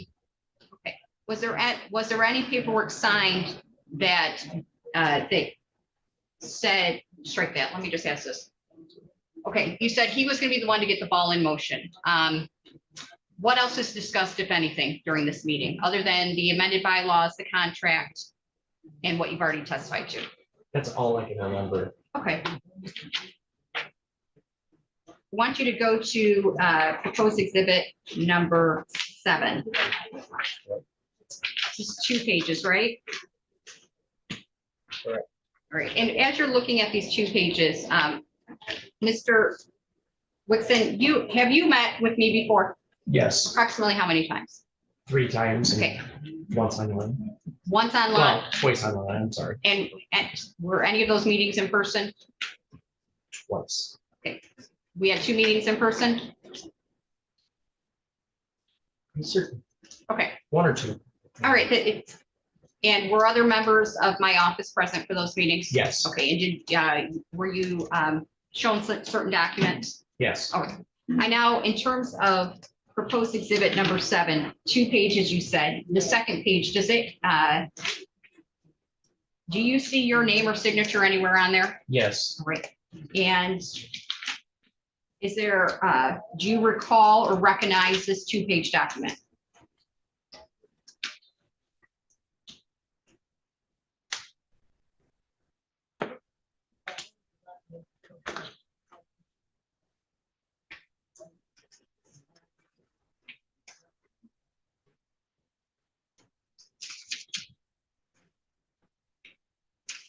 I have to remember it because my signature is on it. It was a lot of paperwork I signed, yes. Do you remember a discussion on the 30th about an address change with Complete Health Park?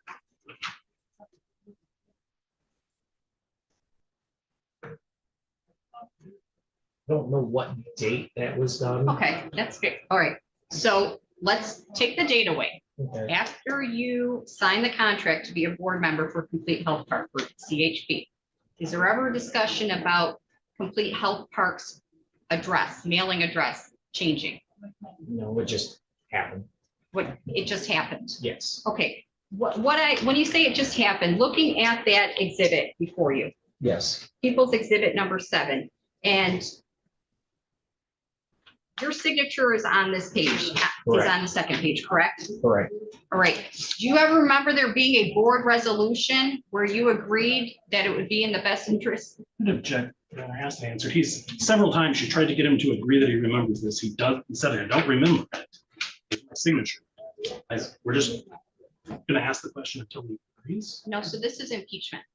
His last statement was that it didn't happen. And so I'm impeaching him with a document that says it did happen. You gotta give him an opportunity to explain the statement before you impeach him. No, I don't. Sure. Objections overruled. Thank you. So in terms of this, I want you to look at People's Proposed Exhibit number 7. Mhm. It says a Complete Health Park Board Resolution, correct? Yes, Your signature on the second page is on a resolution where the board agrees to change the official mailing address for Complete Health Park, correct?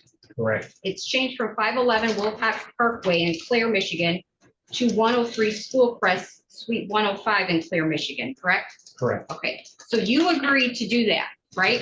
Yes, All right, and there's a date on this that this occurred on 10/30 of 2022, correct? correct. All right, and do you know, are you familiar with 511 Wilcox Parkway? Yes, that's David's home. That's his home. What about the other address, 103 Schoolcrest?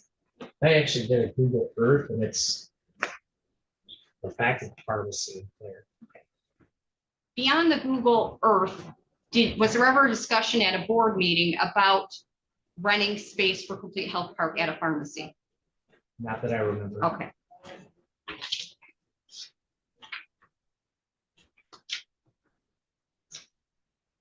Let's move on from the 30th.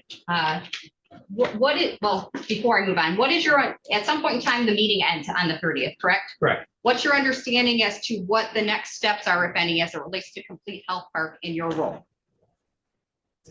Wound up, just waiting for the next meeting to be discussed and wait for paperwork to be available for it and then go from there. Okay. Did you have a certain title after the 30th? Yes, I was chairman. You were chairman? Yes. Okay. What is it that you understood your responsibilities as chairman to be? After a while, I realized I had to call the No. meeting to order. Okay, when you say after a while, I want to talk about on the 30th, is that when you became chairman? Yes. Okay, so what is it that you understood your responsibilities as the chairman to be on the 30th? To call the meeting to order and then to discuss what was placed in front of us for paperwork according to the health part. All right, and actually looking at People's Exhibit number 3, the last page where your signature is, it has President Len Wixon. Was that your official title, President?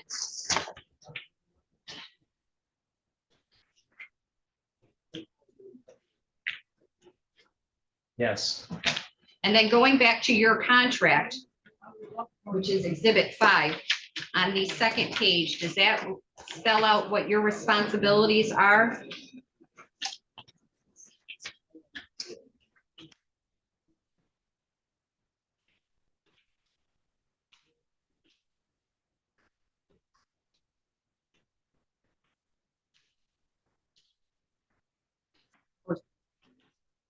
That's the question.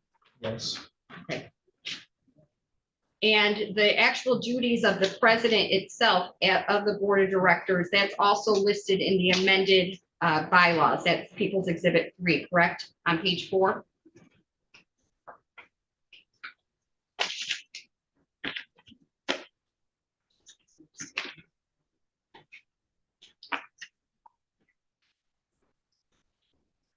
Yes. Okay, so the 30th happens, it's over, the meeting's over. Do you leave the meeting with the people you came to the meeting Yes. with? Okay. And are there any discussions on that ride home? Not really, just mostly small talk, and then we stopped in Lansing, grab dinner. All right, now I now want to talk about the next meeting. And do you recall when the next meeting after October 30th was? I can't give a date.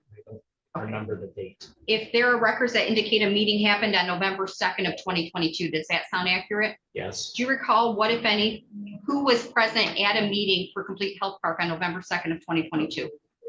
David, Coker, Anthony Damasi, Terry, Alex, and myself.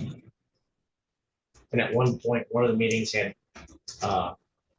Kendall Brown, I believe her name was. Okay. One of them. Who is it you understood Kendall Brown to be? I have no idea. So November 2nd of 2022, do you know how that meeting was conducted? Meaning, was it via Zoom? Was it via phone? Zoom, Zoom, okay. What was discussed, if you recall, at that meeting? without seeing my paperwork, I can't say it. Okay, I want you to turn to Exhibit 10. This has already been admitted. Exhibit 10 is Master Agreement for Project Management Services.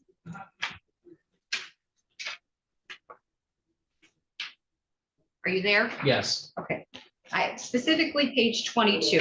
Do you see your signature? Yes, Okay, and you sign it as, what's the title under your name? it says chairman of the board of directors. Okay, and is there a signature next to yours? Yes, And what does it say above the signature? manager, And what does it say below the signature?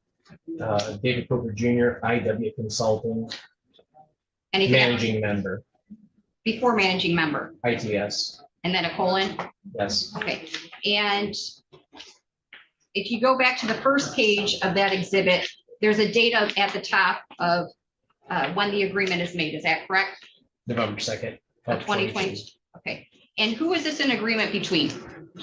Complete Health Park and IW Consulting.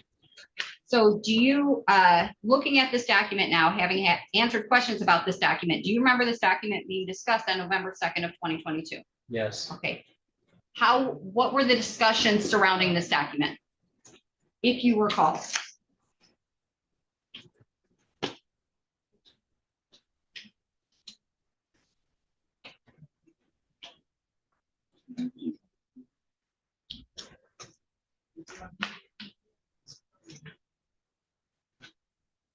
It was on the lines of transferring power to be able to make the next steps forward. What does that mean? To be able to give Dave Booker the ability to be able to get the project moving to the next step. Okay, so what was decided, if anything, by the board to make that happen? To change it from basically a board to IW Consulting for management purposes. Okay, so you understood this contract to change it from the board to IW Consulting for management purposes. We still have the board, but he had to be able to make decisions. And Who is he? David Coker. How is it? You said he had to be able to make decisions. Why do you say that?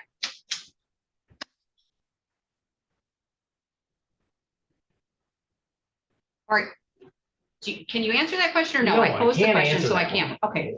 So why was the decision made to enter into this contract by the board?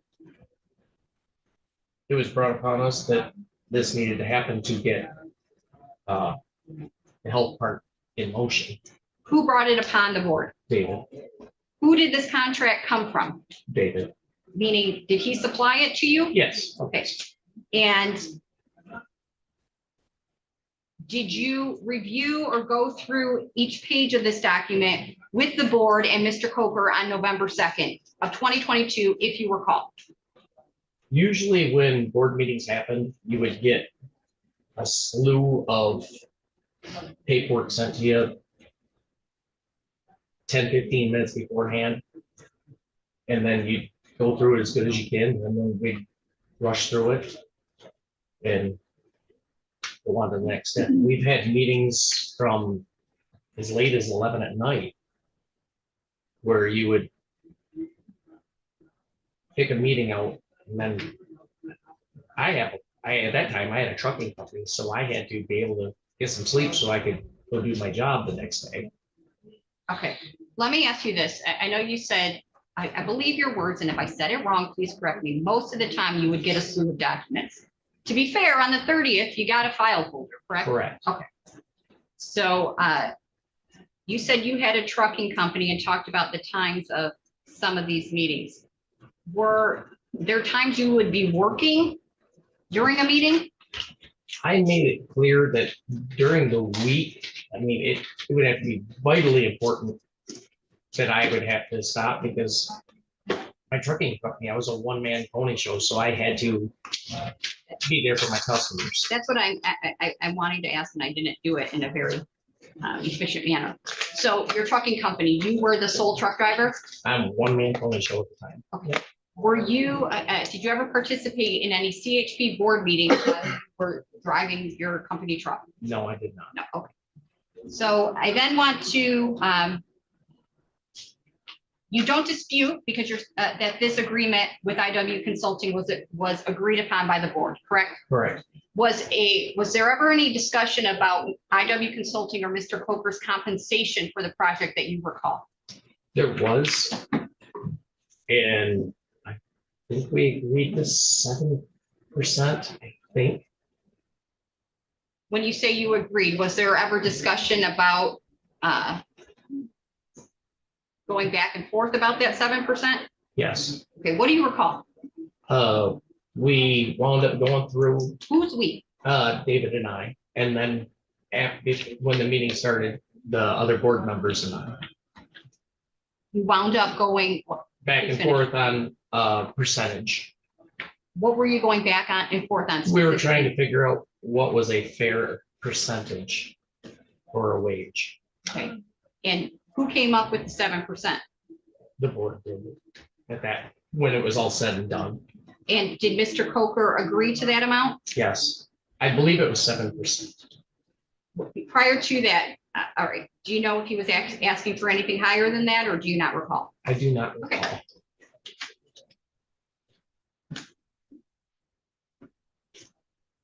Do you know how many additional meetings were held after November 2nd of 2022? Can't put a number on it, no. Okay.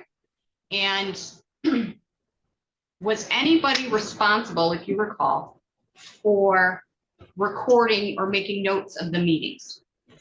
Not sure if it was Terry or Alex, but one of them, yes. One of them was? Yes, Okay. Did you ever come to any understanding as to what Kendall Brown's role was? no, not at that point. She was only, from what I understand, on one Zoom meeting. All right. Is it fair to say, and I want to make sure I'm looking at the right exhibit number. Did I, have I ever shown you a package of documents that were board minutes? Can't remember. Okay. Do you ever recall seeing documentation that were labeled board minutes or meeting minutes for Complete Health Park? I think so, but I'm not gonna say yes. Do you know if after every board meeting you received a copy of the minutes? I asked for, when I resigned, the copies of everything. I had my signature, and I never received anything. I had that in email, but Okay. might have, but I don't remember. I would now want to direct you to what is People's Exhibit number. Can you go to People's Exhibit number?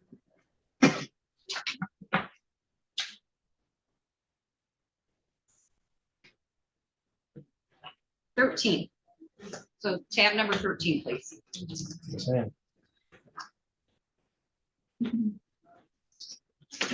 Tab 13 has been admitted and it is a 4-page document, correct?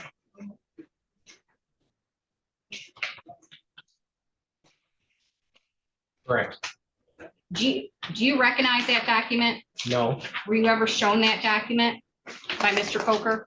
I do not believe so. Do you ever recall this document being discussed at a board meeting? No, And the title of this, of People's 13, is Financial Status Report, Complete Health Park, correct? correct. All right, then moving to People's 15, I'm sorry, this would have been People's 13, People's 14 now, I apologize for the confusion. Moving to People's 14. Can you flip the page? That's one document, one page, correct? Correct. Do you recognize that document? I see it now. Do you recall ever seeing this document in the year 2022? No, Do you recall David Coker ever showing you this document at a board meeting in 2022? I do not recall seeing this and being shown it. No, And at the bottom of this exhibit 14, there is some writing and a signature. Do you see that? yes, Do you recognize that signature? it appears to be David Coker's. Okay, is David Coker somebody whose signature you would have seen before in the past? Yes, And so you recognize that as fairly, or as looking like David Coker's signature, is that correct? yes, Moving to People's 15. This is again an invoice for IW Consulting. This is an amount of $638,432. Do you recall David Coker ever showing you this invoice? no, Do you recall David Coker ever showing the board this invoice? not that when I was associated with the board. And the same thing with this exhibit, the signature at the bottom, do you recognize that? Yes, Whose signature do you recognize that belonging to? David Coker. In terms of the meetings how much notice, if you recall, would you be given of the meeting date and time? You would usually get a day's notice, sometimes less, and then go from there. And then you would wait, you would get paperwork in an email to go through, and I would print off everything that I had given to me. So I want to go back then to what you said. You said most of the time you would get documents, and I don't want to misquote you. Mhm. The day of the meeting, correct? But yes, But now you're talking about receiving them in emails. Are you talking about two different things or the same thing? same thing. Okay. And when, based upon those documents you would receive the day of meetings, would the board have to approve anything as it relates to those documents? Yes, Did that happen most times, or do you not recall? most times. Was there ever a regular schedule for board meetings? We tried, but it just didn't work out. Conflict of interest between the four of us. You mean a conflict of schedules? Yes. Okay. Yeah, schedules, I'm sorry. In terms of Alex Stemme, what was his role or interaction during these meetings? I think he was the treasurer, I think, I don't, Okay, pretty certain. do you recall what his involvement in these meetings was? He was pretty silent for most of it. What about Terry Powell? And Terry would, was more verbal than Alex, but yes, yeah. But guess what? He would be in the meetings more in depth. What was your involvement in these meetings? I would go through, I would read them, and then just understand what was being said to us as well as I could. And When you say, why do you say as well as I could? it's my first board that I was ever on, so. And when you get a stack of papers, you've only got so much time to read. And I'm not gonna lie to you, I do not know legal jargon, so Did you, did anyone ever stop you from asking questions about these documents? no, but David pretty much ran the meetings for the most part. I mean, I went through and I downloaded Robert's Rules of Order after the first meeting because my wife's like, wow, you had that out of the park. That you can at least do that. And I didn't even know Robert's Rules of Order was a thing.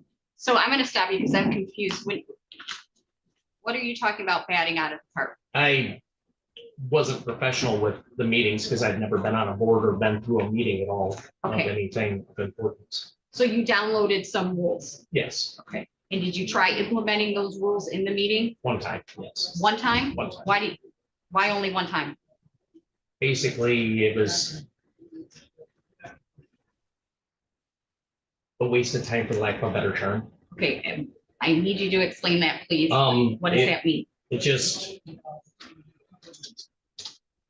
I would read through the Robert's Rules of Order beforehand. I would start to set up the meeting that way, and then it would just. The meeting would just flow through without doing any of the rules of order for the most part, other than calling the meeting to order or ending the meeting. So when you're saying calling the meeting to an order or ending a meeting, are you saying that that's what you did? The three of us would, one would propose and one would agree to either call it and then we'd agree to whatever the meeting was about. Okay, I'm gonna try and break this down. And I'm gonna use one of your answers. You said David, and I don't know if you said David Coker, so I apologize if I'm not getting that exactly correct, but he ran the meetings. What does that mean? He would bring forth all the information and basically lay it out for us so we could be more efficient. Okay, when you say laying out, that means something to me that it may not mean to you. What would he do? he would just start out the meeting and say, here's A that we need to go over, B we need to go over, C we need to go over, and then we'd just get the meeting done at that point. We'd have a vote and then in the meeting. Did you feel as if everything was explained fully during these meetings by Mr. Coker? As good as I understood, yes. During this, you taught, he was your friend, you said you trusted him. Did you trust him in when he was running these meetings? Yes, What did you trust specifically he was doing? running the meetings to the best extent. What is the best extent of whom or what? He was on boards that in the past, so he knew how to run them and make them be legit. How did you know that? Well, because I know he's been on multiple boards for the Village of Farwell, the Road Commission. Can't remember what other boards, so I was use his expertise. Right. So even though you were the chairman of the board of directors or the president, do you, in your opinion, did you ever run any of the board meetings? Technically, no. And I hate to keep doing this, but what does technically mean? I didn't know how to run a meeting efficiently, so he just took the reins. All right. Are you familiar with someone by the name of Shannon Taylor? Yes, How are you familiar with that person? she is a person from Clare. When I hauled livestock, I used to haul her family's rodeo livestock. Was she ever associated with Complete Health Park? I don't know if she was official before I resigned, but I know she was spoken about at one point near the end for Okay. me. When did you resign? It would have been January of. It was 23 or 24. I think it was 24.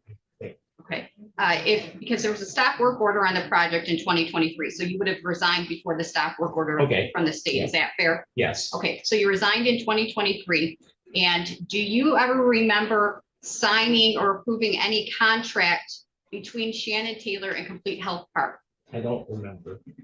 Do you know if there was ever any, strike that, do you know if Complete Health Park ever officially legally hired her as an employee in December of 2022? I don't know that is to be true or not.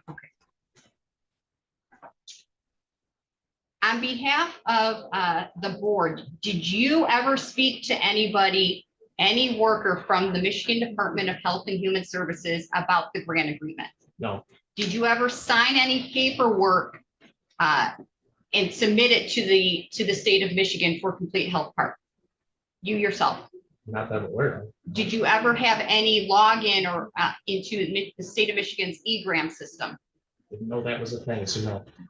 Did you ever have see any of the bank account information for Complete Health Park while you were a board member? No, Did you ever ask to see that? no, Okay. Did you were there ever any discussions that you were present for between Terry Powell and David Coker about Terry needing access to bank accounts? Object is to hearsay. Is it your objection is Hearsay. hearsay? Being said by Mr. Powell. Is you want to respond? Right, so I'm not asking what Mr. Powell said right now. I'm just asking the subject of the conversation, and if I would follow up with any statements Mr. Coker may have made. Not generating or eliciting, The statements, Or- just if one was made. right? Objections overruled. Do you recall there ever being any conversations that you were present for between Mr. Coker and Mr. Powell about Mr. Powell getting access to the bank accounts for Complete Health Park? I don't remember. Okay.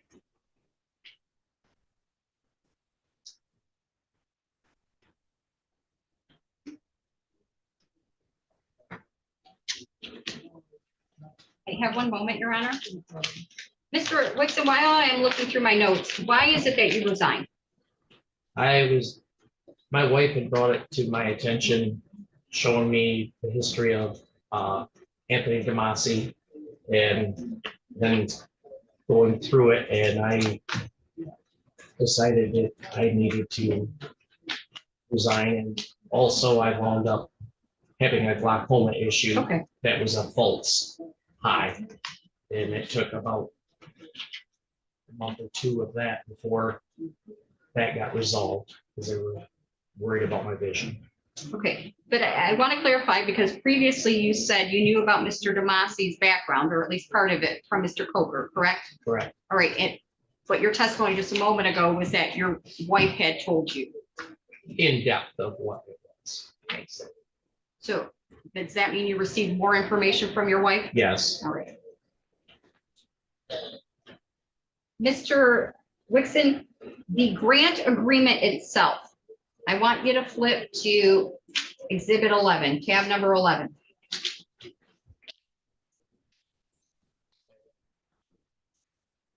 It's composed of a multitude of pages, correct? Yes. Was there ever any in-depth discussion between the board members and Mr. Coker about this grant agreement? Project is the foundation as the other board members. That's fair, that's fair. Did you ever have any discussion with Mr. Coker about this grant agreement? Yes. Okay. Did you ever go through each page of this grant agreement with Mr. Coker? Might have skimmed through it. That would have been it. Do you did you know in 2022, after you were a board member, that there could potentially be a conflict of interest if David Coker worked for IW Consulting and was still a part of Complete Health Park? I did not know that. Was there any discussion between you and Mr. Coker about a potential conflict of interest because of his association with IW Consulting? No. Do you remember that discussion ever happening during any board meeting? No. Was there ever a discussion between you and Mr. Coker about the grant agreement's salary cap? No. Did you know that the grant agreement had a salary cap, meaning that an employee or subcontractor, that there was a cap at about just over $200,000? I have no idea. No. Was that ever discussed at any board meeting? Not that I'm aware of. Okay. Did Mr. Coker ever discuss with you that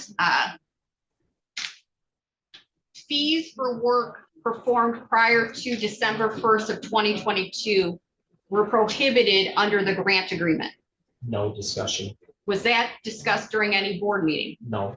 Was there ever any discussion between you and Mr. Coker about a duty to disclose criminal activity or criminal background on behalf of a employee or subcontractor with Complete Health Park? There was something in one of the paperwork about like the use of computers for immoral purposes and stuff, but that was all I remember. What was your understanding who had control when you were a board member over Complete Health Park's bank accounts? Mr. Coker. And why was that done? He was in charge of the project. Was there ever any discussion with Mr. Coker when I'm referring between you and him about the board needing to approve anything financially? Does that question make sense? I mean, I understood that the board had to approve financial stuff. That was the whole purpose of the board. That was your understanding? Yeah. Did that understanding ever change while you were a board member? Not that I'm aware of. Well, you would be the only one aware, right? Yeah.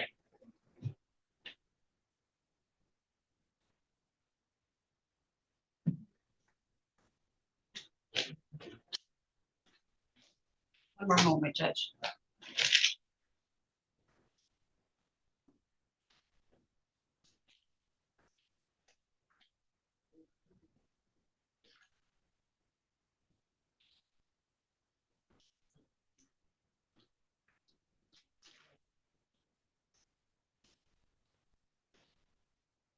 Judge, I don't don't have anything further. Thank you. Anything cross-examination? Before I forget, I guess, I think the admission of government's 12, I assume they're not going to object, but it's a copy of Public Act 166 from 2022. This means the court can take judicial notice. Is that what we're No gonna ask? objection to any I was thinking, should we- take judicial notice. Okay, so noted. Thank you. So you're from Clare County, right? Well, I live in Isabel County now, but originally I was raised in Clay County. You're, well, part of the city of Clare is in Isabella County, right? Yes, Yeah. So you're from the area, yes, and it's an area that's important to you, correct? yes, Okay. And you've known Mr. Coker for quite a lot of years, yes, like 40 years? Yeah. Okay. He's an optimist, is that fair? Yeah. Bit of a dreamer? we all are, Okay. yes, You knew he had been working on this idea of a health park for a while, correct? yes, Before the grant fund, correct? yes. It was a project, kind of a passion project. Showed me the blueprints for it long before, yes, And then when the legislature allocated some money to make it happen, he asked you to be on the board, yes, in part because you were local yes, and community matters to you. yes, You wanted to do something good for the community. yes, That's what, part of why you said yes, right? yes, Now, I think you said you contemplated whether to say yes or not before you did. yes, And after contemplating it, you decided that it was the right thing to do. yes, And you thought you had enough skills to be able to provide some good to the community. yes, Now, there's no requirement of particular experience to be on a board, right? yes, And there's no requirement that you have a particular college degree to be on a board, right? yes, Okay. So for a time from the fall of 2022 through 2023, you were on the board of directors for Complete Health Park. yes, You understood Complete Health Park to be a nonprofit corporation, yes, and you understood that the authority for Complete Health Park was vested in a board of directors. yes, At that October 30, 2022 meeting, that authority was vested in 3 people. yes, You were one of them. Yes. yes, Lynn, or excuse me, you are Lynn. Terry Powell was one of them. yes, And then Alex Stimmy was the other, correct? yes, Those were the only 3 board members. yes, And all of the authority for the corporation was vested in the 3 of you. yes, When you had board meetings, there would be agendas, correct? yes, An agenda was just items of business that we need to attend to at the meeting, right? yes, And you, as the board, you all would work through that, correct? Correct. Now, you testified that Mr. Coker would, I think you said run the meeting or technically run the meeting, right? yes, Now, is it fair to say that what you mean by that is he would direct you through the agenda, yes, but the voting on the items on the agenda were done by the board members, correct? yes, Mr. Coker wasn't voting on the items, correct? correct, Because he wasn't a board member. Correct. And had no authority to do that. Correct. If the board voted no on something, it couldn't happen. Correct. And if they voted yes, it could. correct, You were allowed to have discussion at the board meetings about the issues before the board. yes, You were allowed to have as much discussion as you wanted to have. is needed, And a lot of times the board members agreed, right? yes, But not always. not always, There was a time that the issue of compensation to IW Consulting came up, correct? yes, And I think there's been some testimony, tell me if this is accurate, that initially the proposal was to pay IW Consulting 8%. You thought that was too high, and after discussion, it got reduced to 7%. Does that sound right? it sounds correct, Now, you didn't have a prior relationship with the other directors, correct? correct, You didn't owe anything to them, no, and you didn't expect anything from them. no, You were each independent. yes, The only thing you owed an obligation to was Complete Health Park. correct, And you did your best to fulfill that obligation, yes, to make something good happen in the county. yes,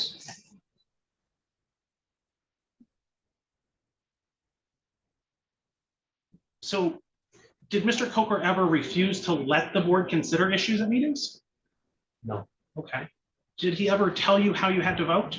no, Did he ever bribe you to vote a particular way? No, Did he ever threaten you to vote a particular way? no, So is it fair to characterize his role at those board meetings as sort of being an administrative assistant? define. I don't- Was he doing anything more than the helping keep the procedure on track? I would say that's what we kept procedure on track. Yes. Okay. Now, I think you said, sometimes at the meetings, there were a lot of documents. Sometimes maybe there were fewer documents. Yes. And you would review the documents as best you could before making a decision, correct? Correct. I would assume you took your role seriously. Is that Yes. true? And so before you would vote on something, you would satisfy yourself that you were making the right decision, correct? Correct. And that you had reviewed it enough, the issue enough before you voted, correct? Correct. Okay. And then, like, sometimes these documents were emailed to you, correct? Correct. And sometimes they were handed to you. Correct. You had the ability to review them further later, right? Except for the ones that were handed to me and then signed and taken away. Yes. Did you ever ask for copies of any documents? Yes, I have emails asking for everything I hit my signature and never received. That was after you resigned, correct? Correct. I meant while you were a board. While I was a board member? No. If you had concerns about the contents of the documents, I trust you would have voiced those concerns, correct? At that point, yes. And when you say at that point, at the time you had the concern, right? Yes. In fact, sometimes you did, like the 8% versus 7%, right? Correct.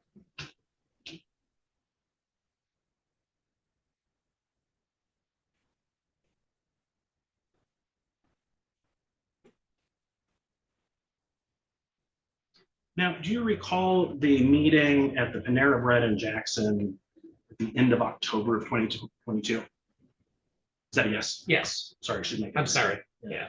Yes. You were present at that meeting. Correct. Do you recall one of the things that came up was that the board was going to need to discuss IW Consulting's compensation? I don't remember. Okay. Are you aware of whether the meeting was recorded? I don't believe so.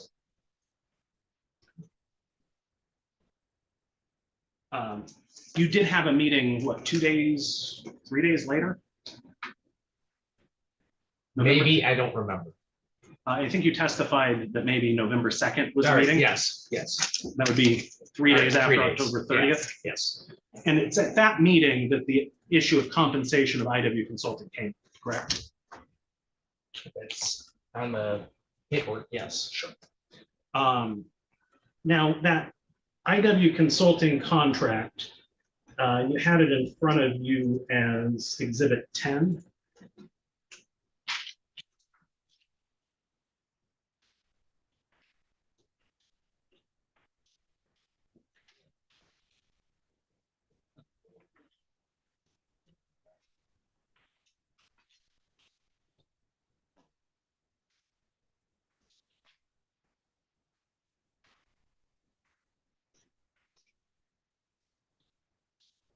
You have 10 in front of you. Yes. You don't have to read the whole thing quite yet. So if you go to page 4 of that agreement, it lays out that IW Consulting will be paid, correct? Say page 5. Page 4, I think Page it's 4, I'm sorry. section 5, page 4. That makes Okay, sense. section.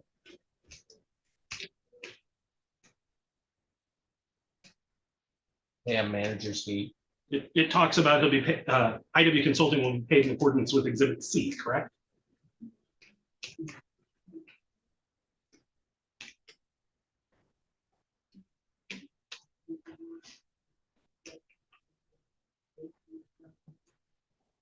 In accordance with Exhibit C attached here, based upon the schedule and the estimated total project costs.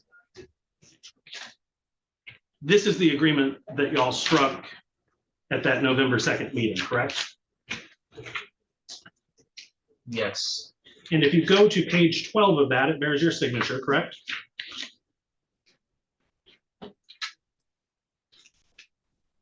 yes, And then it bears also Mr. Coker's signature yes, and the name of his LLC, correct? correct. And you knew it was his LLC, correct? Yes, You knew that managing member meant he was one of the members or the owners of IW Consulting, correct? Correct. So it was no surprise to you or any of the directors that Mr. Coker owned IW Consulting, correct? Yeah, it says it right here, black and white. It was no surprise to you or any of the directors that Mr. Coker was being paid for his efforts in moving this project along, correct? Correct. In fact, you negotiated to pay him 7% of the contract cost, correct? Correct.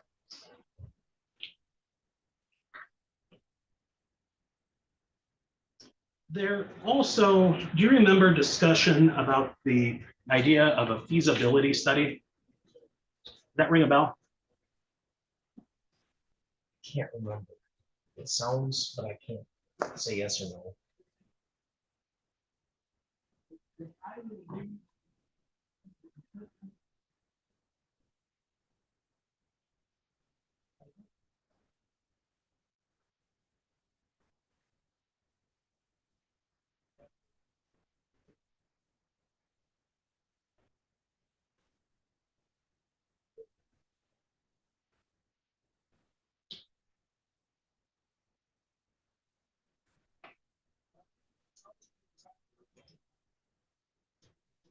There were employees of Complete Health Park that you knew, correct?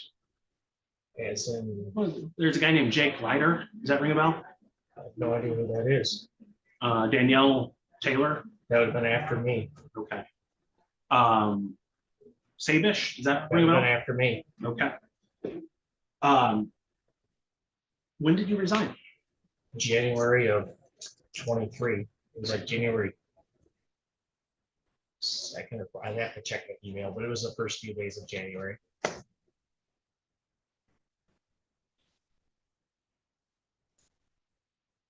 So you had on direct examination, you heard or you testified that you had a conversation with Mr. Coker at some point that Mr. DeMasi had been in trouble in the past, right? Correct. And he had like paid his debt to society Correct. and moved on. Correct.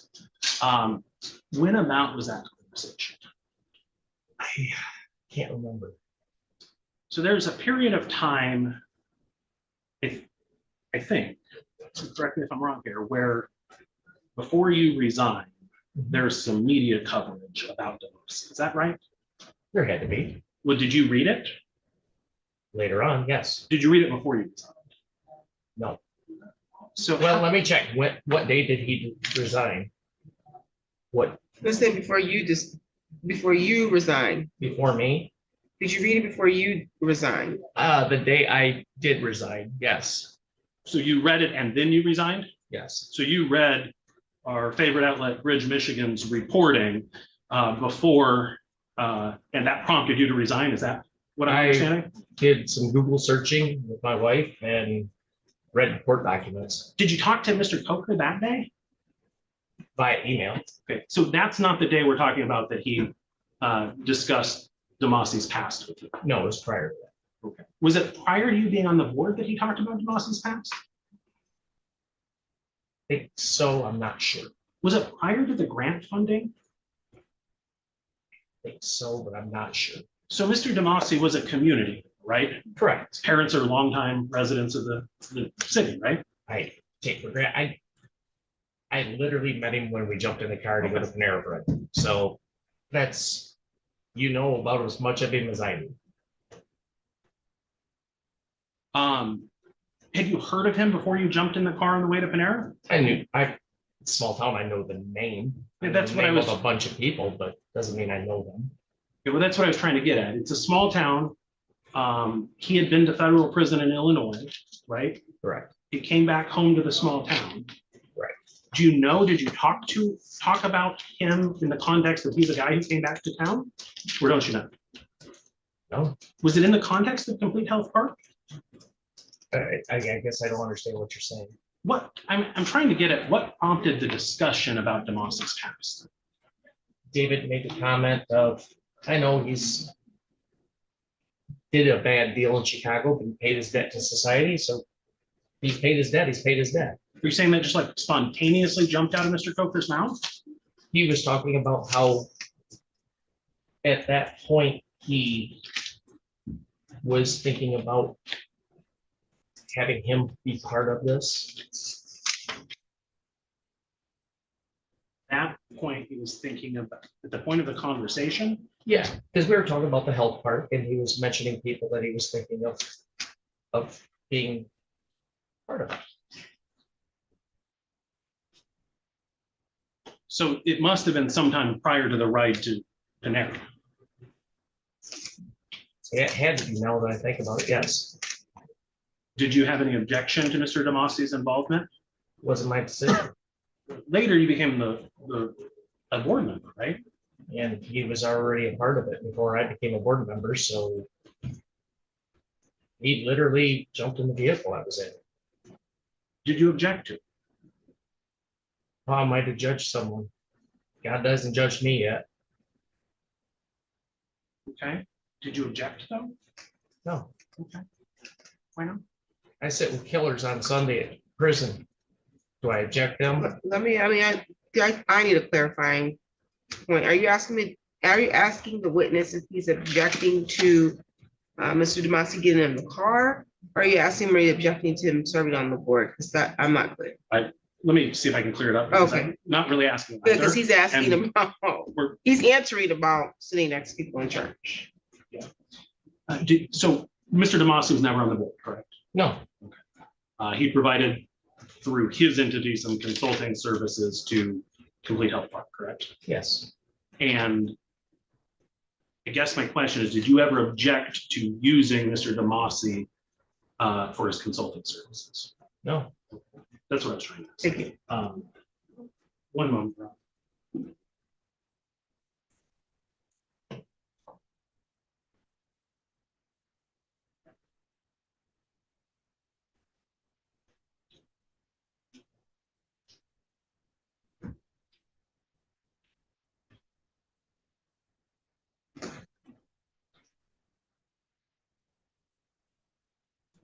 You testified that you didn't recall seeing the invoices in Exhibit 15.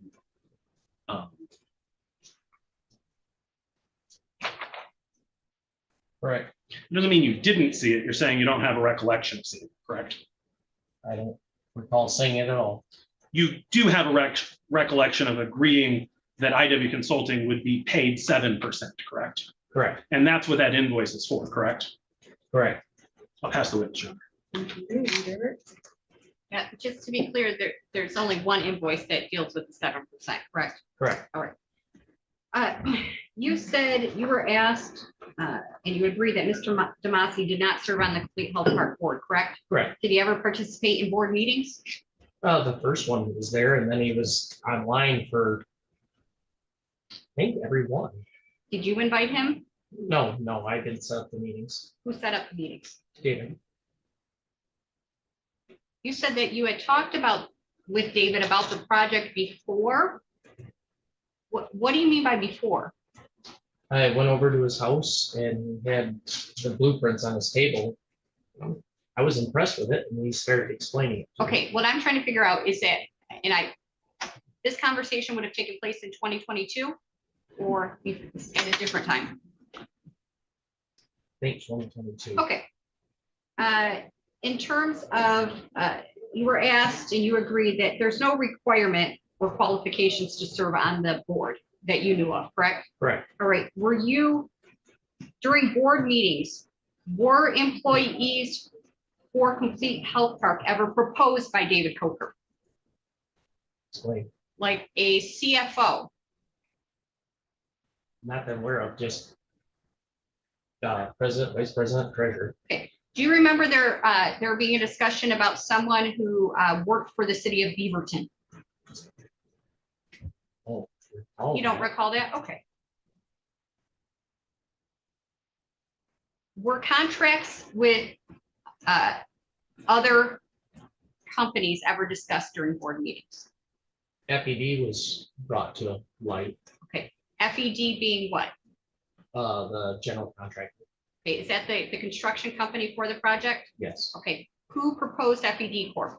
David. Okay, and did David, during a board meeting where you were present, indicate that he thought FED Corp was the way to go?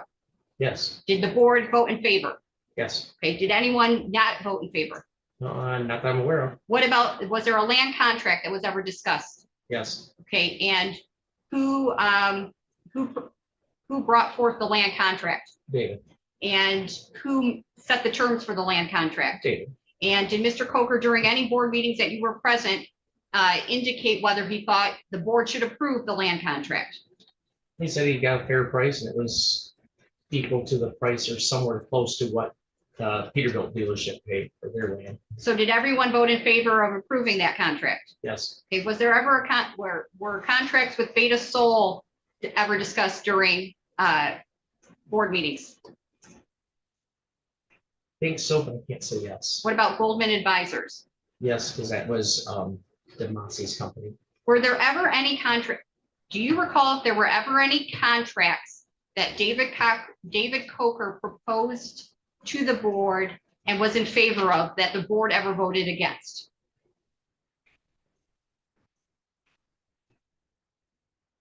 Not that I'm aware of.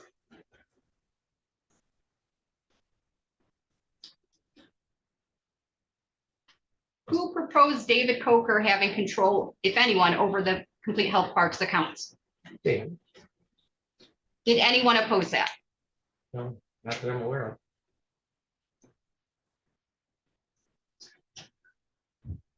The agendas for the board meetings, who supplied those? David,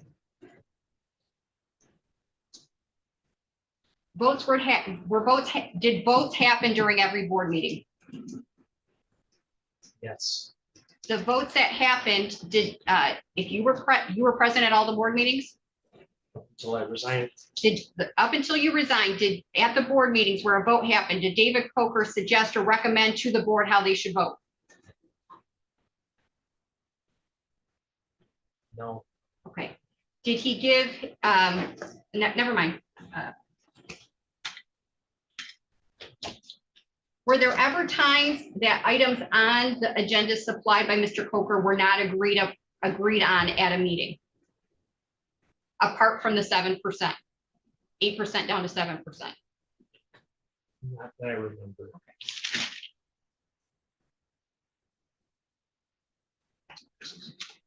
All right, this is one of the last points.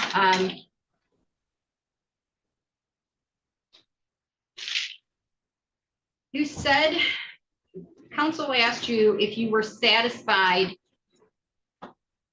when you reviewed the documents, if you were satisfied you reviewed them enough. Do you recall that line of questioning? Yes, And you indicated yes when he asked you that, correct? Correct. Yet on direct, you said legal jargon, there was legal jargon you didn't understand. You were getting documents the day of the meeting or right before the meeting. You never did this before. So do the two answers, do they reconcile for you? I wish I would have had more time to review it and go through it, but skim through it and I trusted and I thought there would be enough checks and balances that everything would be legit. Who or what did you trust? The board and Mr. Coker.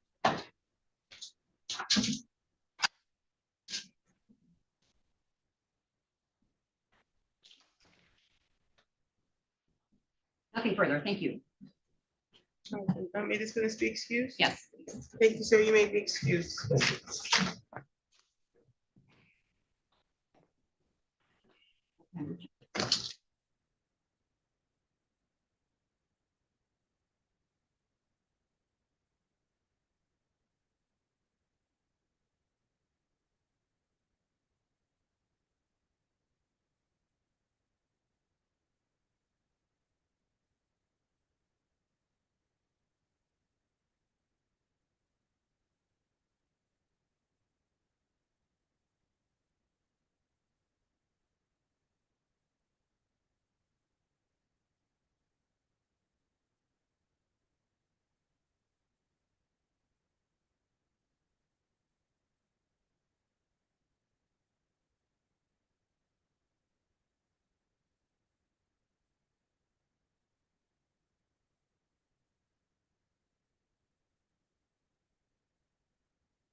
Thank you. I would call Jake Leiter.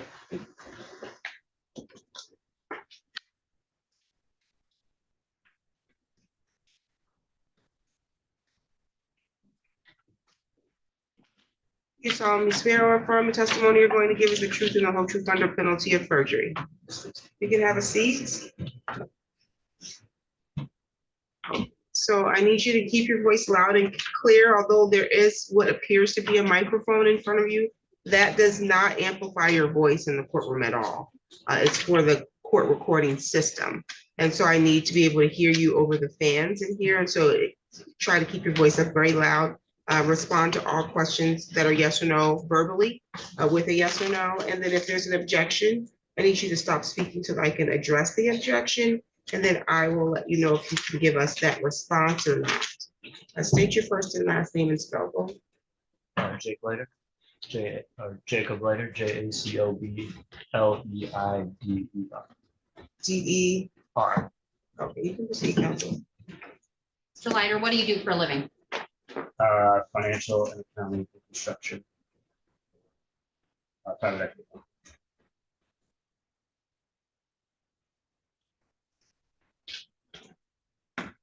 Are you a CPA?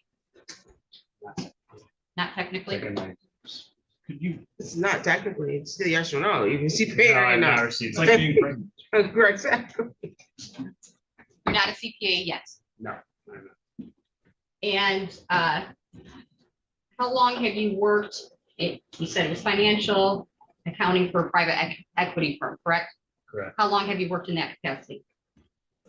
7 months. Where'd you work prior to these 7 months? Smile America Partners, a dental company. And what did you do there, sir? Similar work, finance and accounting. You have a bachelor's or master's? I have a bachelor's in finance.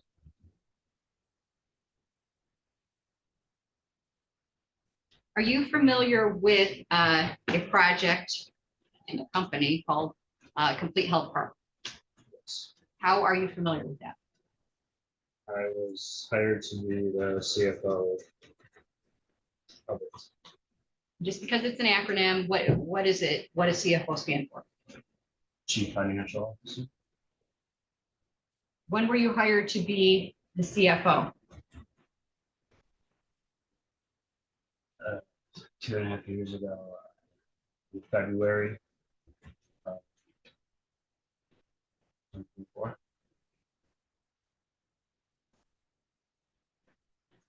I didn't really, I'm having a real hard time hearing this. I agree. If you could speak up. I didn't hear the check. February 2024, Can I you- believe. Okay, Yes. Done for years in my head. all right. So if the exhibits introduced show that the Complete Health Park, the grant agreement was entered into in 2022, December of 2022. Oh. Would you have been working for Complete Health Park in 2023? Yes. How did you get hired into Complete Health Park? Or who did your hiring? Dave Coker. Did you know Mr. Coker prior to 2023? I believe we met at the end of 2022.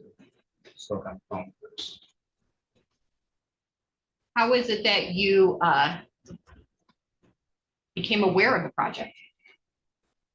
A colleague of mine from 3 jobs ago is from Clare, Michigan. And knows about the project and Dave through being friendly and Claire. Okay, who is that colleague? Danielle Taylor. Do you know Danielle's maiden name? I think her name is Danielle Gould. Did you ever know her by the name of Danielle Zinser? No. Okay. So Danielle Taylor has a conversation with you. We're just speaking general about Complete Health Park, correct? Yes. Do you get Dave Coker's contact information from her? I don't remember exactly. Okay. At some point, though, after this conversation with Danielle, you and Dave Coker connect via a phone call. Yes. What is discussed during that phone call, if you recall? The opportunity to be the CFO of a nonprofit health park was awarded a grant. And looking for someone to fill that role. When you spoke to Mr. Coker, were questions asked of your experience? Yeah. Okay. What was asked, if you recall? What I did, what I had done, what accounting system I use, how long I've been doing it. Resume questions, Yeah. job application questions. Yeah. And at that time, you had how much experience in financial accounting in that area? Working. 3 years. I did run my own company for 4 years. Before that, Yes, I did the accounting. did you So, convey that to Mr. Coker? yes, Do you know, you said you worked with Danielle Taylor was a previous colleague. Do you know if prior to this conversation with Mr. Coker, the two of them had spoken? they did speak. Yeah. So you discussed your background with Mr. Coker. What, if anything, is talked about during this phone call? What the project's like, why it's there, what the goal is, what the opportunity was for it to become. We talked about me potentially moving my family to Clare, which at the time I was interested in. Talked about sports, we talked about family. Would you characterize it as a good conversation? Yeah. Were you excited about the project? Yes, very much. And were you offered a position during that phone call? No. I came to Clare and met with him in person sometime after that. Weeks? I think so. Would that have been in 2023 then? I don't remember if it was December or January, but it was around then. Okay. So first contact is a phone call, second contact is in person with Mr. Coker weeks after the phone call. Yes. Okay, where do you have this in-person contact at? Somewhere in Clare. I don't. Was anyone else present besides you and Mr. Coker? My wife. What was discussed during this meeting? Similar things as the phone call. My wife wanted to hear the same story. It was a little bit more about the opportunity for our family than the job. And during this second meeting, this one being in person, is there any job agreement discussed with you and Mr. Coker? Verbally, no. Is there anything written that is signed? Not that I recall. Okay, so what's decided, if anything, after this second meeting? That I would be getting an offer letter from the law firm whose name escapes me. That I would be getting an offer letter for the job. And then I would sign it, accept the job. Okay. During these first two meetings, is there any discussion about other parties that are involved with Complete Health Park? At the first in-person First meeting? two meetings, the phone call and the in-person. I don't think so. Okay. Is there any discussion about the board of directors, if you recall? That there was one, but no more than. Were there any board of directors? Did you meet any of them at the in-person meeting? No. Okay, so second meeting, you're gonna get a letter or from a lawyer. Do you at some point in time get that documentation from a lawyer, an offer? Yes. How is that sent to you? Email? And you, after receiving that offer, what do you do? I signed it and working. When you say you signed it, I want you to, if you could open that binder.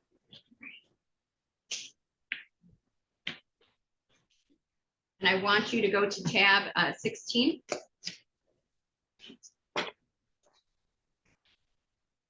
Is there an exhibit sticker on it that says exhibit 16? Yes. Okay, just if you could look through, you know, that document briefly, quickly. Do you recognize it?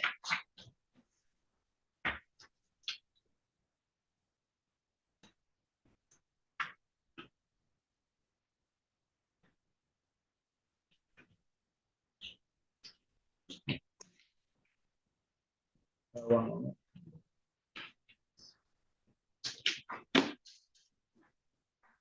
Yeah. 3 years ago, but yeah. It was 3 years ago, and keep browsing through it until you get to the end, please.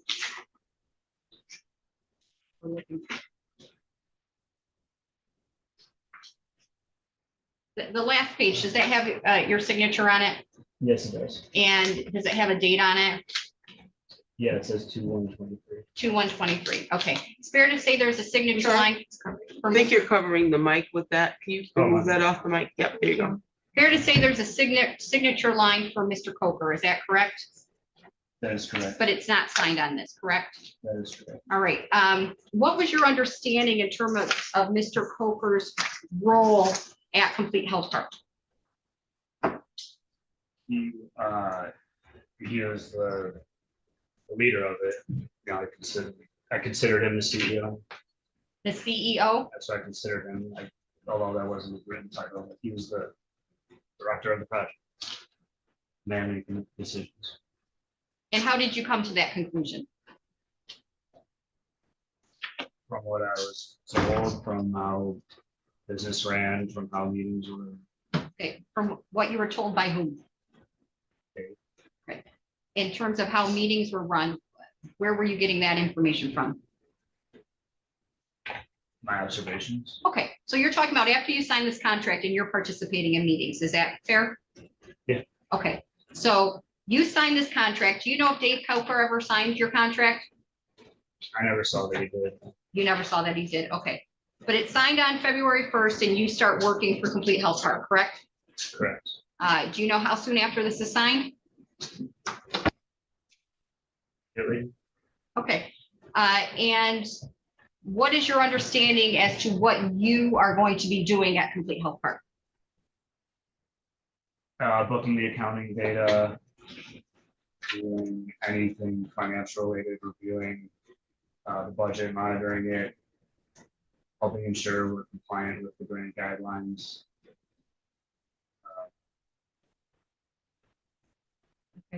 That contract right there, when you received it, did you review it prior to signing it? As best I could at the time. Yeah. Okay, what does that mean? I didn't have a lawyer look at it. I read what was important to me, Okay, termination rules and things like that. And there was a lot of charging. all right. After you sign this contract and you start working, do you have a meeting with any other Complete Health Park employees? Well, I was there for a couple months, and yeah, I met Rob. Is it Savish? Yeah, Rob S. Okay, Rob S.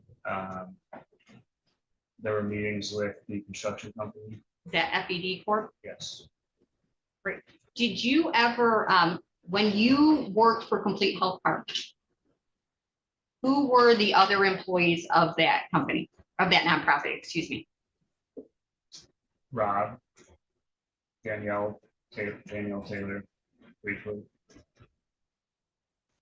I don't recall anyone else on the payroll. Did you ever work with anyone by the name of Shannon Taylor? No.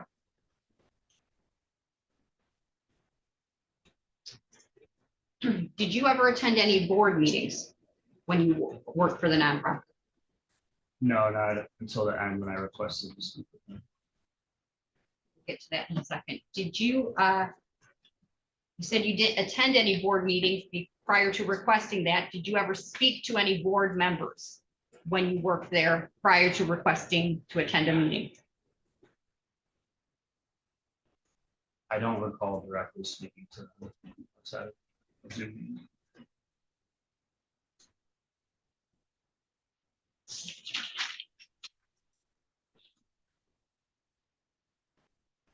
What happens when you start working there in terms of Complete Health Parks accounts? Are you given access to them?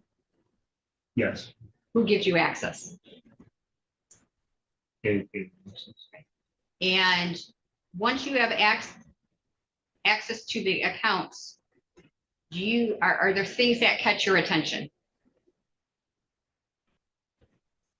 There were things that caught my attention at Okay. a point in time. At a point in time, okay, initially, when you you sign on February, when is it that things start catching your attention, I guess is the best way of putting it? About a month in, when I was able to get my hands around transactions that occurred before I got employed. And in particular, with the assistance of a CPA firm we engaged with and a legal firm and their assistants, they helped me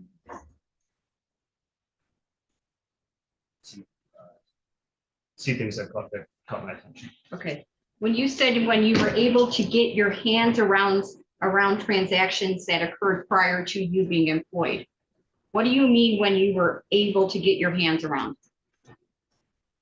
Just ramping up at a job, like, just get access on day one to everything. Okay, So was over there- time, things are being sent and I'm getting access to folders and seeing things. Was anyone or anything preventing you from getting your hands on these transactions? No, Okay. Did you ask to get access to these transactions when you first started working there? Yeah. Okay, not personally. and how was this information supplied to you? It came from multiple sources, some from, I don't remember those Google Drive or online storage systems, some from bank data, some from getting access to the MDHS, whatever that is, the portal. Okay, the egrams? Yeah, exams. Yeah. Okay. Did Mr. Coker ever supply you with any information regarding transactions or accounts? Yeah. Okay. And was there ever, for lack of a better word, was it a voluminous file? You mean like a lot of stuff? Yeah. What Did do you you have to mean- go what do you mean? through and break Oh. down everything? Nothing that was too Okay. difficult. No. All right. So you get this information, and why is it that you decide to engage with a CPA and a legal firm? Because the project required a quarterly audit via CPA. I am not, nor was a CPA. And we contacted them to do that for us. Which CPA? Raymond, When you say we, who is we? but I did inform Dave of who I was talking to, why, how it went. Did he stop you from contacting or prevent you from contacting that group? No, we did not. So do you send Raymond Group all of the information, all the financial information you have for Complete Health Park? I sent them everything they asked for. And is it after they get that information that you get a response from them about areas of concern? Yes. Right? And is it after that, do you contact a law firm? I would feel like they were happening at the same time. Okay. Like we knew we needed legal support, we knew we needed CPR, so we're engaging with both functions. At the time that you were having access to the accounting, did any other individuals have access to Complete Health Park accounts? Bank account? Yes, sorry. Just Dave. When you worked there, do you know if anyone by the name of Terry Powell ever was on the Complete Health Park bank accounts? I think he was a board member. I don't recall him being on bank accounts, but I didn't see who had access. I just had that log. Was there who was the financial person, if anyone, before you? Shannon Taylor. And did you ever meet her? No. And how is it that you knew of that name then?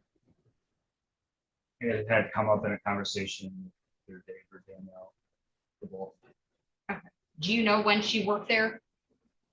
Just before me. Had you ever seen a contract between her and Complete Health Park?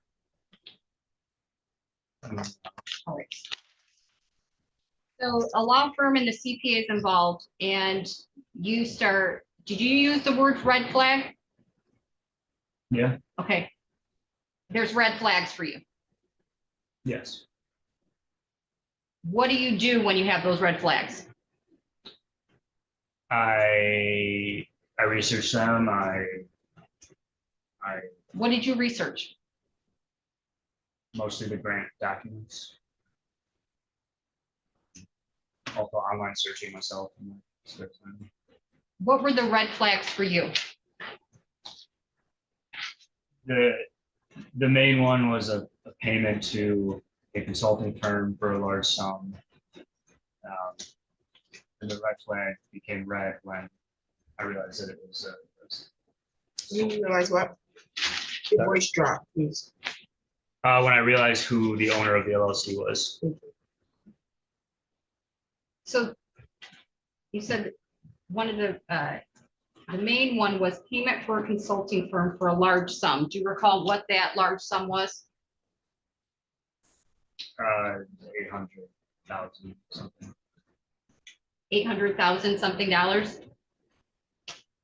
Yes. I don't have it in front of me, but around Okay. that amount. Where did you see that payment amount specifically?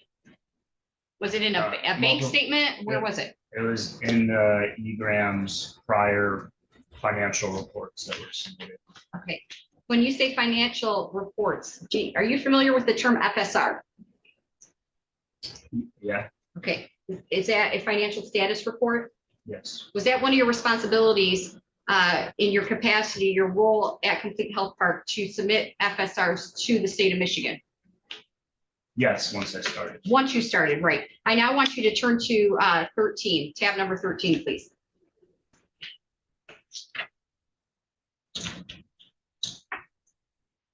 Okay. Are you familiar with Exhibit 13? Yes, I saw this, yes. Okay. And is the red flag you just testified about, is that in this FSR? Yes, in other extents.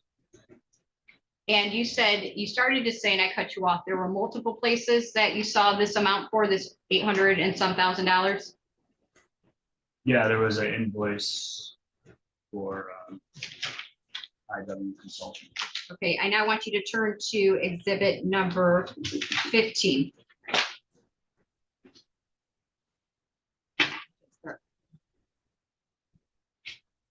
Yeah, exhibit number 15, it's already been admitted. There's an amount of $638,432, correct? Correct, Okay, and the exhibit before that, exhibit 14, is an invoice for IW Consulting in the amount of $182,200, correct? correct. Did you see a separate invoice for over $800,000? No, No, okay. So when you said there was an invoice for $800,000, were you referencing these two invoices added together? yes. Okay. What was a red flag about that FSR, that amount in the FSR in these invoices for you as in your Yeah. financial role with Complete Health Park? A couple things, the signature appeared to be Dave Coker's, the two is his address, his house. And my research online of searching IW Consulting LLC, noticing he was the owner of it. The combination of red flags. All right, let's start with first, the signature on what document or documents are you talking about? The invoices? Yeah. Okay, why was that concerning a red flag for you? When I started, I thought like there would be board approval, which there may have been in a meeting I wasn't in, but I thought it was odd for a director of a project to sign and approve a invoices themselves, Why? because it's a conflict of interest with the grant agreement. Why do you say that? Because I don't have the agreement in front of me, but you cannot, if you are employed by the company, you cannot pay yourself more than, it was like 200 something thousand a year. All right. So you believed, based upon seeing his signature on these invoices, that it was a conflict of interest. Yes, Okay, what I want to ask you is that at any point in time, when, from your initial contact to Dave Coker, up until the time you started seeing these red flags, did Dave Coker ever tell you he had, there had been a previous board resolution where he gave up any legal control or authority over Complete Health Park? Yeah. Okay, when did he tell you that?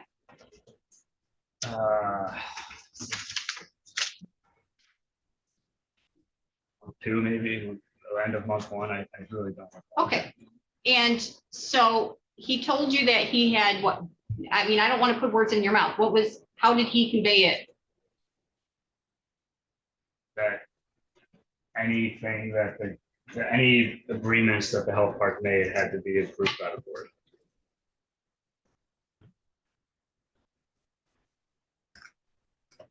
Were you aware when you worked for Complete Health Park, who was approving agreements? Not till like the end.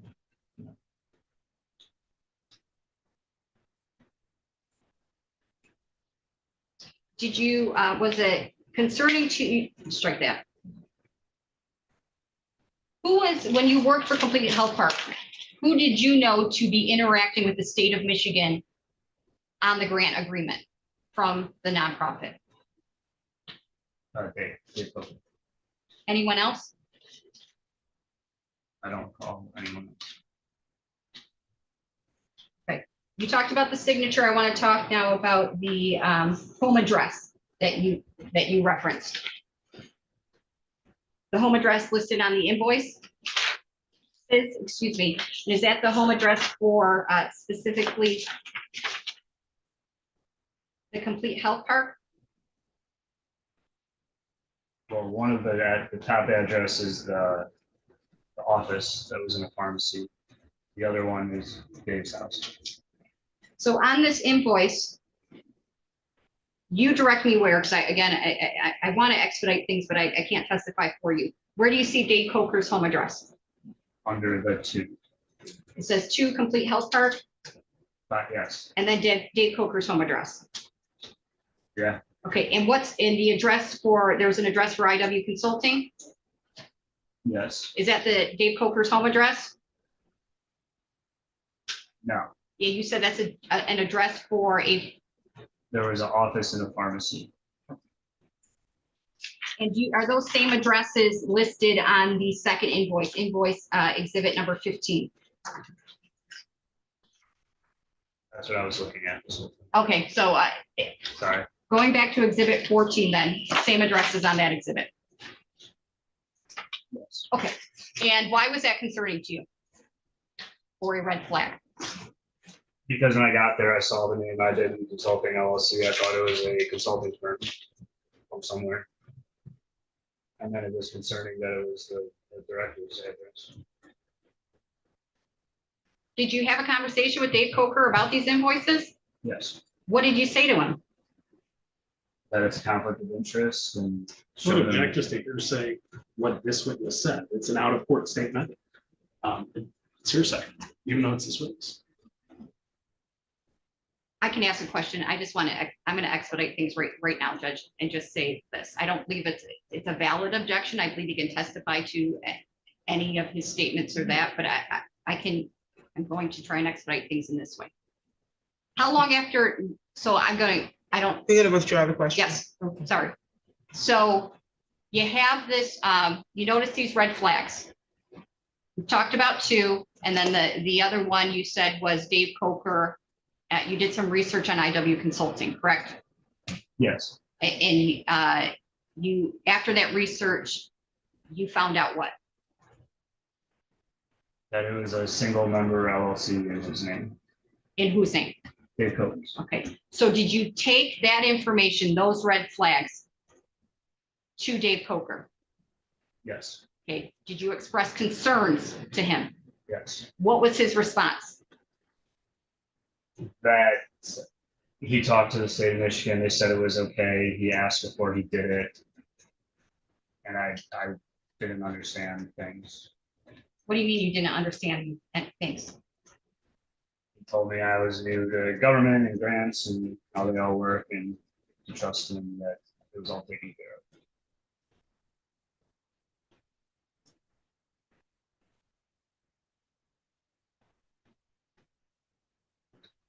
Did you talk to him about the information from the CPA firm and from the law firm?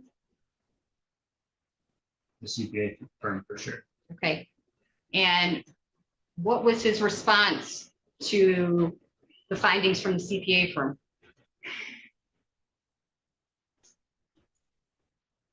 It all happened really fast. That was around the time I also brought it to the board simultaneously. And What did you bring to the board? the findings that there was a conflict of I would interest. object just to, the CPA firm's findings and what they are hearsay. We're gonna need the CPA who made the findings, not the guy who read the report to tell us that. It's not for the truth of the matter asserted, it's for why the actions he took.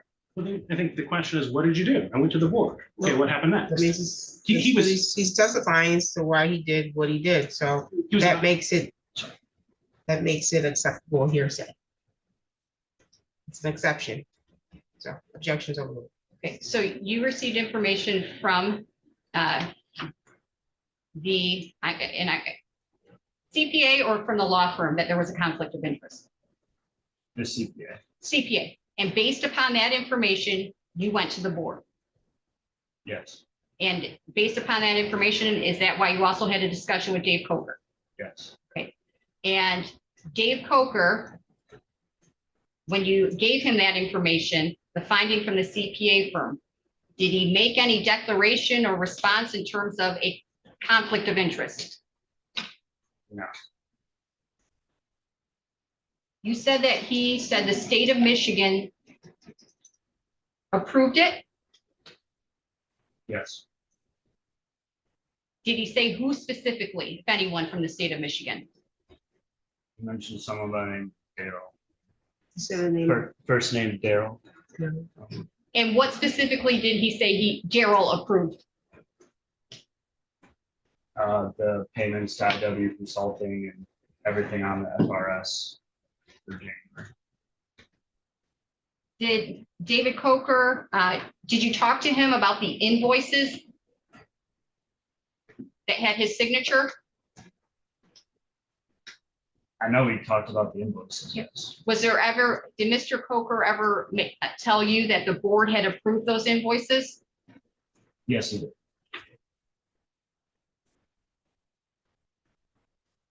Did he say when the board had approved the invoices?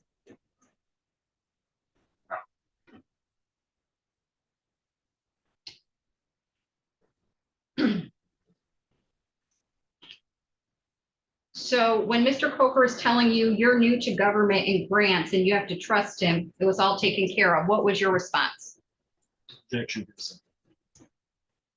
His response? Yeah, his statement. I didn't ask for a statement. A response can be physical, it can be verbal. Okay, I guess we're having a conversation and words were spoken to him, and what was the response? I assumed it was a I verbal would assume response. that it's a verbal. I think that was the response. craziest objection I Uh, had. But I'd say it was pretty. to the extent that he responded in a form that's nonverbal, Yeah, if you flipped him he the could verb, you answer. could- I'm sorry, I don't know if Mr. Blanford's done. Well, I'm done for now. Okay. Wonderful. You can, without telling us your verbal response, you can respond, I guess. I thought about it. I thought maybe he's right. That's factual information. I haven't dealt with government, so I was questioning myself and rereading things and researching and talking to people. Who were you talking to? The CPA firm. I have friends that are attorneys that I asked for advice. Okay, so after talking to Mr. Coker, you went back and spoke to the CPA firm again. I don't think so. Okay. But you would have spoken to attorney friends. Yes. Okay.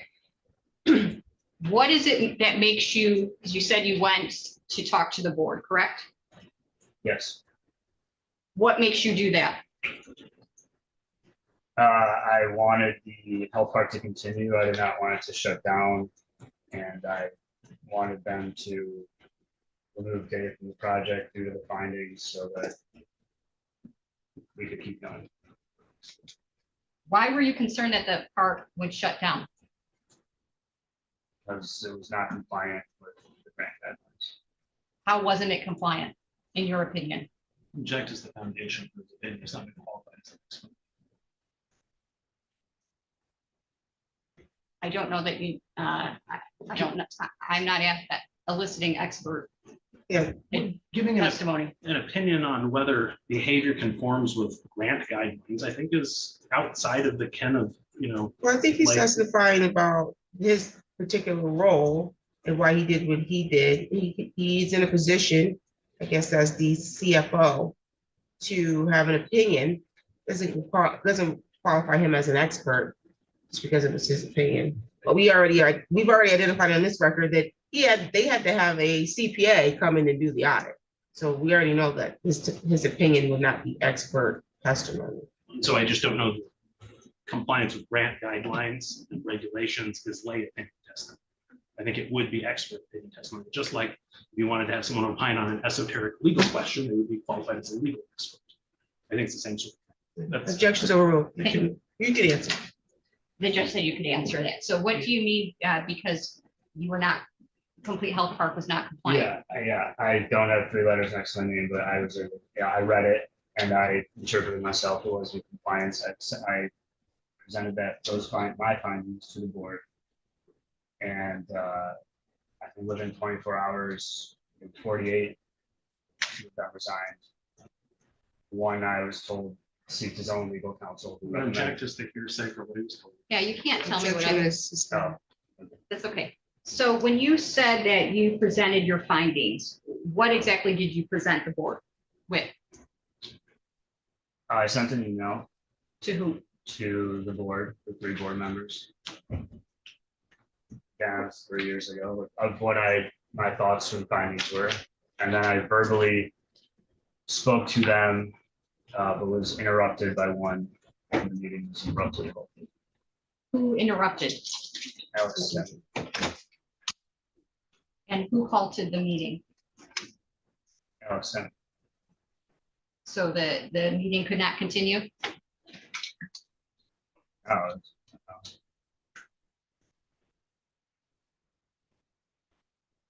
Did you speak to Dave Coker about his role with IW Consulting? Yeah. Okay, and because I want to be clear, you said that he said the state said it was okay, or Daryl spoke to specifically. What part did Daryl approve? Did Mr. Coker say? Would object, this is asked and answered. He explained specifically what his testimony was, that Daryl approved the payments that were on the FSR. That was his testimony. The question's been asked and answered. What is your question? If he did answer that, Judge, I don't recall that specifically, that word. So do you recall that testimony? yeah, they told me Daryl approved the payments to IW Consulting.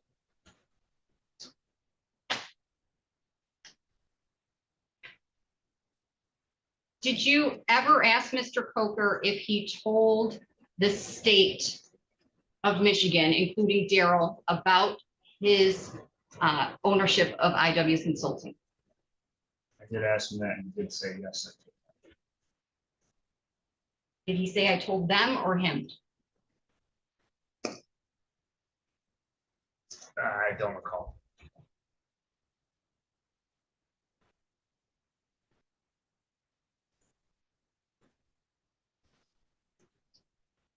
What happened, if anything, after the meeting was halted by Alex Stemme? 2 of them resigned and I'm sure everybody knows, within days I received a termination letter from a law firm I never heard of that was contacted us. Did you ever have a discussion with Mr. Coker about listening to board decisions on press and media? I'm not sure I understand. the Yeah, question. was there ever any discussion where you and Mr. Coker talked about how to deal with the press and media? And you offered advice, or the board offered advice? Rings a bell. I remember being told not to speak to press or media without Dave's running it for them and talking to him first. Okay, so Mr. Coker told you that? Yes. Did you have any problem with that? No. Okay.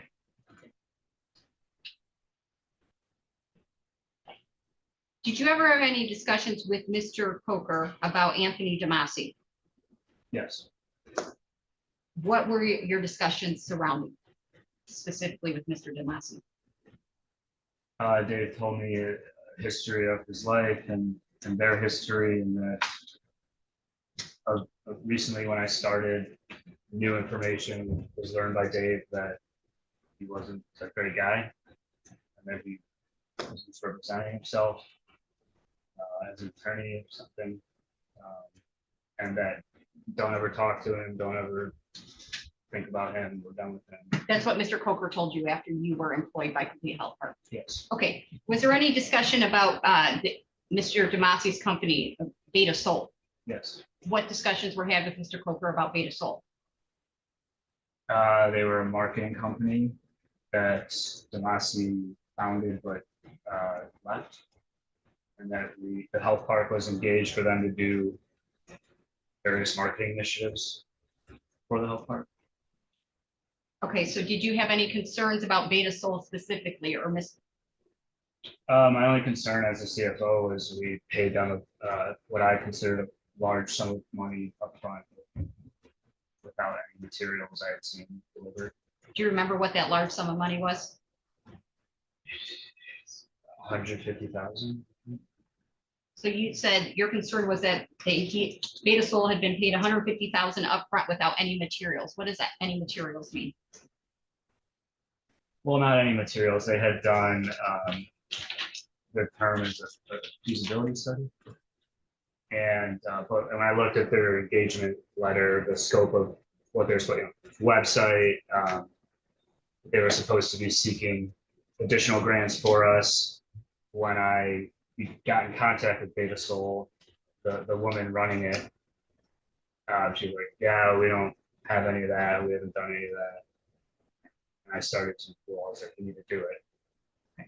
So you were concerned that Beta Sol had been paid for services they had not performed yet? Yeah. Okay, did you convey that to Mr. Coker? Yeah. What was his response? Verbal. Yes, I'm going to object to the relevance of this line of questioning. I read the complaint. I don't see any reference to Beta Sol or Mr. Damasi receiving funds, which is being part of criminal allegations here. So, Judge, this is, the charges pertain to financial crimes. So any information in terms of funds being applied when services have not been rendered that Mr. Coker is approving, I believe would be relevant. I think the complaint alleges some predicate acts very specifically in the criminal enterprise count, and then it alleges these transactions that are the subject of the invoices. I can also amend the complaint. I can amend it. Yeah, you can absolutely add, they can absolutely amend and add. It doesn't make it relevant at this point. Instructions overruled. You can answer. Dave's reaction was he agreed with me and he's like, yeah, go drive to Mount Pleasant and talk to them and tell them to do stuff for us. So did he agree that the work had not been performed? Yeah. Right. And did you ever have discussions with Mr. Coker about a company by the name of State Advising LLC? Yes. Okay, why did you have a conversation with him about State Advising LLC? There was a payment to them that was sent, and I asked who are they and what they do for us. What did Mr. Coker tell you? That it was another LLC that was created for one or multiple of his daughters. I don't remember. And she was assisting the project. Did you ask him how she was assisting? I don't think that directly asked that. Do you know as a CFO how much state advising was paid?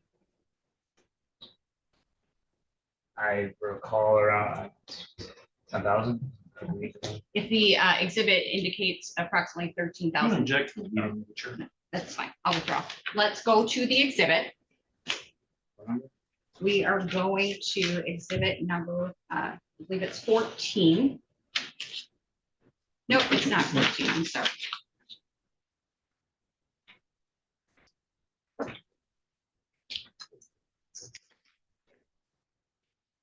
We're going to go to exhibit 11. I believe it's in the budget.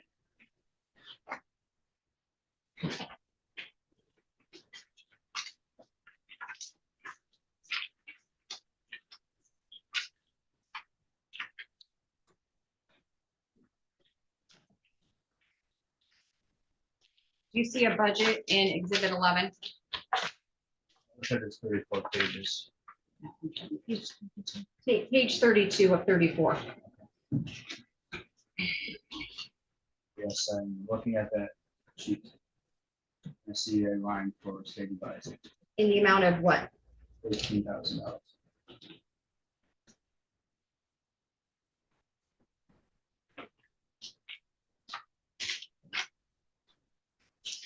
Did you ever get any information from Mr. Coker if he had any other employees at IW Consulting besides himself? I did ask that, so no. He said no.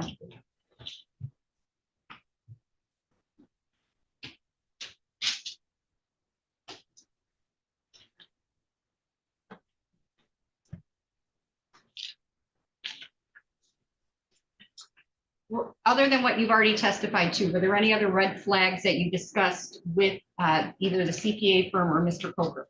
Object as to hearsay for the things he discussed with the CPA. I didn't ask what he said. I said, were there other red flags? I don't know what the relevance is. We don't know what they You said what about the relevance? I didn't hear you. Yeah, I'm sorry. I don't know what the relevance would be to know that things were discussed and never know what they are. And so it doesn't seem relevant to be like, are there red flags and then never talk about it? And if we're talking about what they are, it's hearsay. Okay. So he's able to tell me his opinion on what the red flags are or were for him. So my question is, were there any other red flags that, other than what you testified to, that you discussed with the firm? Yeah, the objections are well, you can answer. I don't recall discussing this with the CPA firm, but the red flag, there was a lot of red flags on how the grant was awarded. The more I looked into it with the, I don't know how detailed you want me to get, but it appeared that the grant was essentially written for. But to be fair, you didn't have any, as Mr. Coker pointed out, you had no prior experience in government or with grants. Is that fair? Yeah. Okay, one moment, if I may.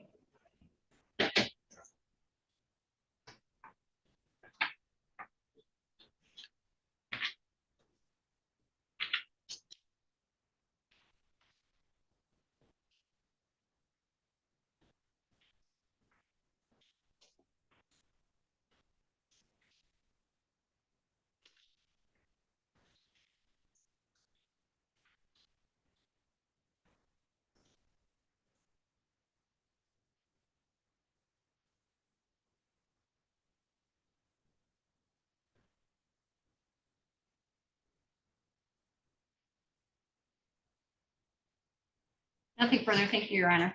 Cross-examination. Are we going until we're done with this witness? Or it's fine? Let's go to the 439. I'm sorry. It's 439. Oh, I'm assuming this is the witness that traveled, correct? Correct. Yeah, we gotta finish him. Okay, I'm good. So Mr. No, let me back up here. There were some employees of Complete Health, correct? Yes. They were on the payroll, Yes. get the W-2s. Yes. You were one of them. Danielle Taylor was one of them. Yes. Rob Savish was one of them. Yes. That was during your time, the extent of the employees of Complete Health Park, correct? Danielle left before me and Rob stayed after.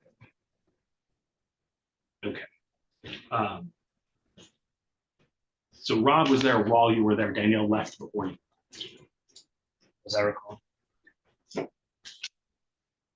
Now you were hired as CFO in February of 2023, correct? The stop work order was issued in the beginning of May of 2023, correct? Sounds right.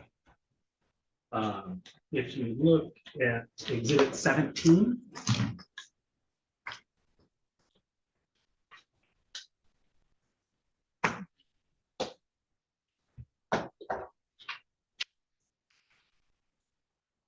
Does that refresh your recollection about when the stop work order was issued?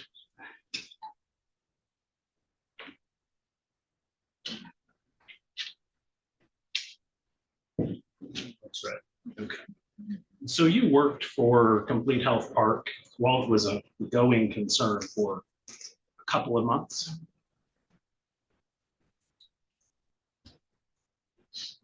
Yeah. Well, some part of February, I guess, March and April, right? And then you were terminated very shortly after the stop work, correct? Don't have the term date. off the top of my head. You were terminated by, you said you got a letter from a law firm. Yes. Was it Clark Hill? Sounds good. And they informed you that because the state had put a stop work order in place, your Well, position. was terminated. objection as to hearsay, Judge. Sure. White, that's fair. It was John. What was your understanding why you were no longer employed? Well, I remember replying and asking for a reason for termination. I never received an answer. Okay. So, don't know what. And so you start work sometime in February 23, right? Yes. And you met Mr. Coker sometime near the end of 22. Okay. First interaction with him on the telephone Yes, he's going to the line. seemed like kind of a normal-ish job interview. Is that fair? Yeah. Asked appropriate questions, Yes. seemed interested in your qualifications, Yes. seemed genuinely interested in whether you were able to do a good job. Yeah. Okay. Didn't hire you off that phone call. No. Set up an in-person meeting. Yes. At that in-person meeting, more discussion about your qualifications and your experience. I would say it was more to pitch the idea and get my wife on board. Yes. Okay. He seemed genuinely interested in you as a candidate and seemed genuinely interested in whether you could do a good job for Complete Health Park, correct? Yes. You didn't see any red flags during those first two interviews, correct? No. You know you didn't see any red I did flags? not see any red flags.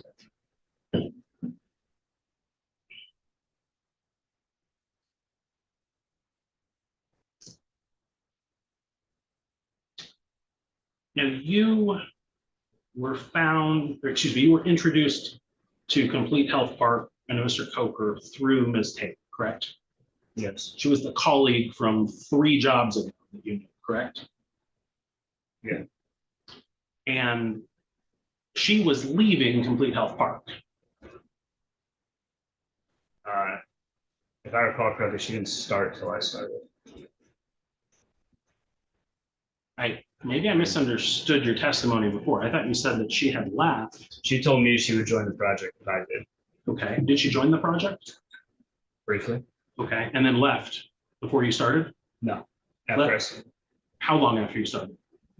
I don't recall her exact exit date. So she was working there at the same time you were. Yes. Yeah, I thought your testimony was she was gone before you were. I don't recall saying. So she introduces you to the situation, correct? Yes? Yes. To do accounting, Yes. and you have training in accounting? Yes. You must have at least 120 hours of accounting classes, right? Yeah. You're eligible to take the CPA exam. Yeah. And you've got, what, at least 7 years of accounting experience, right?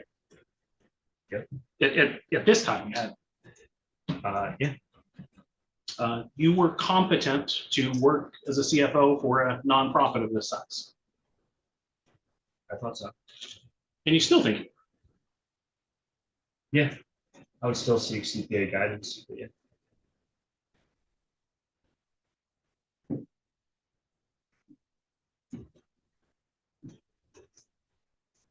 there, so on that note, there came a time during your 2.5 months working there that you decided it was important to engage a CPA firm, correct?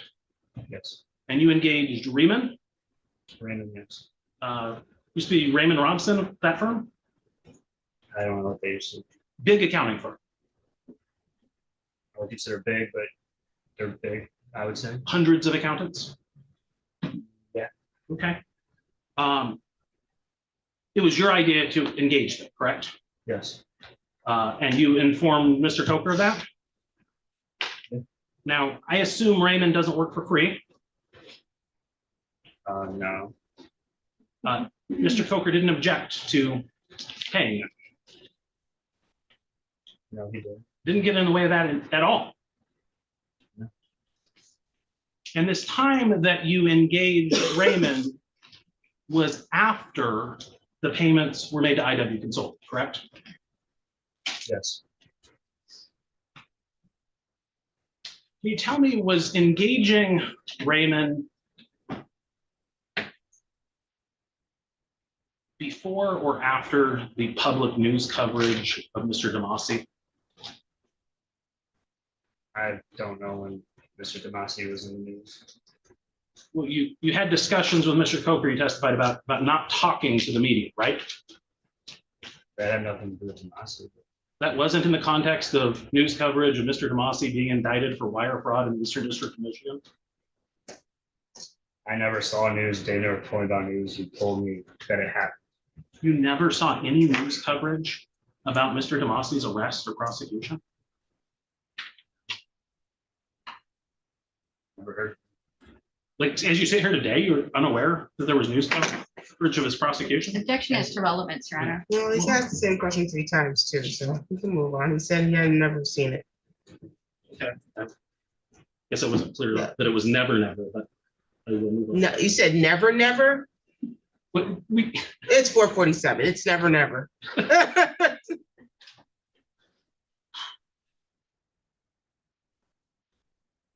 So when you encounter the payments to IW Consulting, you discovered those from records that had been provided to the state, correct? Yep. The financial status report was submitted to the state. Yes. So the way you discovered this was by looking at information that had been provided to the Department of Health and Human Services, correct?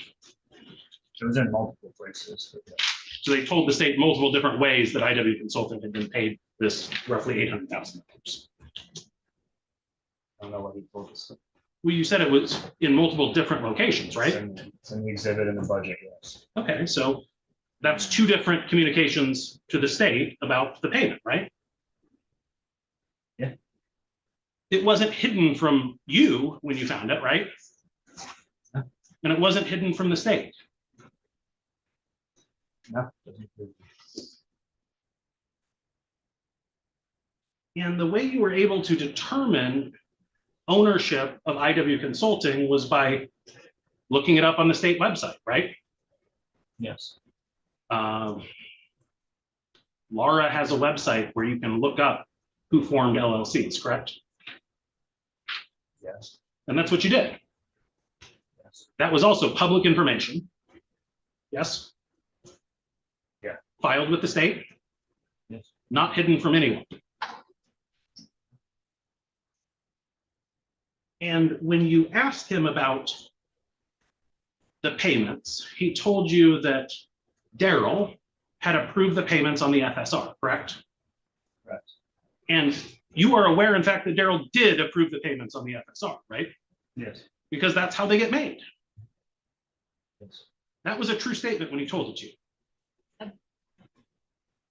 Is he asking if what Mr. Coker said was true? Yeah. I don't believe he can comment on the veracity of another. You have no, I'll rephrase.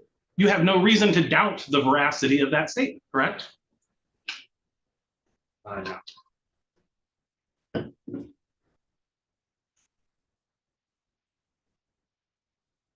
So when you were considering going to work for Complete Health Park, it seemed like a legitimate project to you, correct? Yes, That could do good things for the community? absolutely. And you believed Mr. Coker wanted to do those good things for the community. Yes, And there were actual steps that were taken to make this project into a reality, correct? Correct. You were able to observe them as the CFO, right? yes, You were able to observe that they bought land. yes, You were able to observe that they engaged a competent construction company yes, and that they paid for it. You get quiet. yes.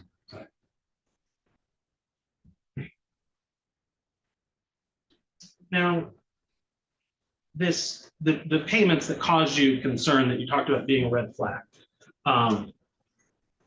You, I think, testified on direct examination that you thought there would have been board approval for those payments, correct? Correct. You weren't at the board meetings during the relevant time period when those payments were made, correct? Correct. When you first became concerned about these payments, did you have access to a copy of the contract approved by the board that authorized the payments? Can you repeat the question? Are you aware as you sit here today that there's a contract between IW Consulting and Complete Health Park that authorizes a 7% fee for this project? Yes. Okay. When did you first become aware of that? Around there for 2.5 months, around a couple weeks after gathering and everything. Couple weeks after gathering everything, so before you saw the payments? I don't recall when I saw the contract. So you were aware that the board authorized the 7% payment, correct?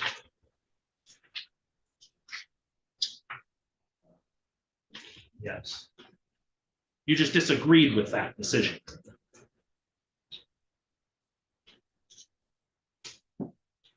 Who the consultant was, paying a consultant 7% is very appropriate.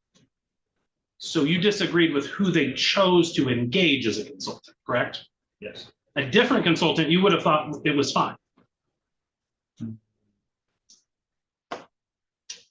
I don't know. Do you think reasonable minds could differ on the selection of a consultant? Judge, I'll stipulate that people can differ on who they select to be a consultant. I would like to know if he thinks reasonable minds could differ. If he wants to stipulate to that. I think anyone can stipulate to that, but I'll let him answer. I don't fully understand the question, sorry. Apparently not everyone can stipulate to it. Well, he doesn't answer the question. Judge, I would just ask counsel to ask questions and stop with the sarcasm. This is a witness who's taken time here to be in court. He was subpoenaed. Sarcasm is completely unnecessary. I would agree. If you want to rephrase the question to help him understand it, that's fine. If not, we can move on. Do you think that hiring of a consultant requires the exercise of judgment? Yes. Do you think people could exercise their judgment differently?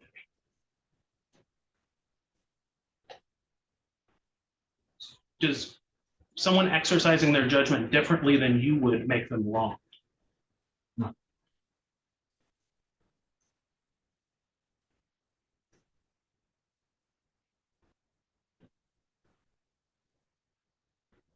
There were financial status reports that were submitted after December 22, correct? Yes. And you submitted those. Yes. And those included the 7% fee to IW Consulting. If I'm one of the months, yes. You submitted it and said it was appropriate that month, correct? I was very new to the project and that was maybe like conversation with Dave, this is good, just send it, we need your name on it, get it through. And I did. So you're saying you signed it and submitted it thinking it wasn't appropriate? No, but I was definitely rushed to use the job. Negligent. I'm sorry, you were negligent at the time? Ramping up. Yeah, when you start a job, you have to learn what you're doing. Okay, when was this submitted? I don't know, I'm sure it's in here. You didn't say, hey, I'm new, I can't do this one, I don't understand what's going on? At that time, I trusted Dave. That he was doing the right thing. Did you see the contract that authorizes payment before you submitted that?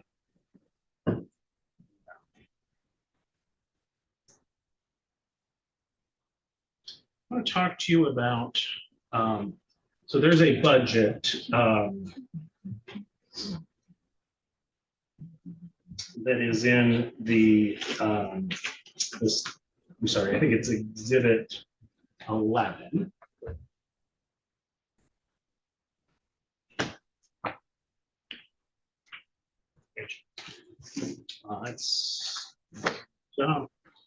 It's page 32, perhaps.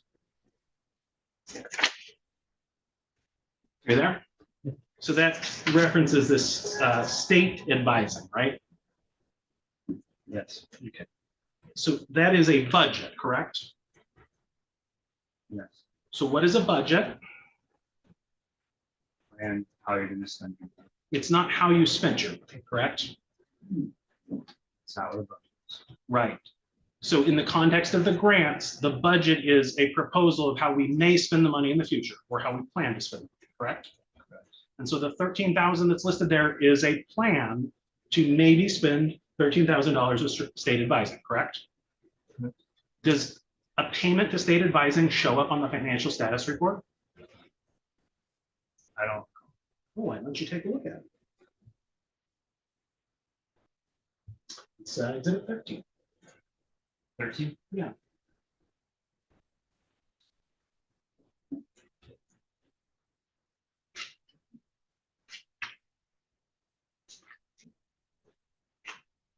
December 1. Yeah.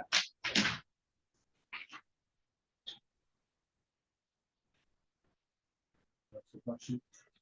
So I think you testified on direct examination, $13,000 was paid to state advising. I would need to see the accounting details of that 3 years ago. Yeah, my question was, did you testify to that on direct examination? Do you remember being asked the question by the government's lawyer if she pointed you to the 13,000 and you testified that 13,000 was paid to them? Do you remember that question or not? I remember seeing it on the sheet that I was looking at. Okay. With the budget. You would agree that that sheet you were looking at does not prove that any money was ever paid to state advising, correct? Yeah, the budget does not. And you're not here to testify that any money was ever paid to state advising. No, unless I can review all the transactions. Okay. You don't have any memory of that actually happening, do you? I don't.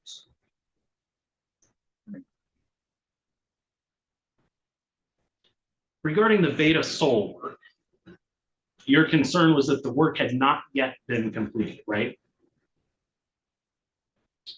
Yeah, the scope of engagement was to do 10 to 15 things they had done in a couple. And you're like, when were they engaged? December of 22? I don't remember the contract. We know the grant funding was in June of 22, right? Yeah. Okay, so we know it wasn't before that. Sounds right. Okay. You're hired in February, right?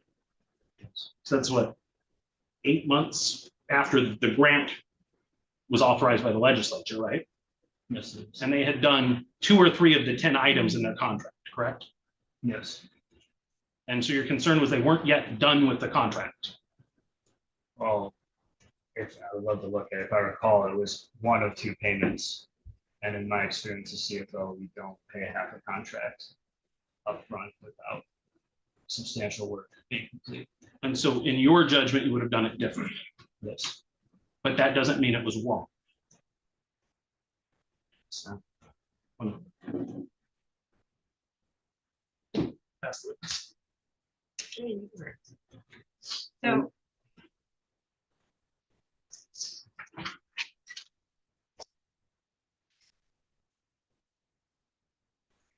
Sorry. Did you ever, you said you reviewed the contract. where between Complete Health Park and IW Consulting that addressed the 7%, correct? Yes, I saw it. But you don't know when you would have seen it. Okay. Did you ever talk to Mr. Coker about that contract? Yes. Why did you speak to him about that contract? Asked him about it, asked him 7%. And he told me that's like a standard consulting fee in projects like that, which I believe he was correct. Did he ever make any statements to you about whether he would continue to receive 7% on behalf of IW? Yes, he told me that he will be done taking 7% at one point in time. If you look at the FSRs, you can see that it stopped. Said I don't need it. I can't hear him. Oh, yes, he told me the 7% will stop. Don't remember the exact month, but you can see on the FSRs that it did stop. It stopped when you were working there, Yes, and it stopped, it's referenced on an FSR that you submitted to the state of Michigan, is what reference? the lack of the 7%, the absence of the 7%. I don't have it in front of me, but yes, there is definitely one that does not include the 7%. And that would have occurred prior to the stop work order. As I recall. Okay, and the absence of the 7%, you were responsible for drafting those and submitting those FSRs to the state, Yes, and you excluded the 7% based upon, for what reason or reasons? because they told me to exclude it. And he said to exclude it, why? I really say I don't need it. So you listened to him. Yes,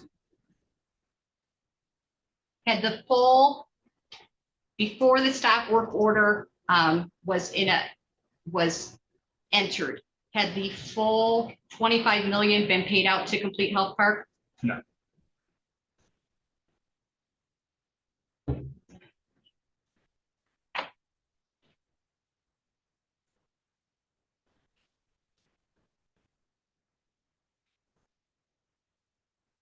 There was discussions, questions about, again, Daryl Hardin. Did you ever speak to him yourself? yeah, I was on a Zoom. I was definitely on at least one Zoom call. Okay, and I'm not asking you to tell me what he said or anything of that nature. Did you ever talk to Daryl Hardin about Mr. Coker's representation that Daryl had approved? I don't recall. Okay. Nothing further. Thank you, Your Honor. Maybe for this be excused. No objection. Okay, thank you. You may be excused. And the people have how many more witnesses? Two more witnesses, and you're expecting to call witnesses at all? And have one or two. One or two? Okay, so we need to set another date for part 2. April 8 at 9 a.m. Does April 8th work for any of you all It does. at 9 a.m.? Perfect. And so that's the date it is. Thank you. Judge, can I ask, could I get an order that if there are going to be exhibits introduced by counsel, that he supply me a copy of them prior I to? think the that's preliminary exam? reasonable. She didn't give me a copy, she gave me a list. He's had discovery for months. I think she's talking about like exhibits that she doesn't have knowledge of, is what I'm assuming she's talking. That's accurate. Sure. No, I think Do that's that, yeah. reasonable. Could I get an order that she give me copies of the marked exhibits from today, because some of them are different than what I have, and I would appreciate it.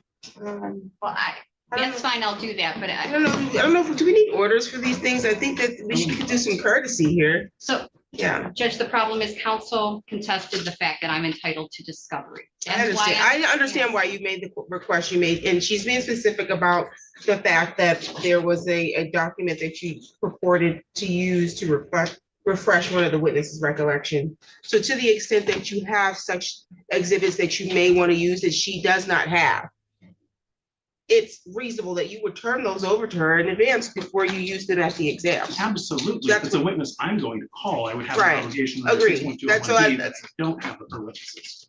Right, and so then as it relates to a copy of the exhibits. I think as a courtesy, you all can make him a copy, only because it was voluminous amount of discovery, and maybe he doesn't know exactly. So Judge, the list I did supply, I did give him a list. Okay. It indicates the bait stamps numbers Oh, okay. on the Is exhibit. that what that number on the bottom is? Yes, Got it. except for 2 exhibits that haven't been introduced yet, 1 and 2, which are documents under seal. Okay, sounds good. And also, some of them I don't seem to have. That's why I asked. Why would you not have them? I don't know. I was Which looking exhibits? at the one that had, what was the one you asked me to see? I don't have that date. in my production. Jake Later contract. Okay. I have an email that has a Word document attached that may be the same content.